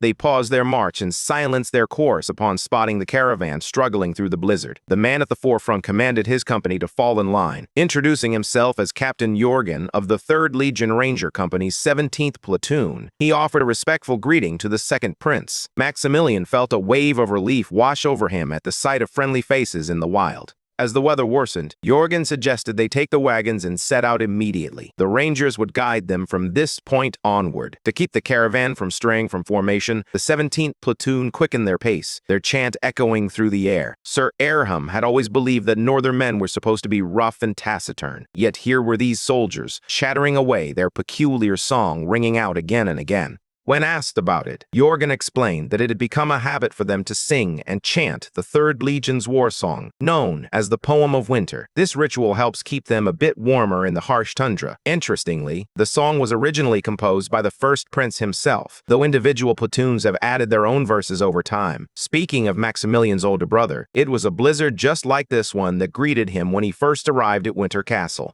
Back then, the first prince heroically carried a stranded soldier on his back, walking tirelessly for an entire day. Prince Maximilian couldn't help but notice the admiration and unusual warmth in Jorgen's words. The ranger captain seemed to mention his older brother at every opportunity. Just as they arrived at the castle gates, the blizzard suddenly ceased. Jorgen had grown accustomed to the mountain's bizarre nature. They seemed to revel in making travelers suffer, only to relent as soon as the gates came into view. The same fate befell First Prince Adrian upon his arrival. All they could do was focus on the silver lining. With a deep breath, Jorgen opened the gates, allowing the second prince a proper glimpse of the current state of the kingdom's northernmost fortress. Maximilian, Erham, and the rest of their party stood frozen in shock at the sight of the castle's interior. The ground of the Winter Castle was caked with a grim mixture of snow and orc blood. Hundreds, if not thousands, of decaying corpses littered the area. The walls appeared hastily repaired, revealing that the cleanup had been anything but easy.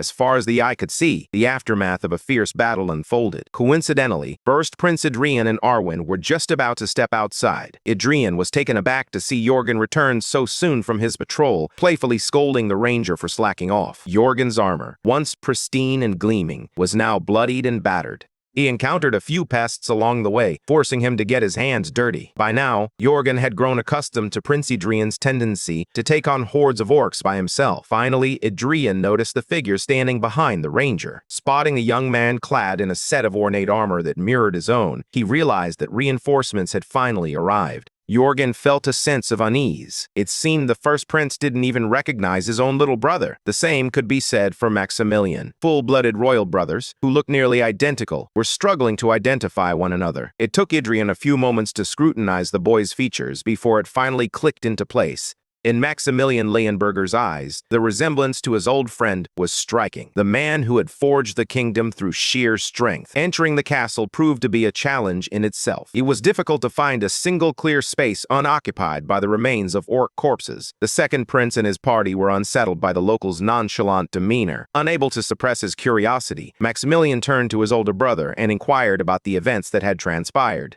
It has only been 3 days since the last attack. If the kid stays much longer, he'll soon grow accustomed to the constant presence of death. The second prince pondered how many battles his brother had fought to maintain such composure in the face of fragile mortality. Jorgen quipped that once Prince Maximilian encounters his first few packs of living orcs, the corpses will start to look rather appealing by comparison.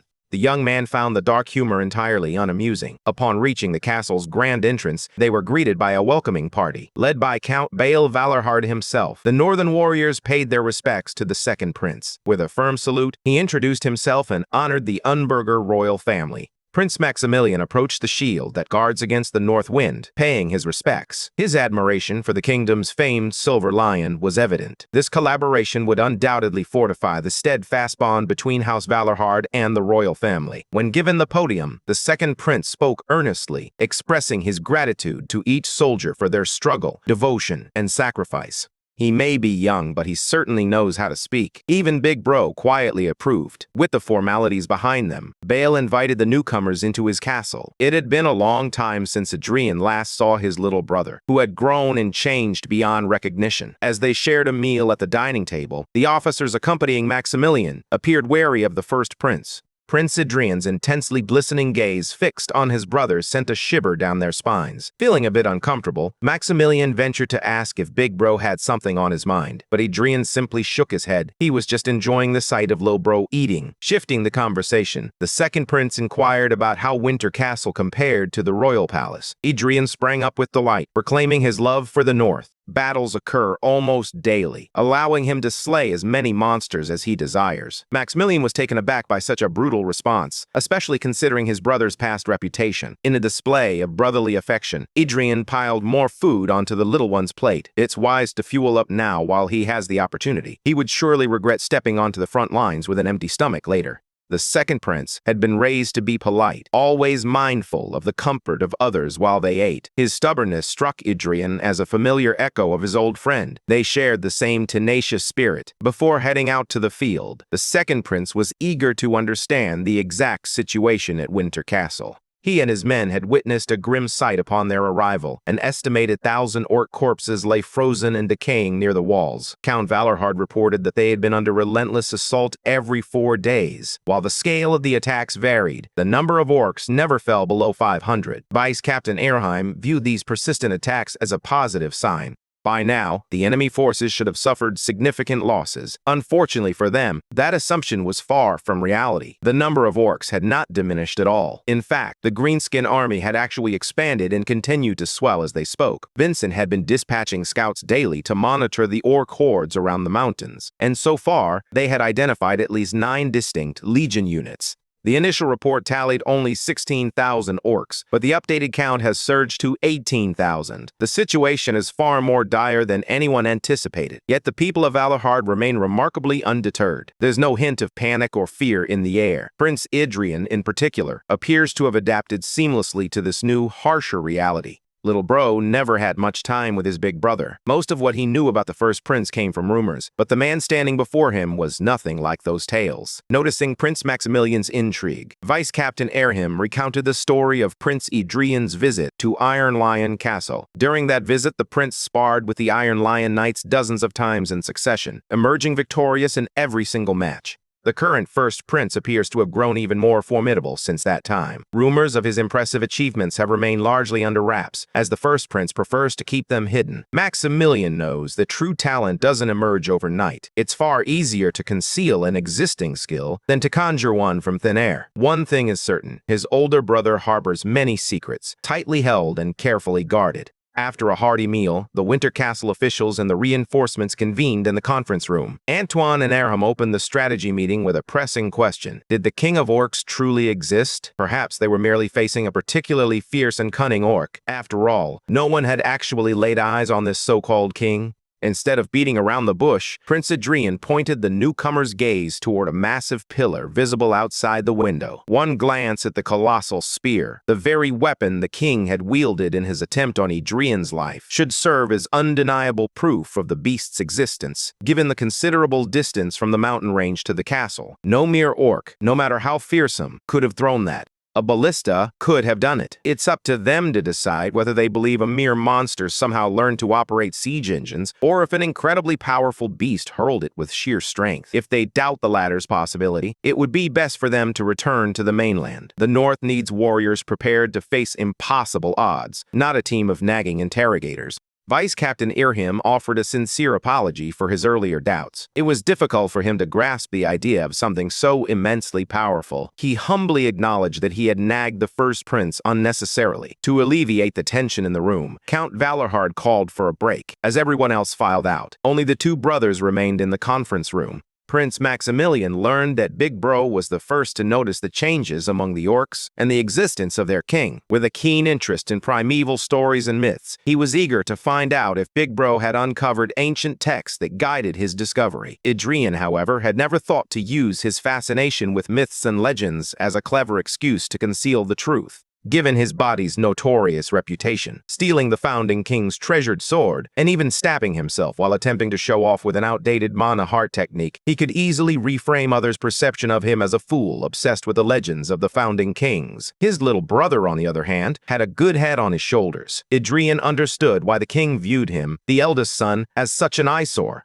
Maximilian embodies righteousness and kindness, radiating a gentle yet unyielding spirit. He possesses the potential to be celebrated as a genius in any field, while his old friend, Lionel Leonberger, exhibits the traits of an iron-willed monarch. Maximilian is naturally endowed with the qualities of a wise ruler. Yet it is a pity that wisdom and kindness alone cannot conquer the challenges of the future. The king of greenskins has risen, and the wicked fairy has unveiled her true form. An age of chaos and destruction looms over the land. The people deserve a monarch who can steer them through this turmoil. They need a king who can transform timid sheep into courageous lions, ready to face down a pack of hungry wolves. The citizens of the kingdom need someone like Prince Adrian. Ruthless, capable, and decisive, he was once an observer of countless wars and strife. He witnessed the rise and fall of mythical heroes and villains, and he had once been the blade that brought peace to the land. Now, with the plan of attack finalized, rangers, knights, and mercenaries stood ready. The mercenaries would wait for orders as reserve forces, while the rest prepared to go on the offensive. Troops were divided into 3 groups to join the 3rd Legion in defending the wall. The newcomers were visibly tense, some frustrated by their assignments to different positions. Yet this was the most strategic plan, splitting the reinforcements into smaller units to support the Balorhard forces, while potentially seen as undermining Central Command's authority, was essential for their success. However, inexperienced forces who have never slain a single orc cannot be trusted to guard one of the 4 walls. When the real battle begins, they won't have the luxury of politicking on their minds. More importantly, the first prince wanted to voice a complaint against his uncle for piling so much work onto him. Uncle Bale countered that, thanks to this very workload, the warriors of the north have come to understand just how crucial he is to the campaign's success. Adrian wasn't convinced by that excuse. He observed that the Count had been passing all the paperwork to his son. Deep down, Count Valorhard yearned to be selfish for once. He believed there was no further path for him to improve his blade, but that perspective had shifted. Now he wanted to indulge his greed, not as a commander, but as a knight. The Count was targeting the warlord's head, a notion that made Adrian scoff at his wishful thinking. The old man couldn't even take down a Night Slayer on his own, yet he dared to aim for the king. Adrian couldn't help but feel that the Count was partly responsible for reigniting the fire within Bale. Thanks to the first prince, Bale had discovered a new purpose in his final years. The sincerity behind those words sent a shiver down Adrian's spine.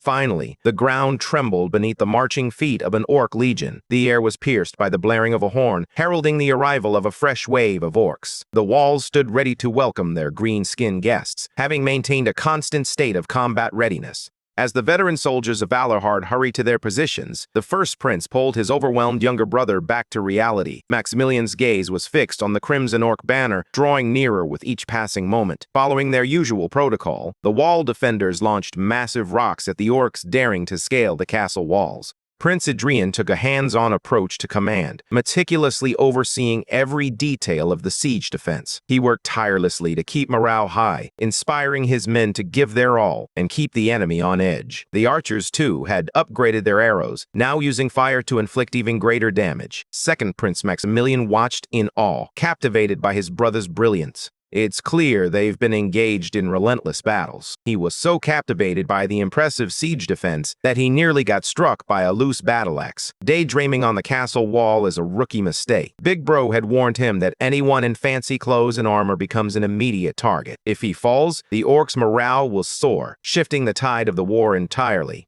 Maximilian felt a wave of gratitude for the timely rescue, but embarrassment quickly followed, reminding him of his earlier lapse in focus. Determined to make amends, the young prince unsheathed his sword and called for Sir Arihim's support. Adrian, visibly frustrated, shouted at him to retreat. If too many people crowd the narrow wall, we'll only hinder each other. Without protest, Maximilian complied, instructing his foot soldiers to hold their position and allow the elite knights to take the lead. Among the knights who answered the call, a few familiar faces emerged. The Iron Lion Knights, once bested by the first prince in sparring, had come to strengthen the wall's defenses. Sir Dunham, the fool with the ornate sword, offered his respects to Lady Arwen, a former comrade. Yet this was hardly the time for nostalgia. Though Sir Dunham may lack wit, he is, without a doubt, a capable knight. Adrian was aware that a few knights were disguised as mercenaries within Maximilian's party, but he was surprised to discover there were more than he had initially thought. At this point, he felt confident leaving the wall under Arwen's command. The Silver Fox mercenaries had their moment to shine, ruthlessly taking down orcs with their unrefined techniques. Meanwhile, the Iron Lion Knights demonstrated why they were celebrated as a premier knight order.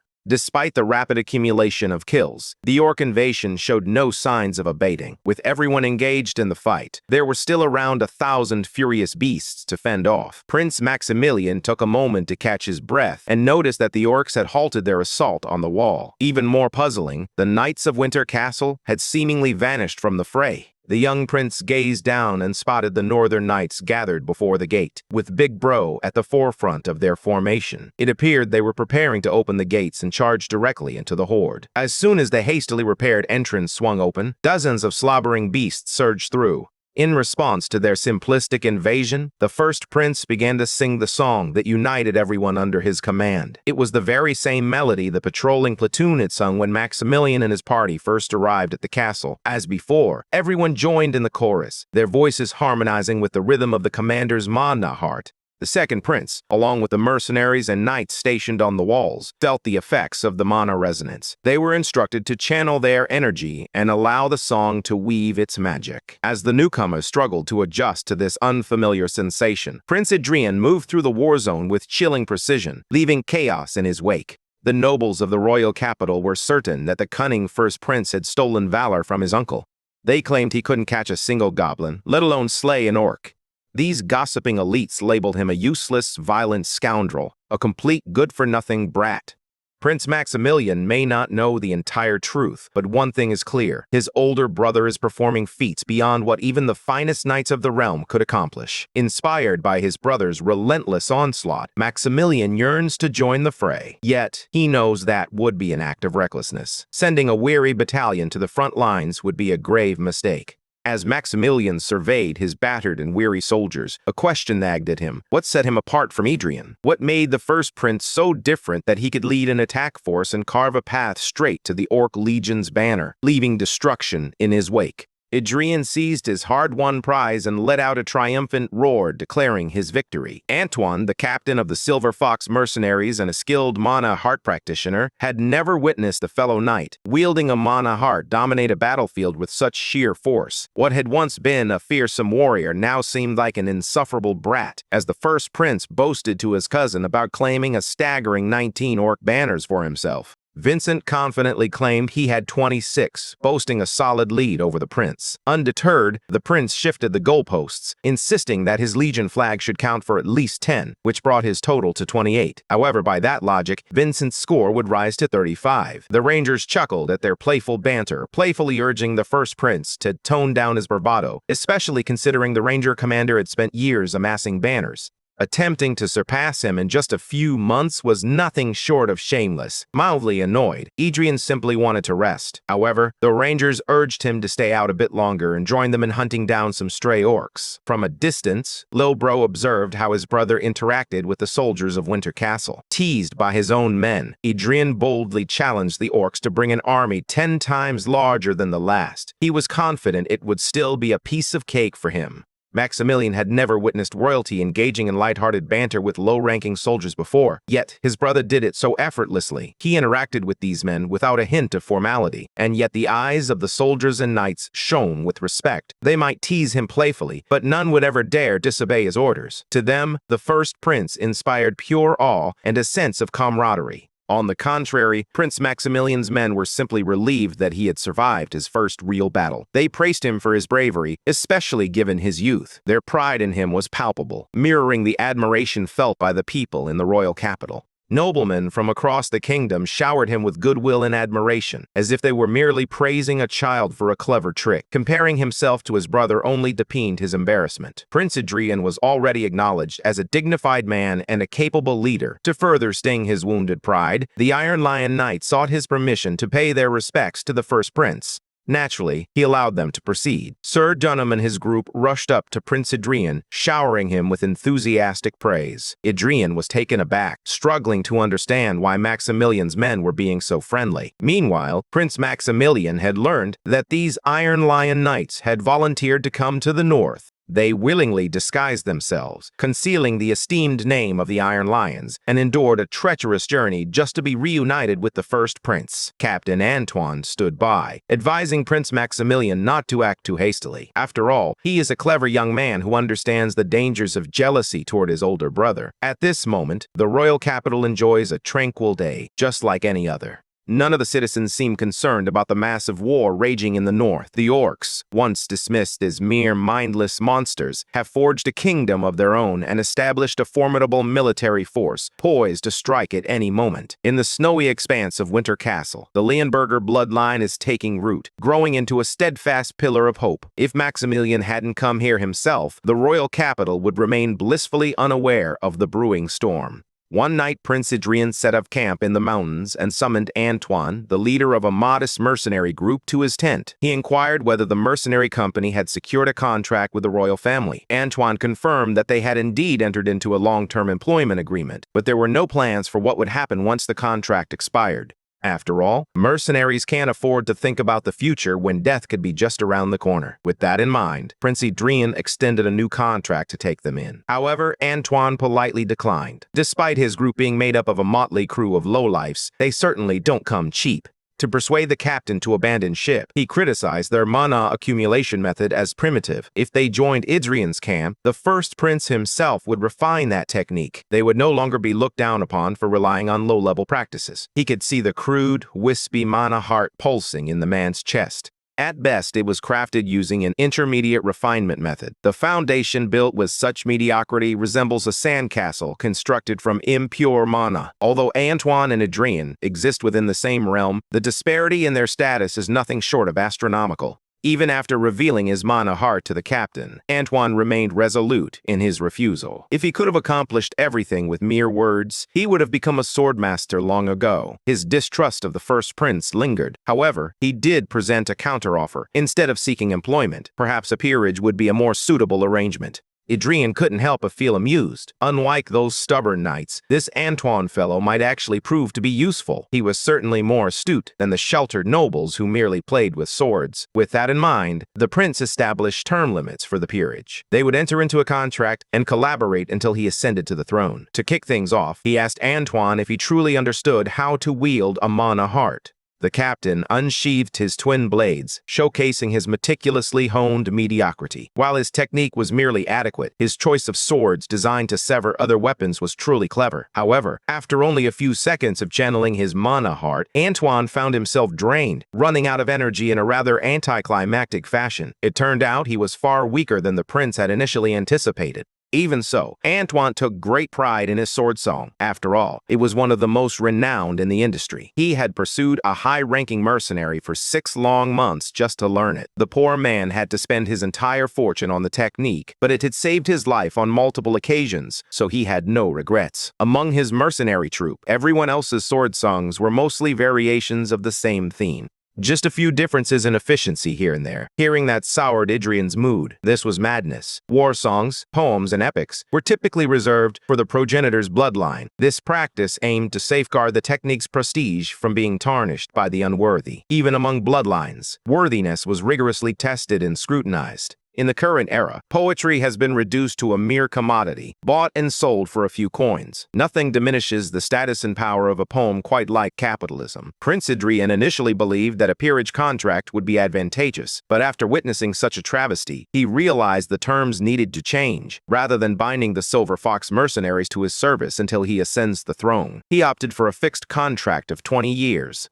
That's practically a lifetime for sellswords. No mercenary group in the world would accept such a restrictive agreement. The prince was already being generous. Even a subservience contract would hardly suffice to justify the burden of training a lackluster group. To persuade Antoine that he was the one doing the Silver Foxes a favor, Adrien recited the war poem. As he reached the final verse, he unleashed a precise slash that highlighted the vast chasm between him and Antoine. The captain had spent half a year mastering a crude snippet of an inferior song. In stark contrast, what could possibly compare to the value of the prince's poem? How much is 20 years of Antoine's life truly worth? Adrien decides to give the captain a moment to ponder his choice, but he won't linger for long. The decision rests with Antoine. Will he remain in the shadows or step forward as a true lion of a man? Growing restless within the castle walls, Adrien pays a visit to his cousin, seeking to borrow some men. He requires 3 rangers who are intimately familiar with the mountain terrain and 3 specialists skilled in tracking.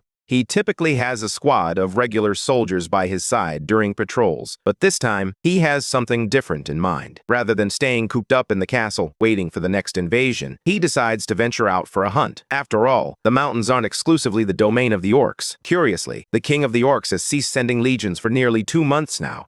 Even Adrien found himself puzzled by this unexpected lull. Yet, as long as the king held the title of warlord, another march was inevitable. The first prince, weary of the waiting game, was ready to take action. Naturally, Ranger Commander Vincent opposed the idea, deeming it far too dangerous. If anything were to happen to the prince during this critical time, Winter Castle would be left vulnerable. His worrywart cousin had said the same thing when Adrien first took command of his orc scout unit. Just look at how that turned out. Vincent cringed at the memory of how he had tried to subtly mock Adrien for daring to confront the orcs of the Blade Mountains. But knowing there was no stopping the first prince, Vincent reluctantly agreed, as long as Adrien brought more men along. As the hunting trip personnel were finalized, one woman stood out among the rest. The traumatized maid, Delia Byrne, was stepping out for her first official campaign. Adrien anticipated her nerves, but her reaction to being selected was quite extreme. It was a pitiful sight, yet unavoidable. This expedition was practically for her benefit anyway. Despite her impressive performance against the Night Slayer, she still resembled a maid more than a proper knight.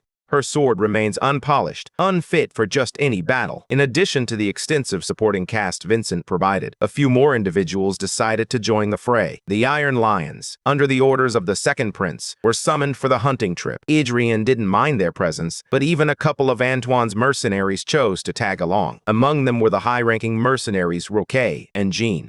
Antoine suggested that these two once scaled mountains before taking up the life of mercenaries. They were quick-witted and undeniably resourceful. With just a single glance, Adrien discerned their true intentions. Roquet and Jean both exhibited traits of skilled spies. The captain was clearly testing the prince. Yet, despite this, Adrien welcomed the spies with open arms. They needed to leave before Count Valarhart himself decided to join the fray. Just then, as if summoned by the thought, Uncle Bale appeared behind the first prince out of nowhere. Fortunately, he was only there to see his nephew off and had no intention of tagging along. Ian joked that they should keep the castle safe in his absence. Bale shot back, asserting that he had been defending this land long before the little brat was even born, so Ian better watch his tone. The prince bid farewell to his uncle and cousin before turning to his hunting companions, officially launching the campaign. As they journeyed midway up the Blade Mountains, the party stumbled upon a curious sight. They concealed themselves behind the frozen foliage, keeping their distance as they observed a fierce battle between monsters. The scouts glanced at the prince, gesturing to inquire about their next move.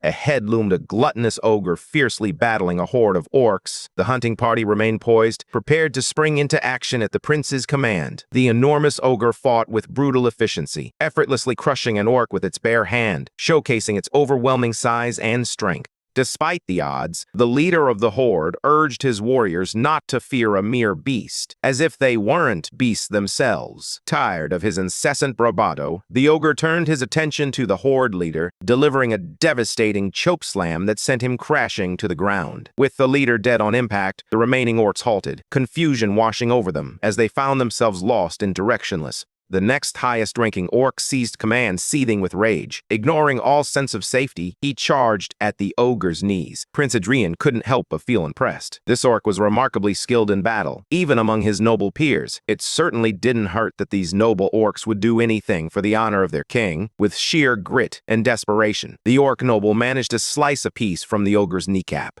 Seeing their enemy bleed, the orc horde felt a surge of energy, ready to launch their attack. Suddenly, Adrian felt a hand grip his armor from behind. He turned his head to find Adelia burn, her butcher trait activated. The sight of blood had triggered her sleeper agent instincts, but the timing wasn't right. She needed to remain patient just a little while longer. Adrian had to physically restrain her as the ogre and the orc horde continued to wear each other down. The greenskins, following their leader's lead, focused their attacks on the ogre's lower body, swarming its ankles. Unfortunately for them, their crude weapons lacked the sharpness needed to inflict serious damage. Instead of weakening the beast, their relentless attempts only served to enrage the ogre further. Its veins writhed, and its skin gradually turned crimson. It unleashed a war cry that reverberated through the mountains, nearly toppling the swarm of orcs. According to the first prince, the ogre had finally revealed its true form. The essence of this creature, inherent from birth, was its insatiable hunger. Ogres are born predators, driven by an endless appetite for tender flesh. Release the ogre files. In a furious rampage, she crushed, trampled, and devoured any ogre that dared to approach. To take down a natural-born predator, one needs a natural-born butcher. Adelia was becoming increasingly uncontrollable, and with each passing moment, she edged closer to the point of no return, where nothing could hold her back. By Adrian's estimate, a true ogre that had revealed its brutal nature as a butcher should be roughly equal to a swordmaster. For a mere sword expert like him, the idea of defeating one alone seemed absurd. Fortunately, his secret weapon was locked and loaded, poised to unleash chaos. This would serve as the perfect grinding stone for his little butchering warmonger. A knight's rank can only rise when they turn the impossible into reality. Unable to contain her any longer, Adelia Byrne was unleashed onto the battlefield. In combat mode, she radiated a fierce and captivating energy. As she closed in on the Crimson Ogre, she instinctively recited a poem of her own. The sword technique taught to her by Adrian culminated in a powerful slash that had brought down countless giants throughout the ages. Ogres are but a shadow of a bygone era, remnants of giants vanquished by the very techniques that now render them powerless. A diluted imitation could never withstand the might of the original. With a swift strike, Adelia brought the ogre crashing to the ground, severing its Achilles tendon. Blood flowed like a river, nourishing the earth beneath. With the blood and flesh of giants, the land shall be reborn. The poemal genesis ignited its spark as the first prince joined the fray. Though his current abilities fell short of the poem's grandeur, he pressed on, undeterred. Several verses had been left out, yet even singing just a single line, a mere fragment of the whole, didn't faze Adrian in the slightest. Aram Kieringer, the vice-captain of the Iron Lion Knights, was perplexed by the prince's choice to include such a timid and delicate woman on the mountain trek. But now, witnessing his inaction, he understood why she had been selected. Adelia was a force to be reckoned with. She moved with the grace of a predator and possessed strength that was truly formidable. She laughed maniacally with every blow she struck. The ogre attempted to counterattack, but it was too large, too bulky, and far too slow to react in time. Her momentum was utterly overwhelming. Even more impressive was the first prince's masterful support. He always positioned himself perfectly, providing Adelia with the ideal angles to strike. Her reckless, blind onslaught complemented his controlled, measured attacks perfectly. Together, their flashy performance overwhelmed the ogre. They dismantled the monstrous creature, severing its hand and foot with precision. However, after her final strike, Adelia blacked out mid-air. Fortunately, the prince was there to catch her just in time, pulling her out of harm's way. As much as Airhim and the Iron Lions wanted to intervene, they understood there was no room for their interference. While they had resigned themselves without even attempting to help, Lady Arwen demonstrated exactly why she had been chosen by the first prince. Commanding the archers, she ordered them to make the remaining orcs taste their own arrows. Meanwhile, as the prince dealt with the ogre, she took the initiative to confront the greenskins head-on.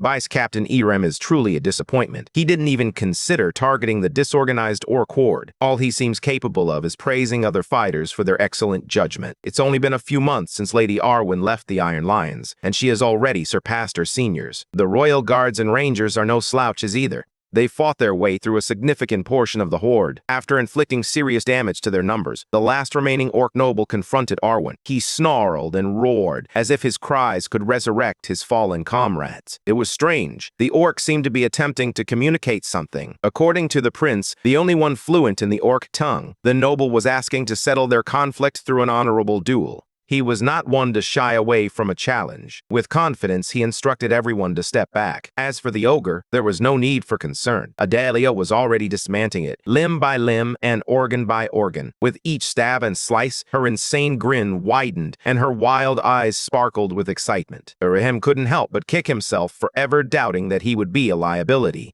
Prince Adrian formally accepted the orc noble's proposal, much to the greenskins' surprise. Here was a human who spoke his language. However, there was no time for pleasantries. Adrian had other intentions. With a fierce determination, he lunged at the orc, invading its personal space and leaving no room for a counterattack. In a swift motion, he brandished his blade, nearly beheading the beast with his opening strike. Observing how effortlessly the orc wielded the red energy known as battle spirit, Abraham likened the beast to a triple-chain knight. Yet, despite facing such a formidable opponent, the first prince, a boy who had only learned to properly hold a sword less than a year ago, was setting the pace of the battle. At last, he spotted an opening and struck, shattering the monster's weapon. With unstoppable momentum, Prince Adrian relentlessly hacked and slashed at the orc noble's flesh, leaving it to bleed out from gruesome wounds. Before delivering the final blow, he graciously complimented the orc for putting up a good fight. With one swift slice, he severed the head from the body, ending its suffering. The soldiers erupted in cheers, while the Iron Lion Knights stood in stunned silence. Their first hunt had been a resounding success. Adrian finally felt a sense of relief wash over him. But just as he turned around, he was startled by Adelia. She had reverted to her usual gentle demeanor. Her armor was splattered with ogre blood and bile, and her once adorable face was now smeared with the remnants of battle. With wide eyes, she asked the prince if the fight was truly over. Adrian warned her not to come any closer, fearing he might be tainted by the filth surrounding them. That son of a gun had made poor Adelia cry. After wrapping up the first battle, the hunting party pressed on, venturing deeper into the mountain. The scouts remained vigilant, their eyes scanning for any anomalies along the way. They needed to be bolder and more aggressive in choosing their paths, as the stench of the ogre was sending most monsters fleeing from the party. At last, they began to see promising signs of monster activity. If there's a creature that doesn't flee at the scent of ogre guts, it must be on par with, or even stronger than, an ogre. Instead of seeking their next target, the target has found them. A trio of muscular beasts with sickly blue skin, a pack of trolls. They quickly packed up the supplies off-screen. In the following days, they traversed the mountain range, engaging in several more battles. Then, it happened. The poem of Dominion bound Adelia to her master, responding to the changes within her. Her traits evolved, intertwining to create a new epic poem. The one who vowed her loyalty must offer a portion of her karma as tribute to her master. Prince Adrian has gained access to a fragment of her new epic, the Poem of the Raven. The day her hunger and thirst are satisfied will never arrive. It is not a wish, but a deep-seated resentment. Her poem resonates with an unquenchable longing. As Adrian reviewed her updated stats, a new trait caught her eye: gluttony. As if the titles of warmonger and butcher weren't already a handful, another feral trait had been added to her growing list. With Adelia having gained significant experience, and now this new trait, the prince decided it was time to return. They arrived at the winter castle in the dead of night.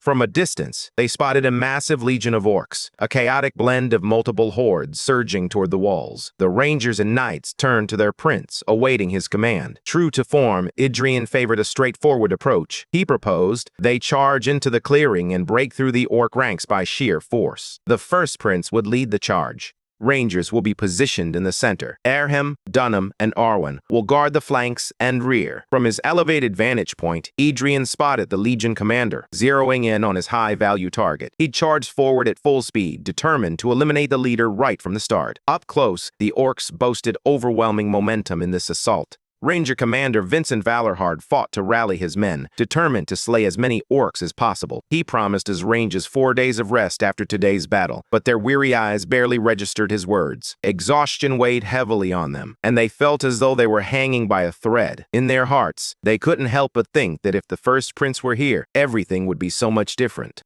That man would have flung open the castle gates, charged out, and put an end to this nonsense in an instant. Vincent's daydream of a savior nearly cost him his life when a sneak attack came out of nowhere. Forcing himself to regain his composure, he plunged his weapon into the monster before him. Winter Castle should not falter simply because one person is missing. All eyes shifted to the Orc Legion's flank as the sounds of battle echoed against the walls. The formation was in disarray, and reinforcements were pouring in from the mountain range. Then, they spotted a flash of bright blonde hair cutting through the sea of green, igniting cheers for the first prince's return. The Rangers couldn't contain their excitement, marveling at Adrian's impeccable timing. Not long after breaching the enemy army's backline, the Legion commander fell. With the prince's arrival, the castle gate swung open, allowing the first 30 men to rush out and aid Prince Adrian. Every ranger within earshot of the gate eagerly sprinted toward the exit. There were no exceptions for commanders, so Vincent had to hurry to the gates as quickly as he could. He was meant to give orders, but his men were too eager to reunite with the prince. Vincent caught up with his enthusiastic troops halfway there and issued the command to charge.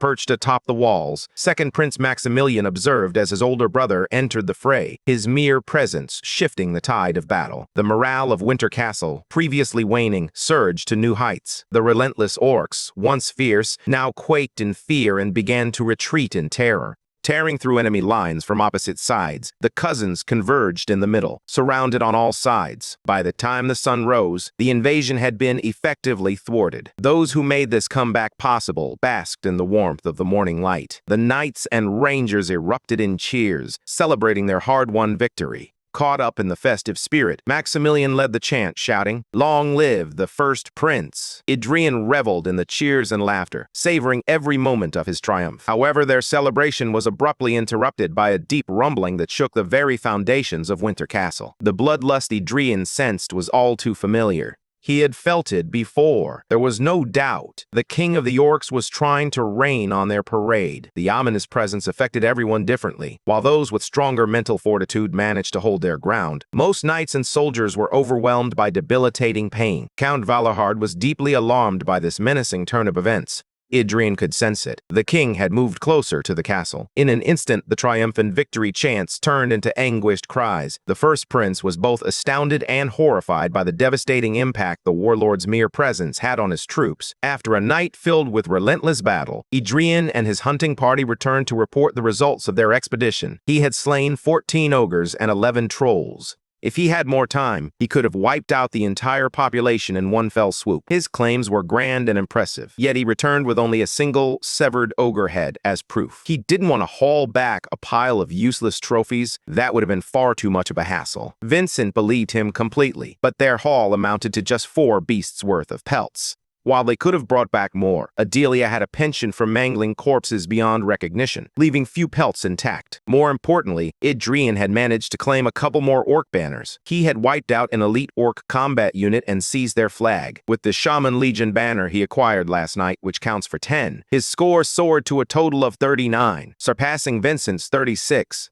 It finally happened. The record that Vincent Valahard had built over years of hard work was surpassed by Adrian in just a few short months. Instead of comforting their boss, the Rangers celebrated their commander's defeat and the prince's triumph. Vincent protested, insisting that he had done all the heavy lifting the night before, while Adrian had merely gotten lucky by seizing the banner during that flank attack. Despite his protests, his men urged him to admit defeat like a man. The Ranger commander threw a childish tantrum, scolding his troops for not supporting their leader. Whispers of hailing the first prince as the greatest warrior of Winter Castle began to circulate. Just then, Count Valahard decided to crash the party, casually inserting himself into the conversation. Complete with his 59 flags, the old man had the audacity to upstage both his nephew and son. Adrian called the geezer shameless for crashing a young man's game. Though Bail Valahard was already half retired from the front lines, he firmly believed that records never fade away. No matter how hard Adrian tried to disqualify his meddlesome uncle from the race, Count Valahard wasn't lying. Records are eternal.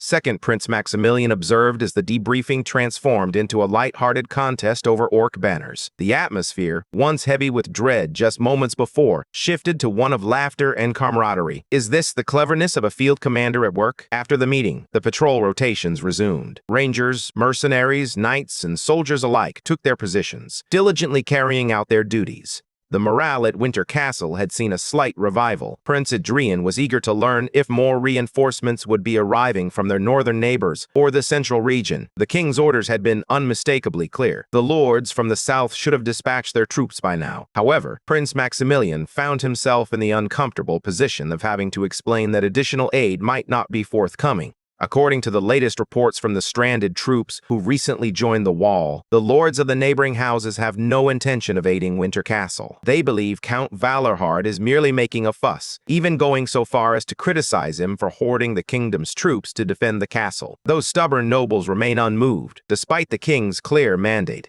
Prince Adrian cursed the foolish nobles. If Winter Castle fell, those inept bastards would be next in line for annihilation. Their feeble minds simply couldn't grasp that undeniable truth. Noticing his nephew's rising anger, Uncle Bale placed a reassuring hand on Ian's shoulder, assuring him that this place would never fall. He hadn't yet achieved enlightenment, but he was tantalizingly close. He could feel the next stage at his fingertips, almost tasting it. Unfortunately, time was not on their side for his breakthrough. Nevertheless, as a knight and lord of Winter Castle, the Silver Lion confidently assured the young warriors that he had never lost a battle against orcs, and he never would. Despite knowing it was a fool's errand, they still sent letters urging the nearby armies in the north and central plains to take action. To improve the chances of reaching at least a few, Second Prince Maximilian Leyenberger personally rewrote the requests under his esteemed name. Big Brother Adrian wanted to keep hope alive. Ian suspected that the nobles might dismiss the notorious good-for-nothing prince and the count who had taken him in as a guardian, but they could hardly ignore the promising second prince.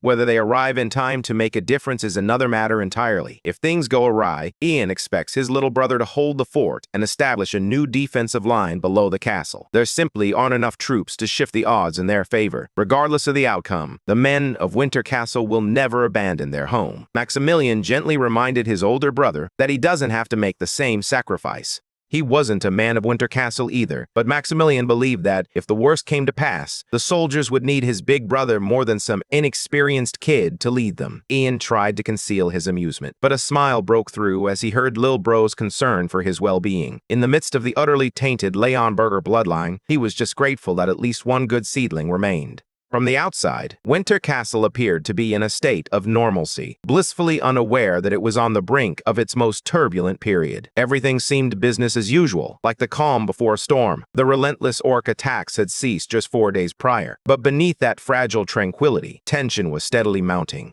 The Northerners may have kept their composure, but tension hung thick in the air at Winter Castle. Everyone was mentally bracing for the impending great battle. Count Bale Valerhard seized this brief moment of calm to solidify his resolve, honing his skills to protect all that he held dear. Yet, despite his preparations, there was still no word of reinforcements from either the central or nearby northern regions. The only glimmer of hope in this grim waiting game was the timely return of Valerhard's pride, the Black Spear Cavalry. Their captain, a rugged man who appeared to be around the same age as the Count, quickly apologized for the delay in their return. A single glance was enough for Ian to recognize that these warriors were the real deal. Their captain, Quain Lichtheim, was undeniably a force to be reckoned with. That man radiated an undeniable aura. The moment Sir Quain had the opportunity to speak with Ian, he wasted no time in revealing Vincent's grand claims about the thrill of charging alongside the first prince. With a touch of pride, he introduced his unit, declaring them the finest of the finest in Valerhard when it came to the charge. Regardless, he eagerly anticipated the chance to run alongside Prince Adrian soon. A few days later, the Winter Castle lost any semblance of peace it had briefly enjoyed. Knights, soldiers, rangers, princes, and counts lined up, preparing for the impending chaos. Just outside the icy gates, the savage sounds of beating drums echoed ominously. Ear-piercing growls and groans from the advancing greenskins made the ground tremble beneath their feet. Vincent surveyed the battlefield, frustration boiling within him. Days had slipped by, and still there was no sign of reinforcements. Meanwhile, the orcs had arrived in full force, ready for battle. The monster who had tormented them from a distance, the orc hero who had surpassed the limits of his kind, was finally making his presence known. Wearing a metal mask that concealed his face, he possessed a chilling crimson glint in his eyes. Focused and eager for a good fight, the warlord had arrived, and his subjects bowed in reverence. Each step he took warped the very air around him. His mere presence boosted the morale of the orcs, while crushing the spirits of their enemies. Some of the weaker-willed soldiers found it unbearable to remain in his vicinity. They dropped their blades, trembling in fear, and considered fleeing for their lives. Vincent observed the drastic drop in morale before the battle had even begun. Things were not looking good for the humans. To assert his authority further, the warlord seized a spear and fixed his gaze on the banner of Winter Castle, fluttering atop the highest spire. He unleashed a fraction of his true strength and hurled the massive weapon overhead. It soared effortlessly across the vast distance, maintaining its speed in a steady trajectory. The warlord had no intention of drawing first blood. That would be far too easy and unsatisfying. Slaughtering ordinary soldiers simply wasn't his style. The monster aimed for the symbol of Winter Castle instead. With a powerful throw, it dislodged Valorhard's banner from the highest spire, making a bold declaration of war. Offended by this blatant act of disrespect, Count Bale felt an urge to respond in kind. Just as his temper began to flare, some soldiers suddenly pointed toward a figure scaling the spire. They all recognized that distinctive blonde hair and exquisite armor. The first prince decided to scale the crumbling structure for a closer look at the warlord's gift. All eyes were on him as he unsheathed his blade. With a single precise slash, he severed the spear in two. Ian smiled, catching the falling bottom half from mid-air. He waved the orc banner attached, boldly declaring it his property. That foolish orc presented him with a commander's flag before the battle had even begun. He would gladly snatch that prize any day of the week. Suddenly, the tension among the northerners began to ease. Vincent chuckled at his cousin's childish fascination with orc flags. Some of his men chimed in, suggesting that a king's banner should be worth 50 points, elevating Prince Adrian above even the count on the leaderboard. As everyone's attention remained fixed on him, Ian sounded the horn, its primal call echoing in his men's ears. A single powerful note lingered in the air, melting away their fears and anxieties. Instinctively, the northerners recited the poem penned by the prince: snow-capped peaks, frozen valleys, soaked in red. The silent walls loomed high above. Seizing the crucial momentum shift, Vincent drew his blade and rallied his rangers to prepare for battle. The chanting persisted, their voices intertwining into a single, powerful chorus. With each verse sung, they forged a deeper connection, propelling the first prince to new heights. Uncle Bale let out a weary sigh. He couldn't allow his nephew to steal all the glory on the first day of war. As commander, he had to maintain his dignity. Mimicking the warlord's tactics, the count positioned himself on the high ground and dispatched a long-range message below. Unlike the showy orc, he had no interest in delivering a symbolic gesture. Instead of merely showing off, he painted the battlefield with orc blood, decimating half a battalion with a single throw of his spear. The northerners felt pride swell in their chests as they witnessed their commander unleash such devastating power. Following his old friend's lead, Sir Quyen signaled the front row of black spear cavalry to raise their arms. On his count, they launched their empowered spears overhead, each one lethal enough to kill or maim. As the spears rained down, they tore through the front lines, felling orcs left and right. With blood now spilled, there was no turning back. The drums quickened their pace and adrenaline surged through their veins, fueled by their king's presence. The orcs charged forward recklessly, disregarding their own lives. Day one of the brutal war had officially begun, drenched in blood and chaos. Chaos erupted as a sea of green surged into human territory. Vincent surveyed the battlefield, issuing precise commands one after another. He ordered the rangers to fall back and open fire while the knights engaged the orc warriors that slipped through the cracks. The infantry focused on cutting down the troublesome ladders to prevent a breach in the walls. Orcs were a simple-minded lot, but their numbers were overwhelming. Their strategy was simple and direct. Relying on their superior physical abilities, they had no need for underhanded tricks. With their sheer numbers, they could relentlessly throw tens of thousands of bodies at the defenses until they crumbled. On paper, it seemed like a foolishly reckless tactic. Yet, considering their strength, the raw force they could unleash had the potential to topple empires. Though it was still early on the first day, Count Bale had chosen to use fire. If they attempted to hoard resources and suffered significant losses right from the start, morale would plummet. Following his orders, the rangers took their positions along the spire and hurried to collect the oil jars. From his vantage point on the high ground, Prince Adrian grimaced. The situation had rapidly deteriorated beyond his expectations. The casualties on the walls were staggering. With carts loaded with oil jars being brought in, supplies were dwindling at an alarming rate. Fortunately, the combination of oil and fire arrows had successfully halted the advancing orcs, preventing them from seizing a critical point of defense. However, if this war of attrition persisted, they would soon find themselves facing the orcs bare-handed within a week. At the current rate of consumption, Winter Castle is on the brink of collapse, facing its doom in just a matter of days. While the high-ranking officials fretted over the broader implications of the war, the foot soldiers grappled with their own inner demons. Among them was a man who had lived recklessly yet never crossed the line into crime. Now he found himself regretting the series of events that had led him to this icy hellhole, surrounded by towering orcs. They say that if you lie down with dogs, you'll get up with fleas. Ely Bernardo attempted to blend in with the aristocratic elite, only to find himself entangled with some rather unsavory nobles. Then a boy younger than him burst onto the scene, turning everything upside down. After Prince Adrian cut through the corrupt nobles, Ely was summoned to the court to testify as a witness to the ensuing bloodshed. He spoke the truth to the authorities, but that honesty earned him the ire of several petty noble families. After the first trial, he found himself in the dock, not as a witness, but as one of the suspects. Ultimately, corruption and collusion led him to bear the burden of crimes he did not commit. He was sent to the north, where he received orders to serve in the war, dressed in plain clothes. The soldiers of Winter Castle equipped him and the other misfits with a sword and shield. Their mission was straightforward: survive. Under the harsh circumstances, the Northerners lacked the resources to train or care for every single soldier. The other criminal nobles grouped with Ely were feeling quite cocky about their situation.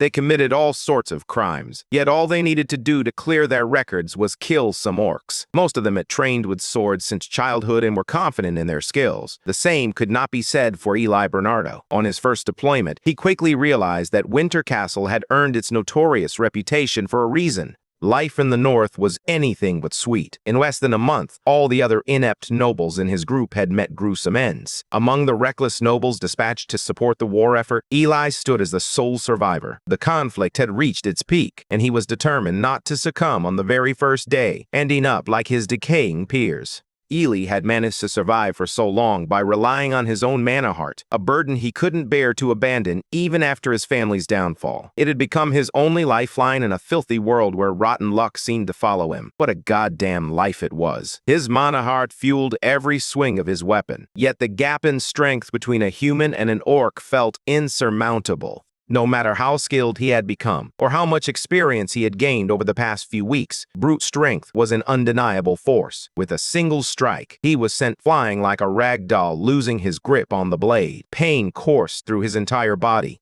His bones must have sustained multiple fractures in various places. Ely reached out to grab his weapon, but his fingers couldn't even wrap around the handle. Behind him, the orc lifted its massive blade overhead, preparing to deliver the final blow. Ely closed his eyes. If this was the end, he hoped it would be swift. Instead of being cut cleanly in half, he found himself on the receiving end of a sharp reprimand for closing his eyes in battle. Prince Adrian, the very man at the heart of this war, had saved him from certain death while simultaneously chastising him for surrendering so quickly. The prince's power was nothing short of astonishing. He could overpower and outpace orcs without even breaking a sweat. Ely was left speechless, utterly stunned by the display. He found himself face to face with an irate prince glaring down at him for throwing in the towel. Ian seized him by the collar and demanded his squad number. He had no patience for soldiers who didn't grasp the fundamental rules of battle. With a scoff, he offered a piece of blunt advice: if you're not going to fight, then get down and stay out of the way. Ely experienced a fleeting moment of weakness, but the prince's words ignited a fire within him. How dare that man lecture him about the rules of war when he was the very reason Ely had been exiled to this desolate place? What stung the most was the realization that the prince didn't even remember his name. Ely Bernardo's pride would not allow such an affront to go unchallenged. Fueled by sheer will and an unyielding ego, Ely pushed through his injuries, grasped his blade, and charged back into the fray. For the next few days of relentless combat, he made every effort to stay close to the first prince, which inevitably led him to the most brutal sections of the battlefield time and again. Somewhere along the way, he lost sight of his original purpose. He followed the prince into battle, fighting with everything he had, driven by an instinct that it was the right thing to do. Gritting his teeth, he narrowly survived each encounter, pushing himself to the limit. Then a question flickered through his mind. Why was the prince fighting so desperately day after day? The prince stood as their vanguard, commanding the fight while fending off multiple orcs at once. He had a peculiar influence over the northern warriors. In the midst of such a desperate battle, why would they willingly throw themselves into danger as if their lives meant nothing? As Ely pondered these questions, the prince suddenly seized him by the collar, yanking him away from the oncoming threat. Just like the last time he got caught daydreaming, the prince scolded him for spacing out like a fool. This time, Eli recognized that he had messed up. It wasn't the moment to let his thoughts drift. After all, the prince didn't even know his name, or so he believed. Before returning to the front lines, Prince Adrian surprised Eli by calling him by name and urging him to fight, and to do it right. Noticing his shock, Captain Arwen Kergayan reassured him that the prince had recognized him days ago. Channeling her master's style of offering advice, she instructed Eli to either step forward and fight or retreat and take cover. Regardless of the source, the comments irritated him. Determined to prove he's not just a useless lout, he swore to follow the prince to the very end. Even if it cost him his life, he would work tirelessly to demonstrate his worth. Another grueling day of relentless combat had passed. As the sun dipped toward the horizon, the Northerners ensured that the orcs on their floor lay defeated. Eli struggled to catch his breath, silently hoping that no more surprises awaited him today. The first prince discovered him kneeling on the ground and echoed the cringeworthy line he had shouted earlier. If he truly intended to follow Ian, even at the cost of his life, he was welcome to try. Arwen stepped in, inviting Eli to come closer. From this day forward, he would no longer serve as a mere foot soldier in the Central Army. The prince had personally transferred Eli to his direct command. If he opposed this change, he needed to voice his thoughts now. He was being presented with the opportunity of a lifetime, yet he found himself speechless. Lady Arwen's beauty, illuminated by the setting sun, left him utterly captivated. Their elite force would never coerce anyone into joining, but Eli was more than eager to be part of the team. Eli only knew Lady Arwen as the female knight who captivated all his bumbling friends. They often speculated about what she might look like beneath his armor. If given the chance for a do-over, Eli would gladly take down those fools himself, just to teach them a lesson. Amidst the chaos of the battle against the calamitous warlord, Eli Bernardo discovered the master he would entrust with his future and the object of his unrequited love. Old man Niccolo Marchiotto meticulously documented everything he witnessed during the Battle of Winter Castle. On day 1, the King of Orcs, known as the Warlord, approached the castle gates, commanding an army of 20,000. The rangers and soldiers of Winter Castle fought valiantly, successfully repelling the initial assault. However, the cost was steep. 89 lives were lost, and 113 were left wounded. By day 4, tragedy struck when the eastern wall collapsed. At a heavy cost, the Rangers managed to reclaim the overrun area, but the toll was devastating. 371 lives lost and 114 wounded. By day 6, supplies had reached a critical low. On day 13, after 2 grueling weeks of war, the forces were exhausted, and their numbers had dwindled significantly. On the contrary, the orcs remained as vigorous and aggressive as ever. Over 300 had been killed, but the exact death toll was impossible to determine. Far too many had perished. Now, 15 days had passed since the war erupted, a relentless half-month of bloodshed. Those in Winter Castle had finally come to terms with the grim reality that reinforcements would never arrive. In the strategy room, everyone was desperately racking their brains for a solution to stem the tide of their losses. Some suggested pulling back the front line to regroup in the rear. However, Count Valerhard remained steadfast in his refusal to abandon the castle. He was a stubborn old fool. Holding out blindly could not possibly be the answer. What would they even gain from holding the line? Vincent supported his father, asserting that this was not a battle fought for gain. It is a battle to protect everything they hold dear. He asked Sir Urim if he understood why House Valerhard constructed a fortress in such a desolate location. Their ancestors chose this site because it is the only narrow passage south for the monsters emerging from the Blade Mountains. Once those orcs break through, there's no telling where they will go or how many innocent lives will be extinguished in their wake. They have no other place to redraw the front line at this point. 6 territories border Valerhard, and if Winter Castle falls, those neighboring lands will become mass graves. Frustrated, Second Prince Maximilian voiced his anger over the promised reinforcements that never arrived. It seemed the nobles who had reached out had simply forgotten the brutal reality of winter. A group of naive summer children. This kind of situation had occurred before, but this time, at least a prince had brought 2 entire, on this desolate land, long forgotten by the world. The men of Winter Castle had been waging a solitary battle for hundreds of years. Maximilian felt a deep disgust for his privilege. He pounded the round table, venting his frustrations with each strike.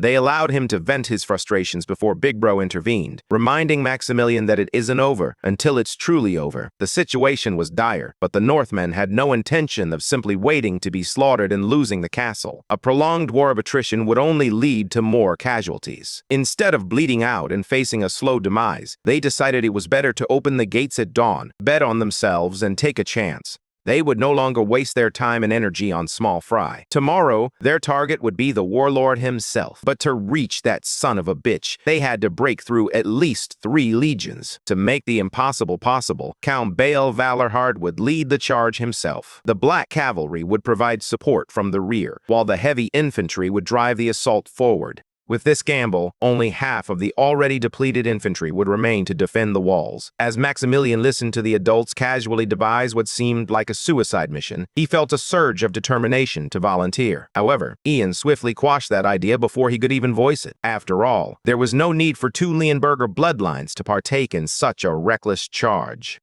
This would be the toughest challenge yet. Naturally, the first prince was eager to get involved. As the meeting concluded, dawn had already broken. Ian had numerous conversations to engage in and a mountain of preparations to tackle before they set off. Most of his discussions revolved around contingency plans for what to do if the winter castle fell. The reactions to his instructions were, to put it mildly, quite varied. Strangely enough, their parting words echoed one another. Each of them wished him good fortune, assuring him that his efforts would not be in vain. Uncle Bael took him aside, insisting that he promised to prioritize his survival above all else. Defending the winter castle was the destiny of the Valorhards, not his. In an unexpected turn, Vincent reluctantly agreed to count the warlord's banner as 200 points. Little Max was perhaps the most emotional of everyone Ian spoke to. He had lost count of how many times he heard heartfelt wishes for his safe return. Naturally, he needed to discuss some important matters in detail with his current right-hand woman, emphasizing her crucial role in what lay ahead. With a heavy heart, he ordered her to stay behind while he marched into what felt like the jaws of certain death.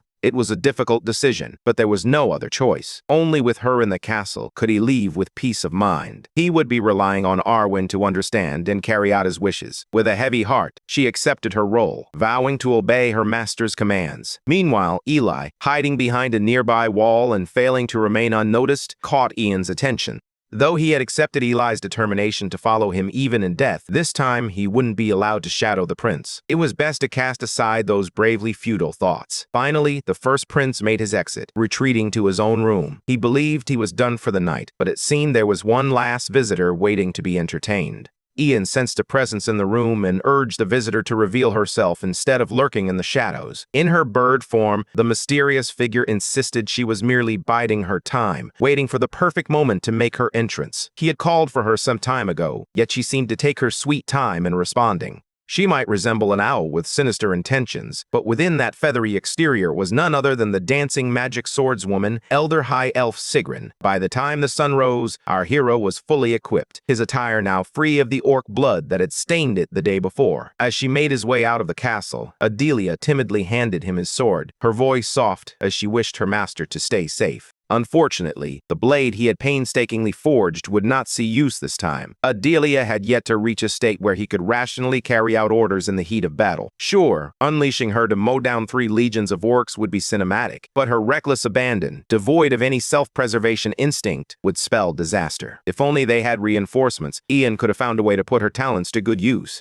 If worst comes to worst, he had already spoken to an unpredictable ally. He could always call on her power when things took a turn for the worse. As he stepped out the door, he promised to see Adelia upon his return. Waiting for him just outside the gate was the entire Black Spear cavalry, ominously lined up in formation. One of the soldiers approached him, leading an absolute unit of a horse behind him.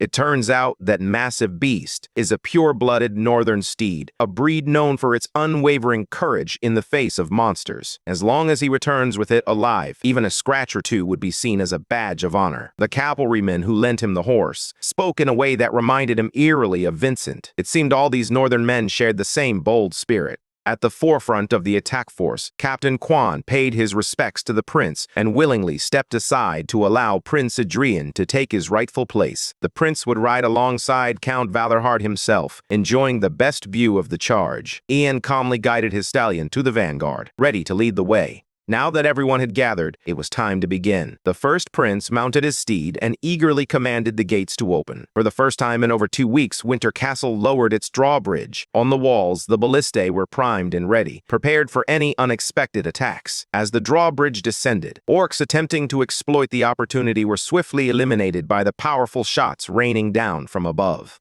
At last, Uncle Bale was ready to demonstrate why he was the one in charge. With the advance directive in place, they sped out of the castle, focused on a single target. Vincent played his part flawlessly, commanding his rangers to lay down cover fire for the Suicide Squad. His archers were given the freedom to unleash their full strength today. Every ounce of power was needed to clear a path for the attacking force. The sky was momentarily darkened by a rain of arrows plunging into the sea of green below. Bale, mounted on his black stallion, pressed forward undeterred, even as orcs closed in from all sides. With precision and ferocity, he cut, stabbed, and decapitated his way through the horde, racking up kills like a seasoned warrior. Captain Quyan, witnessing his old friend's growing momentum, felt a surge of restlessness. Ian lingered a few paces behind, keenly observing the cavalry's movements. It was his first time witnessing a true knightly order in action. 100 warriors moved as one, each unit seamlessly blending into the next. They left a trail of blood and carnage in their wake, a grim spectacle of their might. Every moment and every soldier was intricately connected, displaying a level of synergy that was nothing short of extraordinary.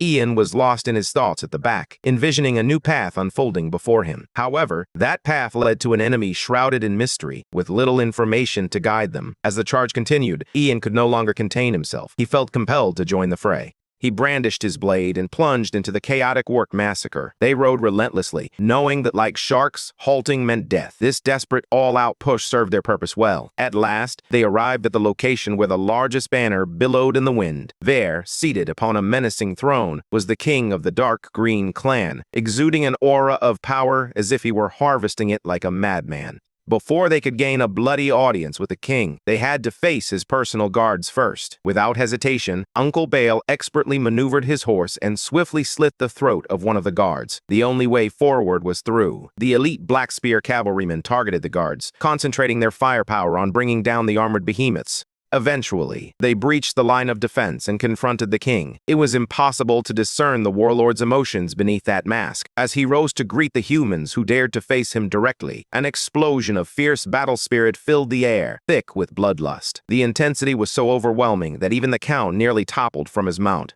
That was the signal to abandon their stallions. This was as far as they could go on horseback. Using his trusty mount as a makeshift platform, Unk moved with lightning speed, coming face to face with the green-skinned overlord. His sword met something unnaturally hard. The blade lacked the sharpness needed to pierce that menacing mask. As Uncle Bale sought higher ground to identify potential targets, the cavalrymen fought to keep their horses steady. The only exception was the first prince. The man who had lent him his white stallion wasn't exaggerating. This horse was truly fearless. With the warlord's full attention on Uncle Bale, the prince seized the opportunity to slip in from behind. Once within range, he leaped off his horse, aiming for the back of the warlord's head. Yet the Elden Ring boss anticipated the attack, parrying it with uncanny precision, as if he had eyes in the back of his skull. Ian landed hard on his back, the wind knocked out of them. Concerned, a few nearby cavalrymen rushed over to check on the prince. Thankfully, he wasn't left stunned and unconscious. He managed to stay lucid enough to rise to his feet. Determined to devise a new strategy, he was suddenly overwhelmed by a head-splitting sound that assaulted his ears. The fall had left him vulnerable to the enemy's formidable battle spirit. Just then, he spotted Quinn Leechtheim, the captain of the Black Spear Cavalry, rushing toward him to check if he was okay.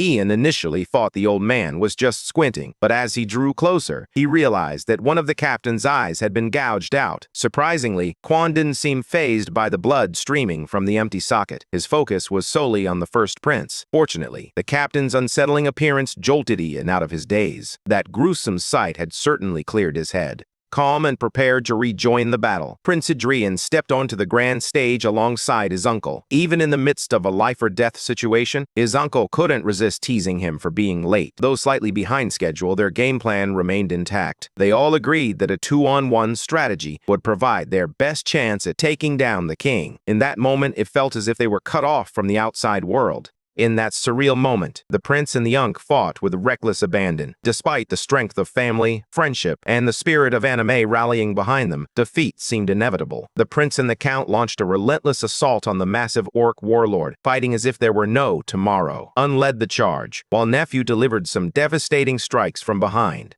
The synergy was electric. Though the Count was old, he moved with the agility of someone in their physical prime. Unfortunately, he couldn't maintain the warlord's focus for long. Eventually, the massive brute shifted his attention to Ian. Ian clumsily dodged an incoming crushing grip, narrowly escaping a fatal blow. In that moment, Uncle Bale stepped in to cover for him, allowing Ian to catch his breath. The battle had dragged on for far too long. Ian believed they had sapped a significant portion of the monster's strength, but it seemed this behemoth might have been toying with him all along. His mana supply had dwindled to a mere trickle. He had been running on fumes for quite some time. Count Valorhard was hardly in better shape himself. Holding his blade steady had become a daunting challenge. At last, he made the difficult decision to call the boss and ask Ian to lower his sword. The plan they had staked everything on had crumbled. Naturally, the young prince refused to back down. For him, it wasn't over until the very end. Though it was a risky move, he considered forcing a soul release. Perhaps pushing beyond his limits could turn the tide of battle. He was partially right in believing the fight wasn't over yet, but it would no longer be a 2-on-1. The Count gathered a significant amount of aura in his fist and delivered a brutal sucker punch to his nephew, knocking him out cold. From this moment on, he intended to fight alone. Ian struggled against the pain, desperately trying to stay conscious, but it was a losing battle.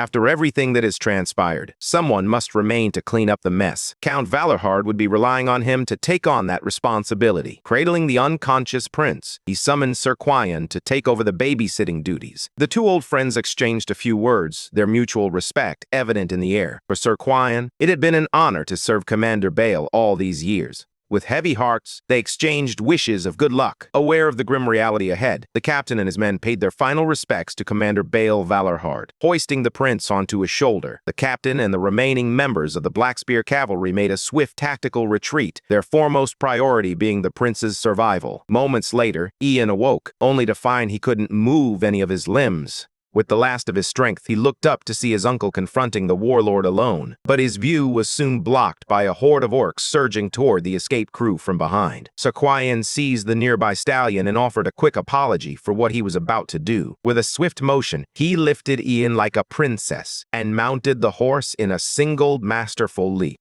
Transport had been secured. Now, all that remained was to run as if the ground beneath them was disappearing. The retreat had proven to be a grueling trial. Out of the 200 knights who embarked on this final gambit, fewer than 50 remained. Their numbers continued to dwindle as they threw their exhausted bodies in front of blades, determined to keep the first prince safe from harm. Though he lacked the strength to lift his own sword, Ian despised the feeling of being useless. Determined to contribute, he seized the horn from the saddle and pressed it to his lips. Even if it was merely to boost morale, he yearned to make a difference. Using the war horn as an amplifier, he began to recite the war song that the Northerners held dear in their hearts. In an instant, the prince transformed from their primary attacker into the group's spirited support bard. Blocking their only escape from the battlefield was an entire orc battalion proudly displaying their own banner. Among them were fierce-looking wolf riders, their speed rivaling that of any opponent. With their reduced manpower, breaking through such a brutal blockade seemed impossible until a group of helpers with pointed ears appeared to clear the way. Who would have thought that the only reinforcements the Winter Castle would receive in this war would come from elves? Still, it would have been preferable if they had arrived much earlier. The main court was now empty, leaving only Count Valorhard and his nemesis in the spotlight. The old man recognized the warlord's patience in allowing him to send his men away. It wasn't born from respect, but rather from hubris. The king simply didn't care. As he gripped his spear, a fierce battle spirit surged within him. Yet Unk remained unfazed. In fact, with no one else to consider, he felt an exhilarating sense of freedom. It had been a long time since his heart felt so light. He was finally relieved of his duties as commander, liberated from the burdens and headaches that came with being the head of the family. His eyes sparkled with clarity, and his body felt more nimble than ever. Even the tip of his sword seemed to hum with life, eager to strike at a moment's notice. Most notably, his aura radiated with a brilliance he hadn't experienced in years.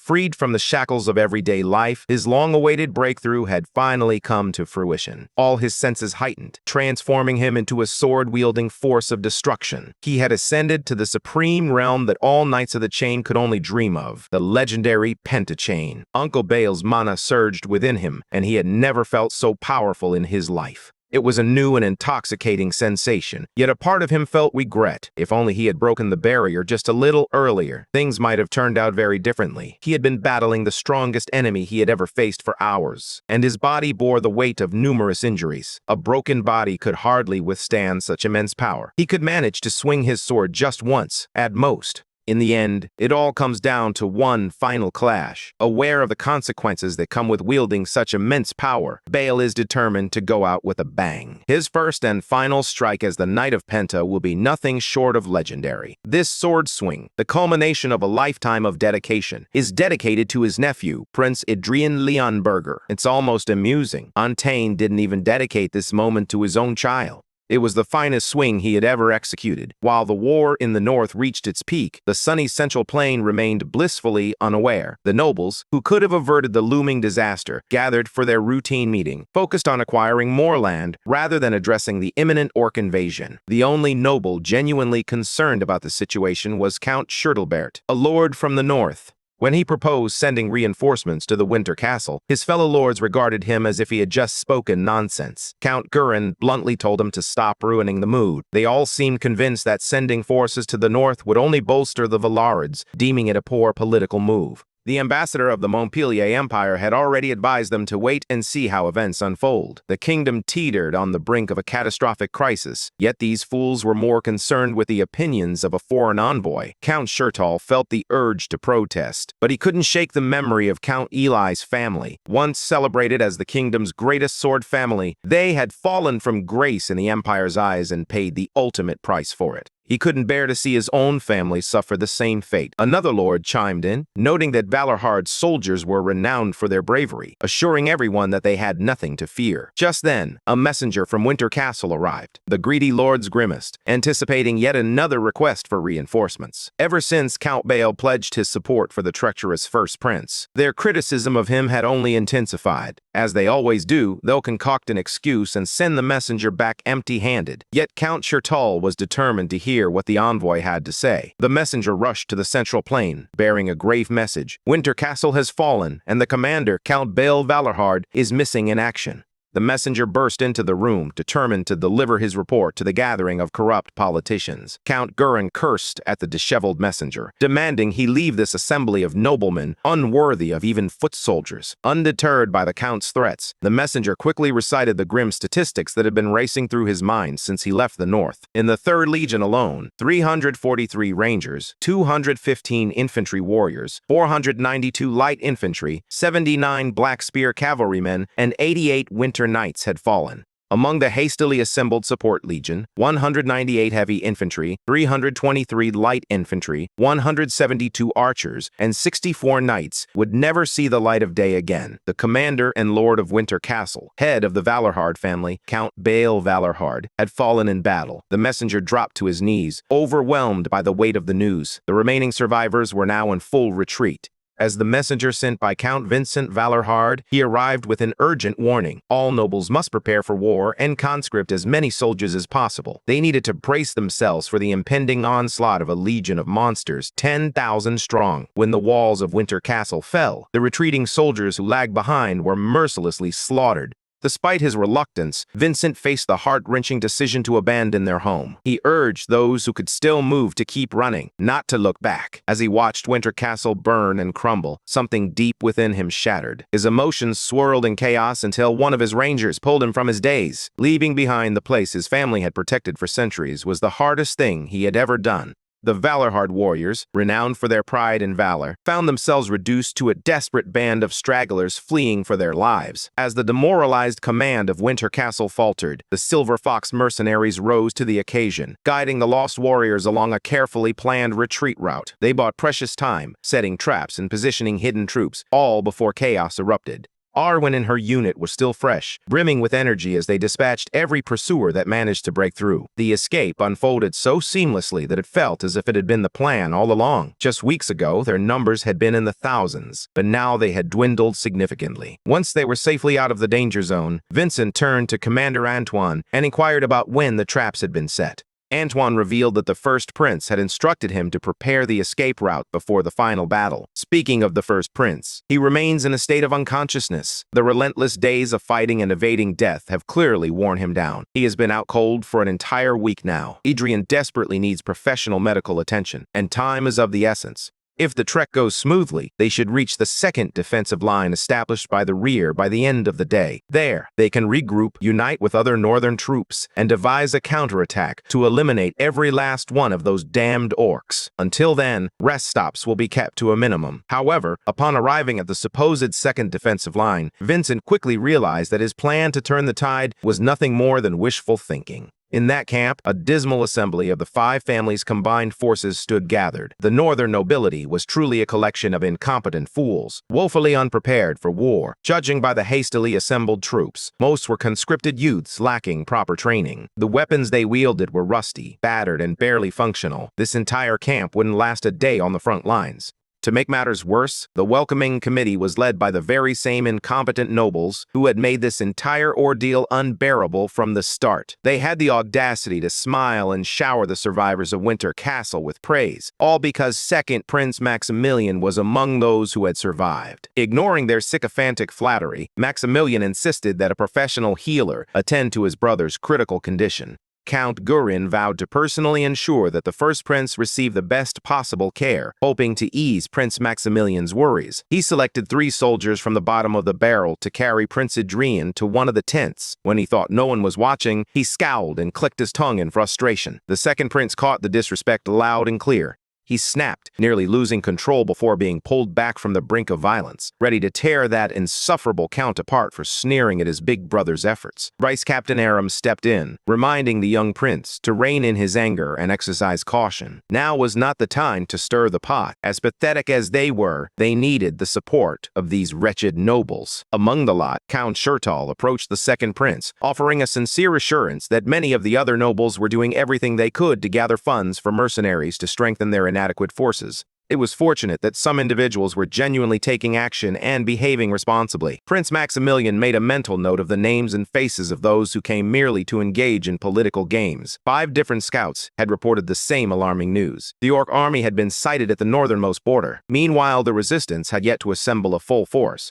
Time is running out. Count Gurin seized the opportunity to attempt a scam on some soldiers from the prince's entourage. He recognized that those with experience from the Winter Castle would be invaluable in the upcoming battle. However, before the young prince could respond, Sir Aram intervened, firmly denying the request. Their ranks were already burdened with many wounded. Regrouping and recovery were top priorities. Vincent echoed this sentiment regarding his remaining soldiers before excusing himself from the meeting, citing fatigue. Later, Maximilian questioned his vice captain about their refusal to call for support. Aram had to explain to the young prince that those corrupt nobles were attempting to manipulate them. Why should their men, who had barely escaped the clutches of death, sacrifice themselves for someone like Gurin? The northern lords remain blissfully unaware of the true gravity of the crisis. They must confront the harsh reality of the situation without delay. While innocent lives will undoubtedly be lost, this bloody path is necessary to avert even greater sacrifices in the future. It's a bitter truth to accept, but Sir Aram was right. The royal family hesitates, and the northern nobles are utterly corrupt. Far too many talented and formidable fighters who could have been invaluable to the kingdom perished needlessly in that godforsaken war. The devotion and sacrifice they demonstrated over hundreds of years were cast aside like refuse. This was only the beginning. How much more will the kingdom lose in the days to come? Ian's unnaturally long slumber was not merely a result of fatigue and injuries.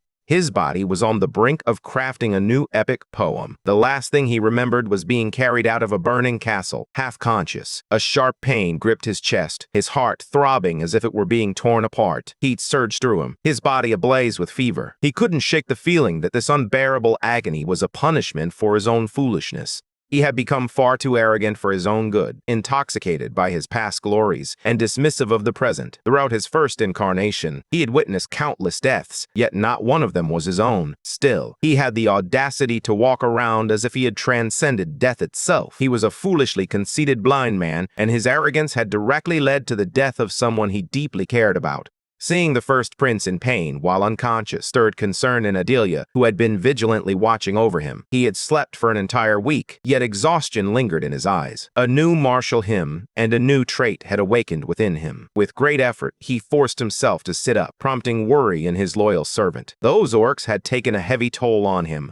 The first prince has come to a crucial realization. While the survivors of Winter Castle remained in their camp, avoiding deployment, the nearby territories were enduring the brutal onslaught of the orc invasion. Count Gurin's forces were swiftly overwhelmed, leaving devastation in their wake. The orc horde pressed onward, encroaching upon Count Schertl's lands. Already 5 counties lay in ruins, reduced to nothing but rubble. Central Command made the decision to establish an additional line of defense along the Rhine River. The king even ordered that his favored son, the second Prince Maximilian, must retreat alongside the young Count Valerhard. It was a clear message. The capital would not be sending reinforcements to the north. The foolish nobles were finally experiencing the bitter consequences of their own incompetence. Sir Erhem streamlined the plan. The capital would shorten the front and concentrate its forces, but they would refrain from intervening while the territories north of the river were being ravaged. Count Schertl couldn't help but regret his lack of conviction from the moment he received the first message from Winter Castle. If only they had dispatched troops back then, none of this chaos would have unfolded.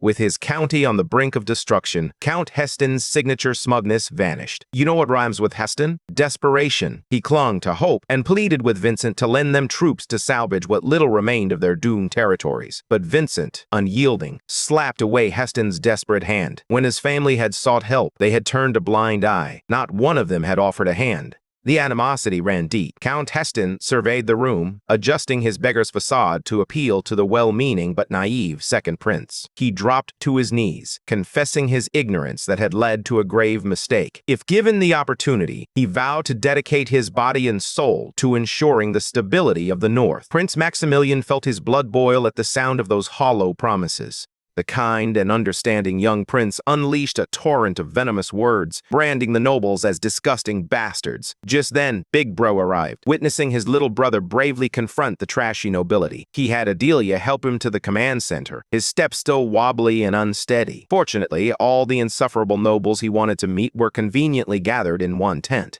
He approached the spokesman of the wretched pack, Count Heston. The man pretended to be relieved at the sight of the first prince waking up, but no one was fooled by his act. The moment Prince Adrian regained consciousness, he feigned a slap and swiftly snatched Heston's sword from its sheath. The force of the pull sent the clumsy old noble tumbling to the ground. He demanded an explanation, but instead of words, he received a brutal response. Half of his face was severed. Count Heston was mercilessly decapitated from the neck up. After all, he wasn't using his brain anyway, so not much was lost. Heston hadn't taken his own life. Vincent, Sir Quan, and everyone else in the room stood frozen in shock. Prince Maximilian was mortified. No matter how serious the crime, executing a nobleman in cold blood was simply unacceptable. But Prince Adrian had no time for games or empty words. He ordered his younger brother to step aside. Yet, little brother continued to ramble on about uniting forces to combat the looming threat. In Adrian's eyes, the notion of unity was nothing short of laughable. According to Vincent, they had dispatched one messenger every 3 days for 3 months since the orcs intensified their operations. In total, they had requested help around 30 times. Count Gurin and his band of misfits insisted they were preoccupied with their own issues at that time. Even if they were guilty, they demanded to be tried in a court of law.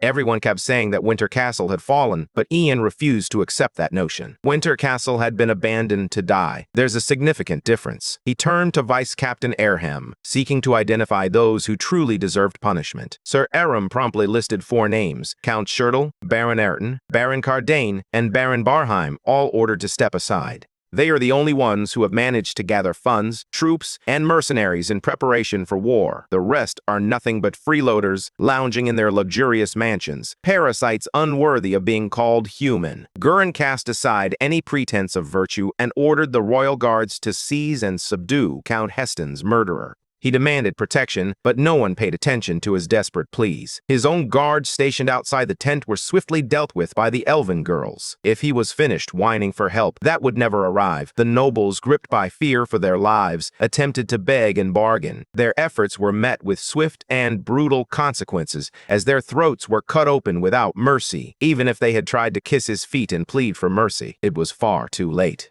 Count Gurin was the last one standing. Just days ago, if you had asked him to kneel before the insufferable first prince, he would have spat in your face. Yet now, he found himself trembling in fear of the inevitable. With a single, precise swipe, Ian severed the count's face, delivering a gruesome blow that would go down in history. After dispatching 4 high-ranking nobles from the north, fatigue washed over him like a tidal wave. Thankfully, Adelia was there to offer him a chair to sit on and rest. Ian settled into the seat, surrounded by the gruesome remnants of his victims. He then instructed Antoine to spread a rumor among the mercenaries that the nobles had fled under the cover of night, abandoning everyone to save themselves. Meanwhile, he assigned Aram Killinger the task of selecting troops to seize the castles of the deceased lords. To justify their actions, they could simply claim that, out of compassion for the lords who had died dishonorably while fleeing their duty, the first prince stepped in to protect their relatives. Once those gaps were filled, Ian turned to Vincent for an update on the current situation. Judging by the Orc army's position and route, their vanguard was expected to reach the second line of defense within 4 or 5 days. "Count Shirtle!" Prince Adrian called out, startling the poor old man nearly to the brink of a heart attack. Ian simply wanted to clear the air. The kingdom, and his father, the king, had turned their backs on the north, but he was different. He would never forsake this beleaguered territory. With him at the helm, the 3rd Legion would stand firm and hold their ground against those green bastards. The system is broken. With the blood and bones of orcs, he will forge a new beginning upon these very lands. Prince Adrian's commanding proclamation resonated with the authority of a true sovereign.